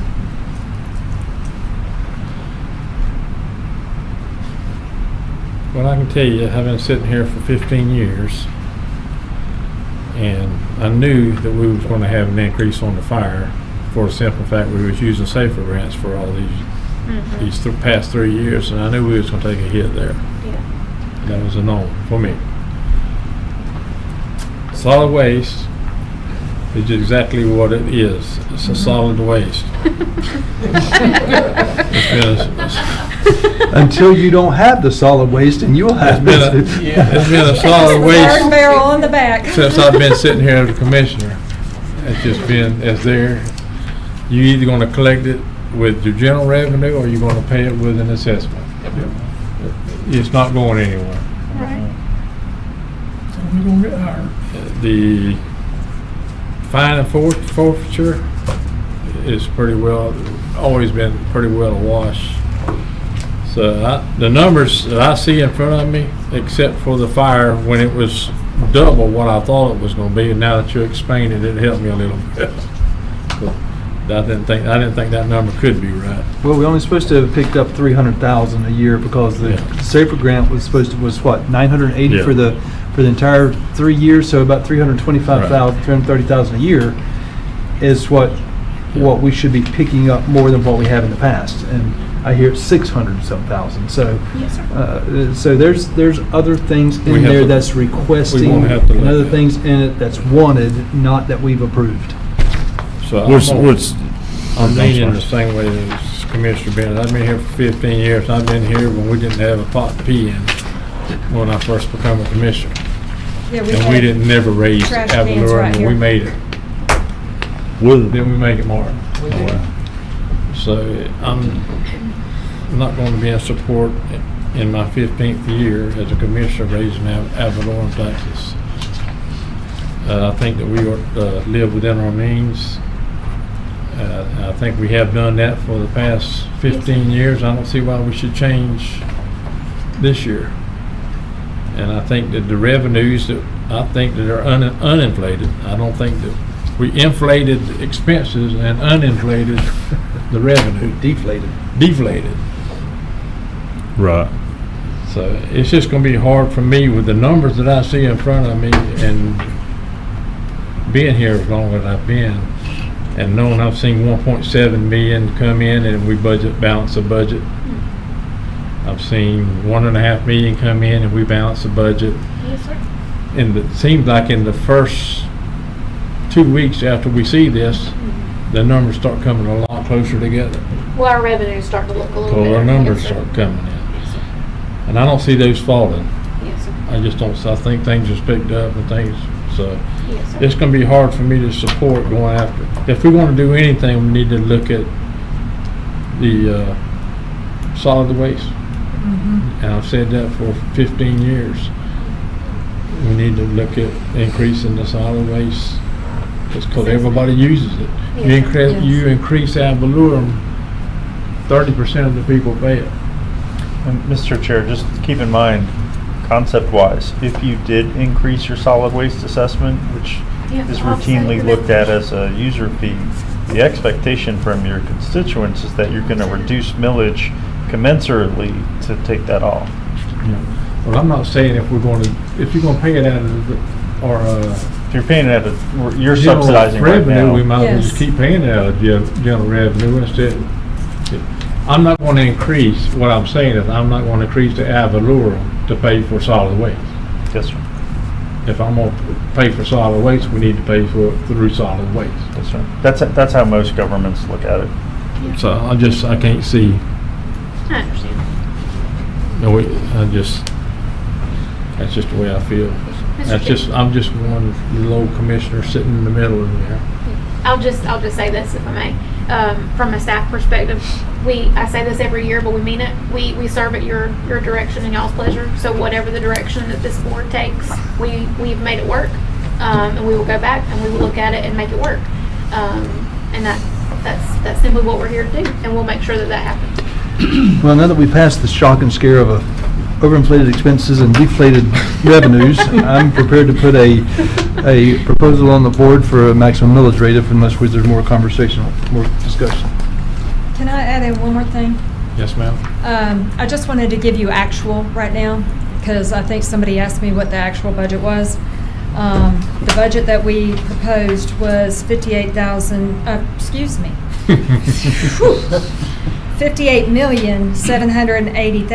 $58,780,866. Wait, Now, what are you giving us? Total budget. Total budget, current total budget. Now, 20% or 20 million of that was DOT road paving. That's no longer, as you can see, it's only 6 million. Okay? Also, back when we did this, it was ARPA and CARES was in there. That's no longer.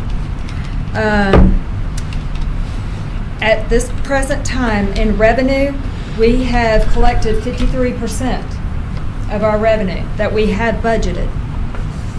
We have spent 61.9% of our budget. So I just wanted to throw out those numbers as well. So, which raises a good point, because we're 75% through the year. And so are we tracking now?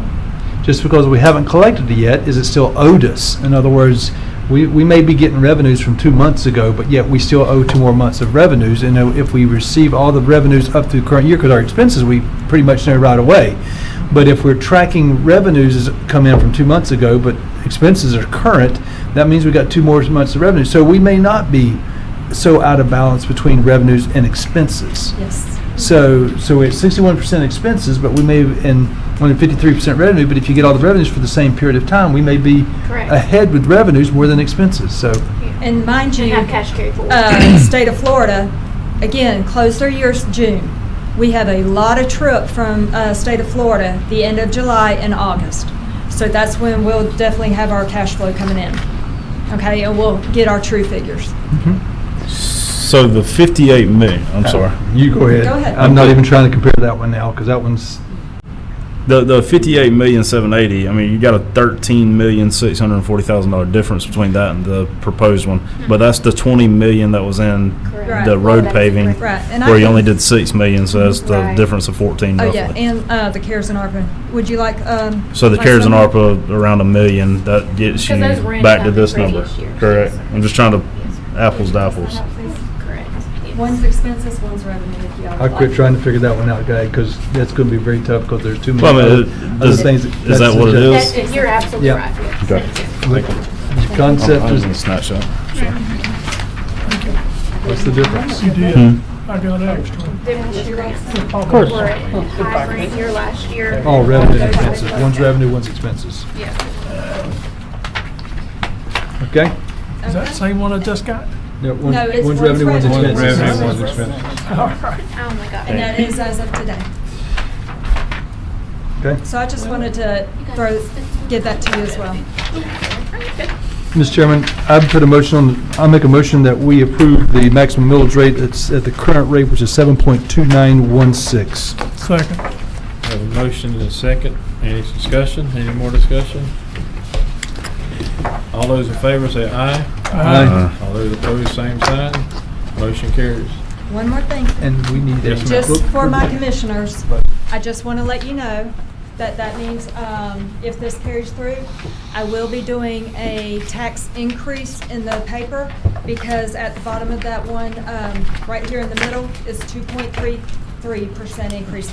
So don't get nervous when your constituents call They you are- and say, you increased it. They always do. Just to be clear, so it makes sense, if we approve anything except the rollback rate, which is a lower millage rate, anything less than what's a rollback rate is considered a millage Tax increase. increase. In Tax fact, increase. though, we haven't changed the millage rate. It's no different, we didn't change the sales tax rate, just because something got more expensive, you paid more sales tax, we didn't change the rate. However, it does show that it's an increase, because we collect more revenue. Thanks for the information, we knew that. Thank you. I want We've to been make sure looking forward everybody. to the notebooks. No, this year we don't get notebooks, guys. We don't get That's the notebooks. other thing, is we're going electronic. Oh, my word. No. Send me the spreadsheets. Oh, I will. Finalized spreadsheets for each one. We have so an that we IT can- director that's going to set up we did before, that'll set it up and y'all have links and you can just go through it. You know how good I am with electronics? I'm not very good. He Yeah. might be sitting up here with me. One of the things that we like about that also is it'll be displayed, and so people that are watching the meeting, you know, in years past, we've had complaints that people, they don't know what we're looking at while we're talking about it. So I now don't they'll even be- know what I'm looking at. be able to address that issue. Well, I definitely want electronic spreadsheets so that I can open, so I can make my comments and notes on them as I go through and reference them. Of course. We're going high-tech redneck.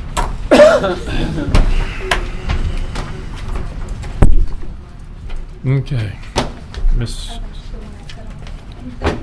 you have anything else for us? No, sir, I will submit this to the property appraiser for our term notices. Thank you, ma'am. Thank you. Can I move on now? Yes, sir, please do. Prior business, pending business report, Miss Sarah. Yes, sir. I'm going to go through this quickly, just for the sake of time. I know it's been a long day for everyone, so stop me if I go too fast. COA bus wash, all submittals have been made as far as closing that grant out and getting reimbursement. We have not gotten that back from DOT yet, but we do not anticipate any issues. Moving down into St. Mary's Cove Boat Ramp Grant Phase 2. So hoping that we will have a set of plans on that very soon. I know that they have been working on it. Our engineers have been working on it. I have not seen any plans yet, but as soon as I have that, we will have that before you all. Again, this is on the design and engineering permitting only, no construction, for a restroom facility at the boat ramp and some lighting as well to go with that. So we'll continue to work on that one. COA Senior Life Enrichment Center. Again, this is one that's in project closeout. All of our documentation has been submitted to the state. We have not heard any feedback so far as any concerns. They did have a couple of questions when we did our submittals. We clarified that really quickly, and it's moving its way through the state reimbursement process now as we speak.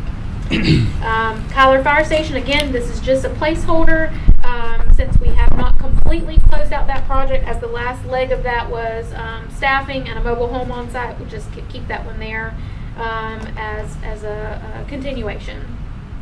NAB Sports Complex, I have reached out to our group to see if we could get a follow-up meeting next week. I'm still waiting to hear back on some cost estimates, and I have not received those yet. So just to keep the project moving, I'd like all of us that are kind of working on that team to get back in the room together and see what's going on. And if there's anything we can do to keep that project moving at a quicker pace. So hopefully at our next commission meeting, I can provide you all a good update with that. Courthouse generator appropriation project. Again, this contract has been awarded and we are awaiting for the equipment to be installed. Again, long lead time on that one. We've talked about it for several commission meetings now. No concerns. It's just it's going to take some time to get that generator in. The Sanderson Center. I actually met with Mr. Doug Moore this morning. He stopped by to see me. He's got some cost estimates and hopefully some sponsorships and some community involvement that might help offset those costs. I made the commitment to him that we would bring that before you all on August 5th to discuss.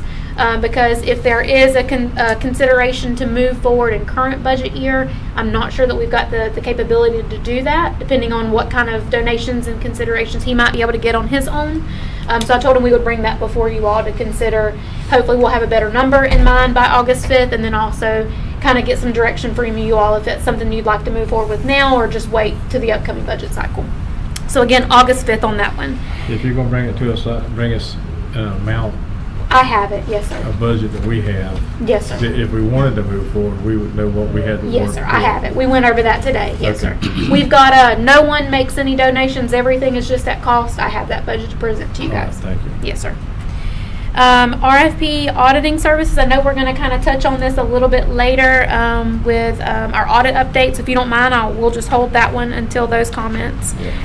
And then the Taylor Park equipment installation, we did add that. I realize our spreadsheet got a little funky, so we'll look at trying to get that so Yeah, it doesn't trying to read make this. your font so small. But that was approved back on the first meeting in July. We have given authorization to the vendor BYO, and their start date is the second week of August, and they expect it only to be a few days, 3 or 4 depending on weather, for installation. Again, that is the complete purchase of equipment, installation, ground cover, the whole turnkey project, so we won't have to worry about any of that on our own.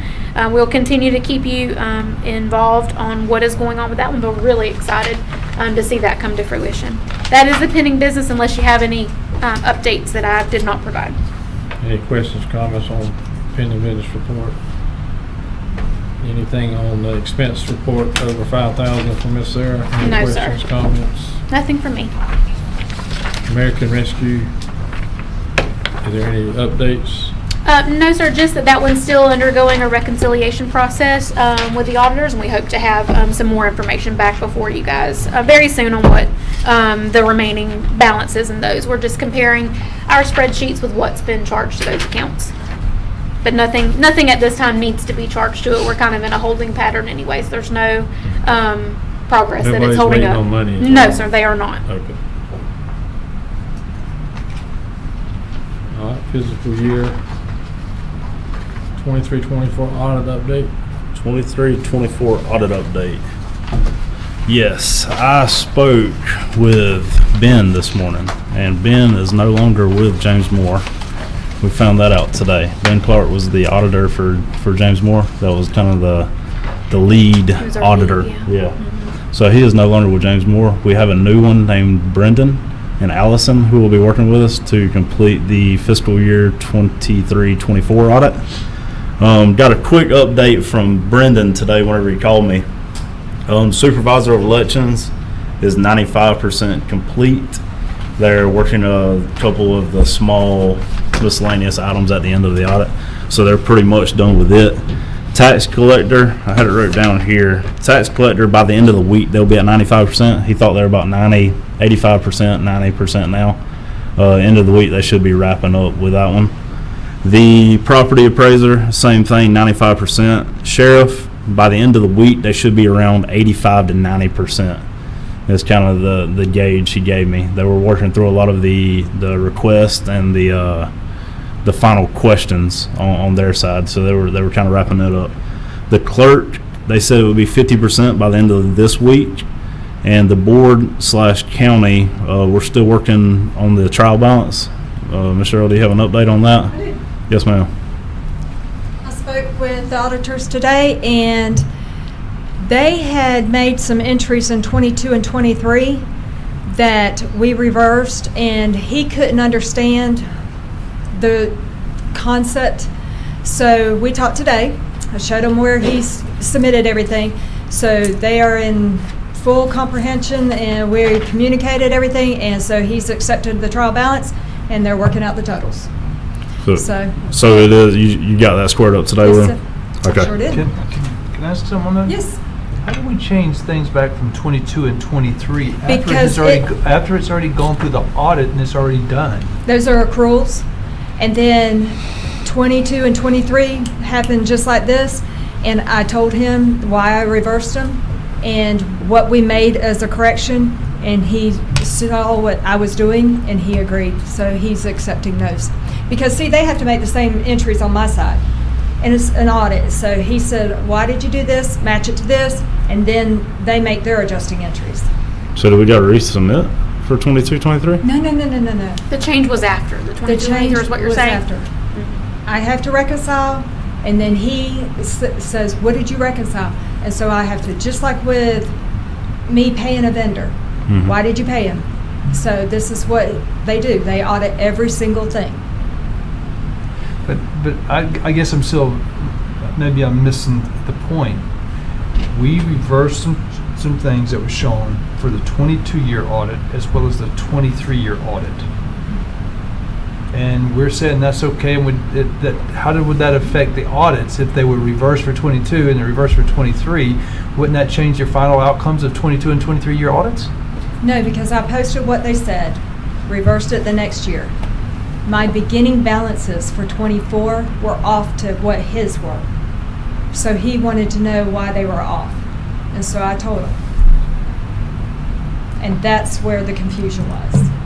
His wasn't lining up because he ended 23, 24 at a certain amount. Right. And but you then- went back in our books and changed it in the previous year. Right, to the actual, and then because those were accruals, you reverse the accruals, post the actual. And so he asked what my beginning balance consisted of, and I showed him the entries, and he says, I got it. And I submitted all that today. Back to James Moore. Yes. Will this be reviewed as part of the current audit to make sure they Yes. comment on it? Because if it's not He's- matching last year, then they need to comment on what's different. The beginning balance of 24 audit did not balance to theirs because of those entries. So we are still in 24s. But you messed with 23. You did the Yeah, you actuals in reversed 23, so 23's accrual it changed and the posted actual. did it change the audited financials that we sent to JLAC? No, you can't trust those afterwards. You end $8,000 Mm-hmm. because that's what he said he accrued. But time I get to the actual, you reverse 8,000 and you post 9,000 actual. My beginning balances did not match his beginning balances because he ended on 8, I ended on 9. He asked why. Show proof. I show proof. How did we end on different ones? Because I reverse accruals. His was an estimate, yours was an actual number, is what Yes. you're saying. And you post actual. Okay, that's what I was just confused on, how we went back to 22, 23, because they should have been locked down at that point, correct? Once they got audited? Okay, I didn't go back. You do it in current year. Okay, so you did Okay, it in so 23. your starting balance was You did it in different. 23, So, 24. for instance, the state appropriations grant, Mm-hmm. we're getting $750,000. Mhm. That is an accrual. Until I get $150,000, then you take off and you post actual. And then you post actual to the next deposit or to the next expense.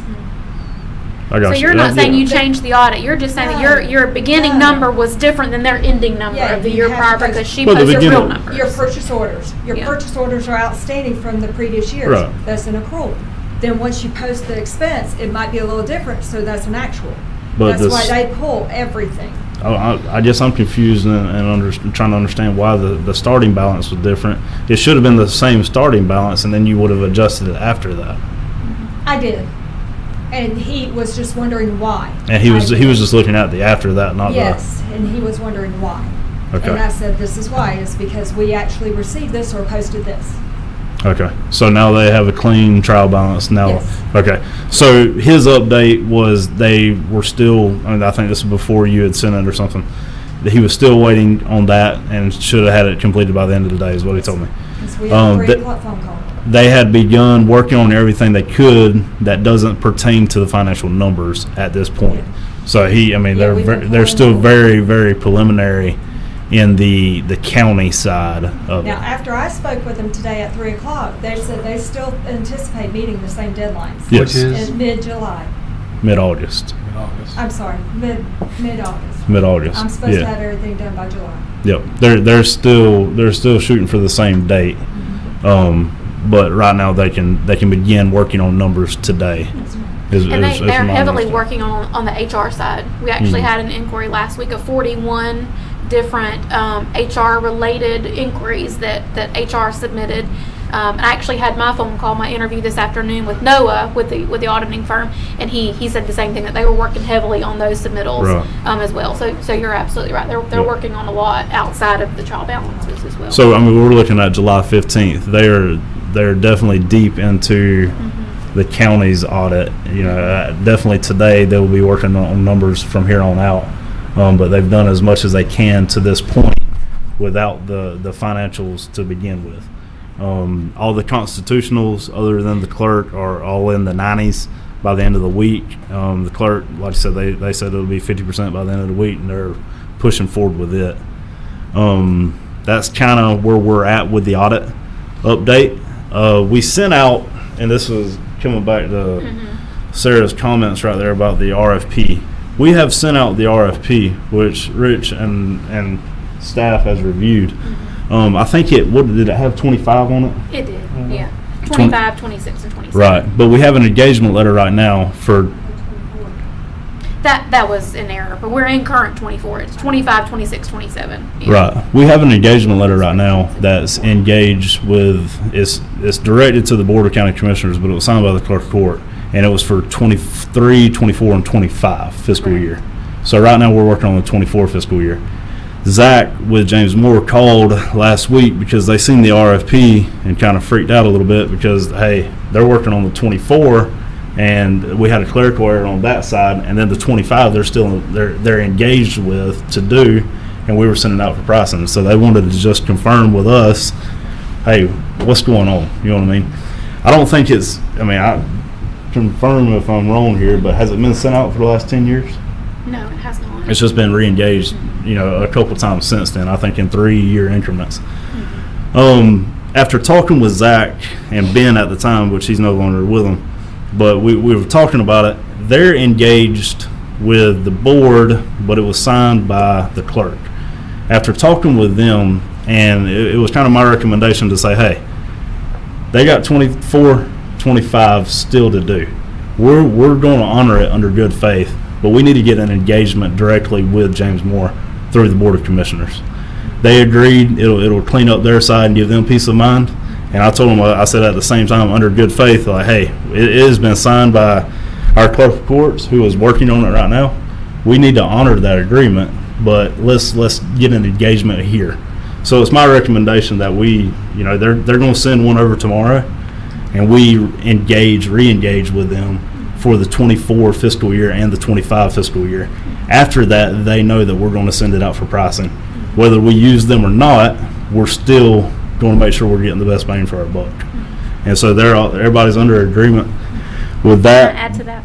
If that is the board's direction, what staff can do is actually just enter an addendum to our current RFP to extend the year to not include 25, to allow James Moore to do the upcoming budget, and make the changes to the fiscal year 26, 27, and 28, and continue to move forward with that RFP process. There's no problem in having that engagement done in advance and knowing if we're still with James Moore or we engage with a new company, because we know that audit process is going to start very soon. Right. So if it's the direction of the board to honor that engagement letter and allow James Moore to work that last year that was previously agreed upon, we would recommend keeping the RFP active and making that amendment to it to make it, like I said, reflect 26, 27, and 28.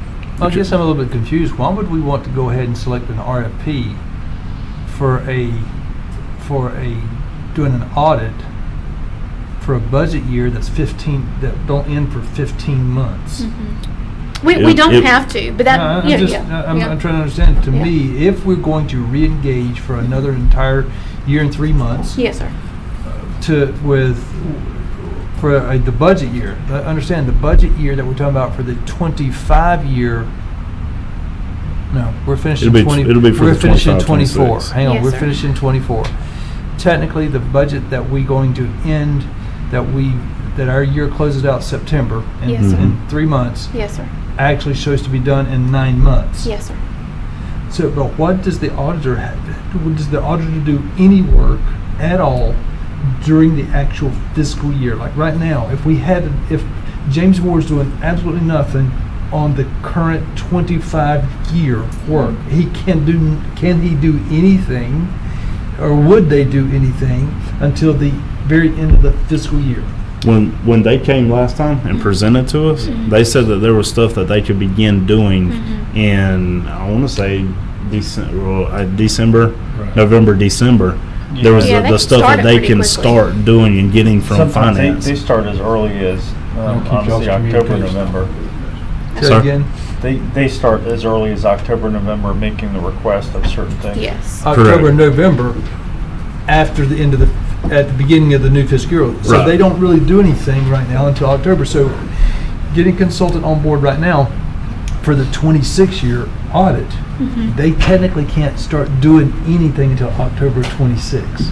Yes, sir. That's correct. So I guess I'm not sure that they're going to have a lot of interest in doing something that's a year, that they don't start out. for a year and 15 months. So you're saying you could Sure. withdraw the RFP and just put it out? I would do. We could. I'm just thinking Yeah. out loud. I'm Yeah. not. I'm just from my perspective. I don't. If I'm not going to really chase a contract It's that that far I've out. got, but that far out, because one, I don't really know who all my staff may be at that much time out. I would probably wait, start it well in advance of the year ending, so we Right. would have them on board in advance of that. But to me, it's just a little bit too early with the RFP. Yes, sir.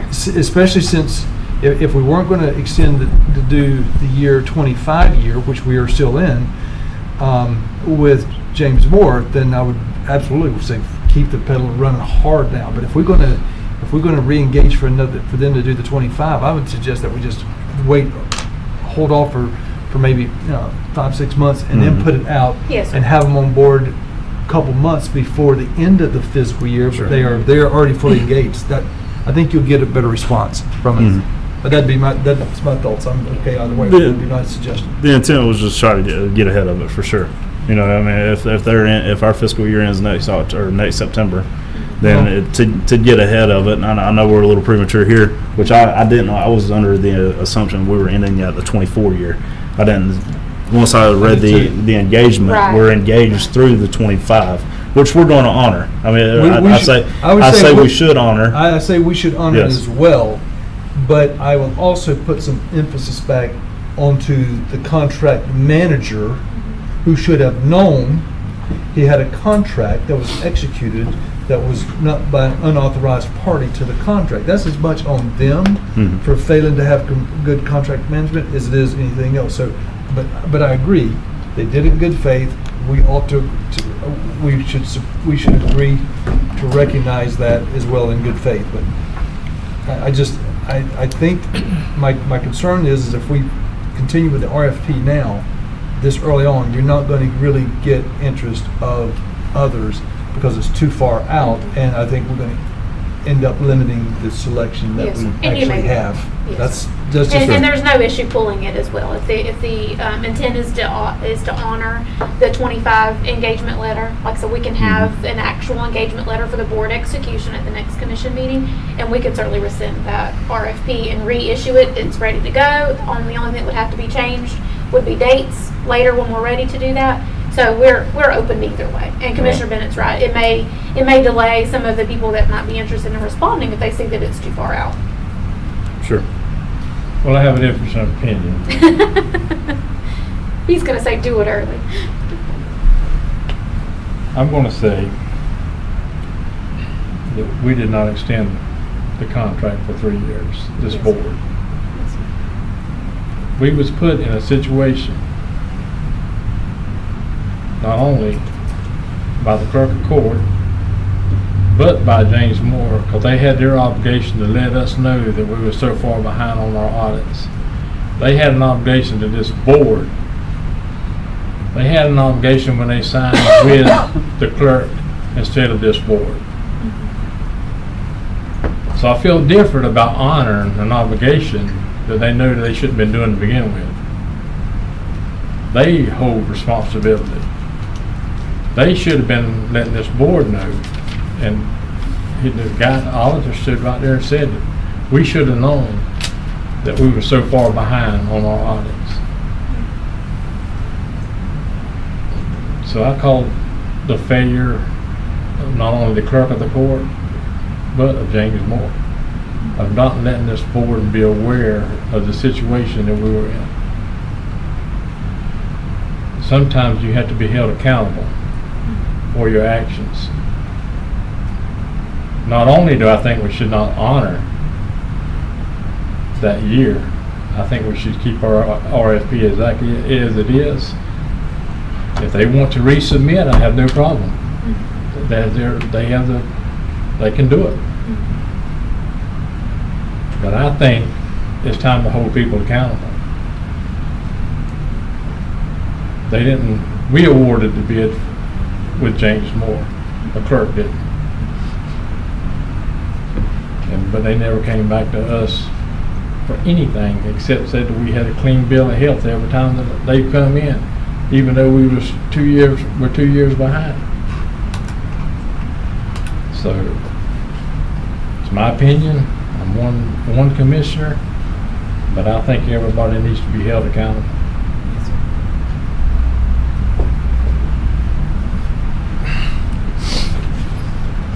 But I'll accept whatever the board's decision is.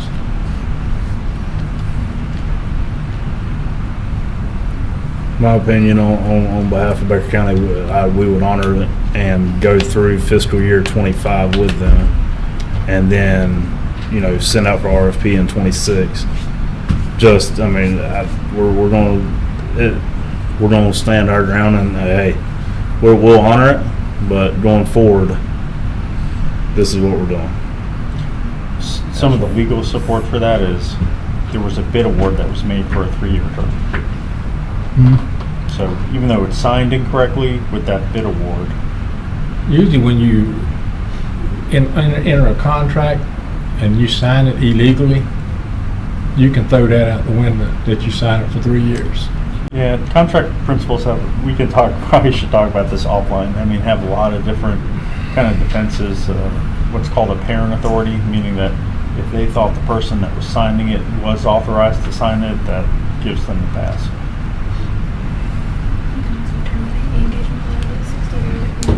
Well, y'all do what y'all want to do. I share your frustrations with the fact of that, with it being extended, or it's signed for the extension by an unauthorized party. That I fully agree and didn't hold them accountable, but I must come back to the fact that they were doing it with they thought they had incorrectly. It had been done before. It was not the first time. And it was not called. It was done before, and it was allowed to happen, and therefore. And that comes back to another question, and a little bit to take you right here on a side trip. They audited the financials. Did we ever have anybody audit our process? Because who would have ever took a chance?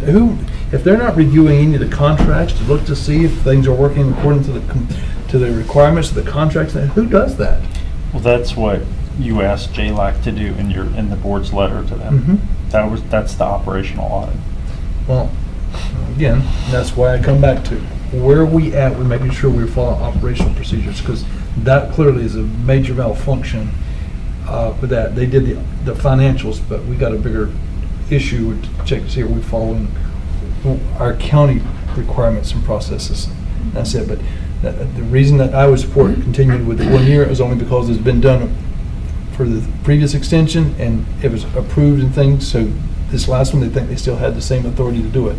But I would fully agree with the fact that they had the same responsibility to know how to manage their contracts and know who has the authority to sign it or not, because that was approved by the board, and it never anywhere in there said that the clerk had authority to exercise that. The only signature of the clerk on that was to attest to the signature of the chairman. And where she got the idea that she had the authority is, again, one of those things that stepped outside her knowledge and stepped outside of her authority and signed something that she did not have the knowledge or ability to do. And we're dealing with the consequences of it still.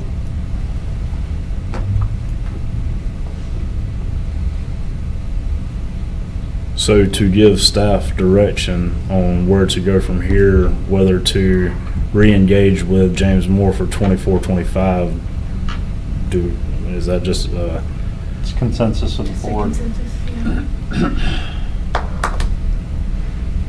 I mean, they're already engaged. You're fixing the technical authority. Correct. Yeah, and I'm okay with them finishing the 24-25, but after that, there should be. Which they're working on 23-24. Yeah. Finish Right. it and then do 24-25. Since they've already, I'm under the impression they probably looked at it that it was signed before, and the authority, I'm saying that was right. Maybe they need an operational review as well. And maybe they need to check That's their the people who's doing our They audit. need to look at their policies and all too, I think. Sure. That, so, that's my view on it.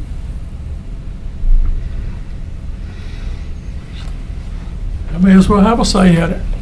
I kind of agree with Commissioner Bennett. Had this been a one-time deal, I'd feel differently about it, but this is drug out for 10 years or whatever it's been, and I like to honor our commitments as a county and as a county government. I think James Moore has failed us as much as anybody else. And going forward, I think we need to either fix that relationship with James Moore and their communication with us, or we need to move on to another auditing firm. I'm not comfortable with where we are today. Yes, sir. Okay. Well, I think we hear a consensus. The only other question that I have was is there also a consensus on us pulling the RFP for now and just holding off on an advertisement? I agree with Commissioner Bennett. I think it's too early. I think that you're gonna limit your field if you don't pull it now. Certainly. I'm We not can gonna do bid that. something We can 13 pull months that. out. But I would want to, let's make sure that we go out and do the advertising, get them the new contract in place at least 3 months before the end of the fiscal year. By next year at this time, have it in place. Yes, sir. So they have time to begin that dialogue and communication with the appropriate finance office to make sure that that everything is ready to go as soon as the end of the fiscal year happens. So have a new one in place in advance of it, ready for them to start. We can do it. Appreciate the direction. No problem. Okay, where are we at? Anything else on the audit? I appreciate all the work the staff and Commissioner Mobby are doing on that, keeping us updated. Item number 5, county grants report. Yes, sir. So this is just for review tonight as well. There's actually some grants that still need to be added to this. There are a couple of pass-through grants that we have that are managed by the sheriff's office, and we're working on some of that information as well. Really, I just wanted you guys to look this over and let me know some feedback on it. If it's too much, not enough, any information you'd like to see, just kind of a work in progress. I don't need to know that tonight. I know it's been a long day for you guys. But if you can just follow up, email, phone call, whatever you prefer, and let me know if you'd like to see more or less, and we will revise that, and then we'll go through a full presentation on those once it's complete. Sarah, can you please send me the spreadsheet itself? Sir. I'd like to sit and look through the spreadsheet itself and see, because there's definitely some additional things I want to see on here. Okay. Things such as the remaining balance as well as the last payment date. Yes, sir. And submittal date. So if We'll send it to you. send me that, I'll have a chance to take a look at it, because I want to see a little bit more information. Yes, sir. We'll send on that where out it's to at. all of you, Yeah, so it's and we'll easier to make read, sure Caleb, that if you don't we mind. can read it. So Kayla will send that out to you guys Be a first thing in bigger the page. morning. Listen, just let us know what works and what doesn't work. We're happy to make whatever suggestions you guys ask for, and we will get it done. One request I asked for, can you put lines through that? Yes, sir. We're going to be some suggestions for formatting as well. I can already tell you that. I'll say this. There'll be some so- columns and some I formats. like the columns and the lines. That's why I said send me the spreadsheet, because it's going to look a little Yeah, different so, by the time I get done with it. So when we do the Hard to ADA, read. when we do the ADA compliance on these documents on our packets, a lot of the formatting stuff gets messed up. So in this initial draft, I just wanted it really basic information for you guys, because it does get skewed sometimes, and we have to play with that a little bit to make sure that doesn't change it. So yes, sir, I agree. We need something that makes it a little easier to read, but that was on purpose for this draft form. Yes, sir. And that is all I have, unless there's any questions for me. County manager, is there anything else? No, sir, I'm good. County attorney? I think everybody knows at this point that we were sued by the clerk of court. I have indicated to their attorney that I would accept service I will respond accordingly. I'm anticipating that my response is going to be according to the statute to request a mediation. So at that time, it'll help if y'all will just be thinking to designate someone from the board that would help me in participating. Nothing would be approved until it's brought back to the board for final consideration. But I would also say we can talk either in a shade meeting as a group, or we can talk individually like we have been, just so you can have updates as to what's going on. That's all I have, Mr. Chair. So what do you need from us tonight? You need Nothing. somebody picked tonight? No, I mean, we'll schedule a I mean, I anticipate the court's gonna order us to go to mediation. When that happens, I'll need to have somebody. I don't expect that that's gonna happen very quickly. And I would suggest that we have a shade meeting whenever we know there's going to be some conversations, discussions, or whatever, have that shade meeting so we can all be on the same page with it. Yes, sir. Because while we may talk with you individually, I think it's important for us to hear each other's perspective, and you can't do that unless you're in a meeting together, which means it's got to be a shade meeting. So, because this is an important one for us. And Yes, I sir. think we need to make sure that we know that we're all on the same page with the same strategy. I agree. Okay, Commissioner comments. Commissioner Hartman, I have nothing. Commissioner Mann. I have a couple. If you've been up 127 from Kyler to Baxter, you'll see that the road is complete. It's very nice.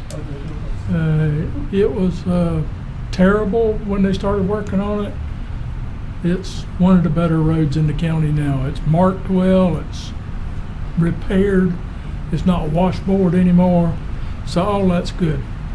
Then my other comment is an observation. We talked about ad valorem taxes, and we've talked about the camper situation with the camper parking.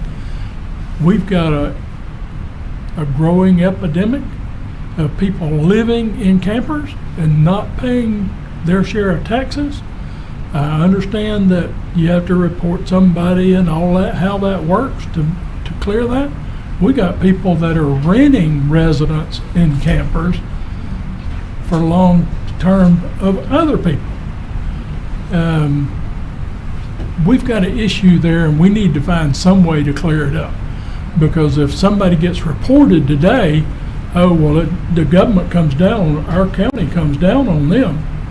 And right down the street, somebody that's not getting reported, not paying taxes, living in the same situation for multiple years. They're not living there while they're building their home, or they're not living there temporary. This is long-term residence. We've got to address that issue at some point. We need to find a way to do it. That's my observation. I appreciate it. Thank you, Mr. Mann. Commissioner Bennett. I got two items. The first one, I am going to be making forth a recommendation at the next commission meeting that we move forward with a contract for a new medical director here for the county. The current one has been in place for many, many years. It is currently set to expire at the end of September. I think it's October 1 is when it's scheduled to expire. It was last renewed, comes before the board every 2 years. The current medical director has been in place for quite some time, but I also know he's of retirement age, well beyond the retirement age approach.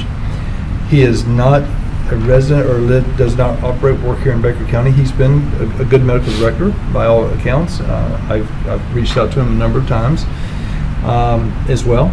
And he's been very responsive, but I think we have an opportunity to have an improved care service and a closer view on our services and what we're providing by having another medical director here locally and doing so.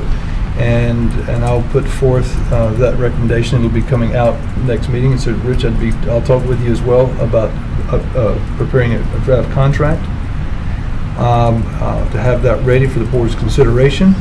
I will tell you the reason I want to move forward with it on the 1st of August is because changing medical directors, you need to have a contract in place because there are certain steps that must take place for medical license and things for narcotics and things. It has to be done, and it has to be done in time by the time they are in place. So there's some overlap there that needs to be done and taken place through the month of September. So I'll have that put forth at the next board meeting. So, Question, if I may? Yeah. So you're asking for a contract to be prepared, not an RFP, not to That's correct. solicit services. That's correct. You've got someone in mind. that Yes, you I want- do, and I don't. I'm quite confident this does not require any type of RFP for doing so. The contract is with the Board of County Commissioners. It always has been and will be as well. Yes. But I'm quite sure that this position is exempt from having to go through an RFP process or anything like that. You don't get, medical doctors aren't going to bid on services. Yes. You No, don't I bid- just want to you- make sure I was clear on what you were Yes, asking. and so I'll get with you, Sarah, for the contract. Sarah has previously sent me the current contract. I do have some questions in regard to compensation, because I am not sure that the current contract is correct with the compensation that's being provided. But if we move away from it, that's fine. All right, so, but I will be bringing forth back a recommendation and a proposed draft contract for the board to consider at the next meeting. Okay? Yes, sir. My other item is, while we're sitting here in this meeting, I just got updates a couple hours ago while we were still before 6 o'clock, that I will be traveling on the August 18th board meeting. I'll be out of country on work travel. I don't know that we have anything that's super critical on the 18th that I'm aware of. I don't think we have a workshop or anything scheduled. I'm trying to gauge to make sure there's nothing that I'm overlooking. I don't have anything on my calendar for here. But if that's the case, the second meeting in August, I will not be here. That's all I have. a budget rollover if we needed a workshop. Okay. But really, that's the all-day August 5th one, right? Yes, and if we needed to roll it over like. If you didn't wrap up on the If 5th. we didn't get everything done, we had to do the workshop, it'd be then, but So you're traveling the 18th, so you'll miss the 19th BOCC I'm meeting. yeah, I wrote. I'm assuming that's what you're I'm doing. sorry, Yes. I wrote the 18th and marked out the 19th. Yeah, Yes, I'll be sir. on travel Okay. Monday and Tuesday and Wednesday that week out of country. Yes, okay. We've got it noted. I won't be late, I'll be absent. Okay. I ain't got nothing tonight. Just looking forward to the budget. If we could get all of that as quick as y'all put it together, send it to us. That way we got time to review it.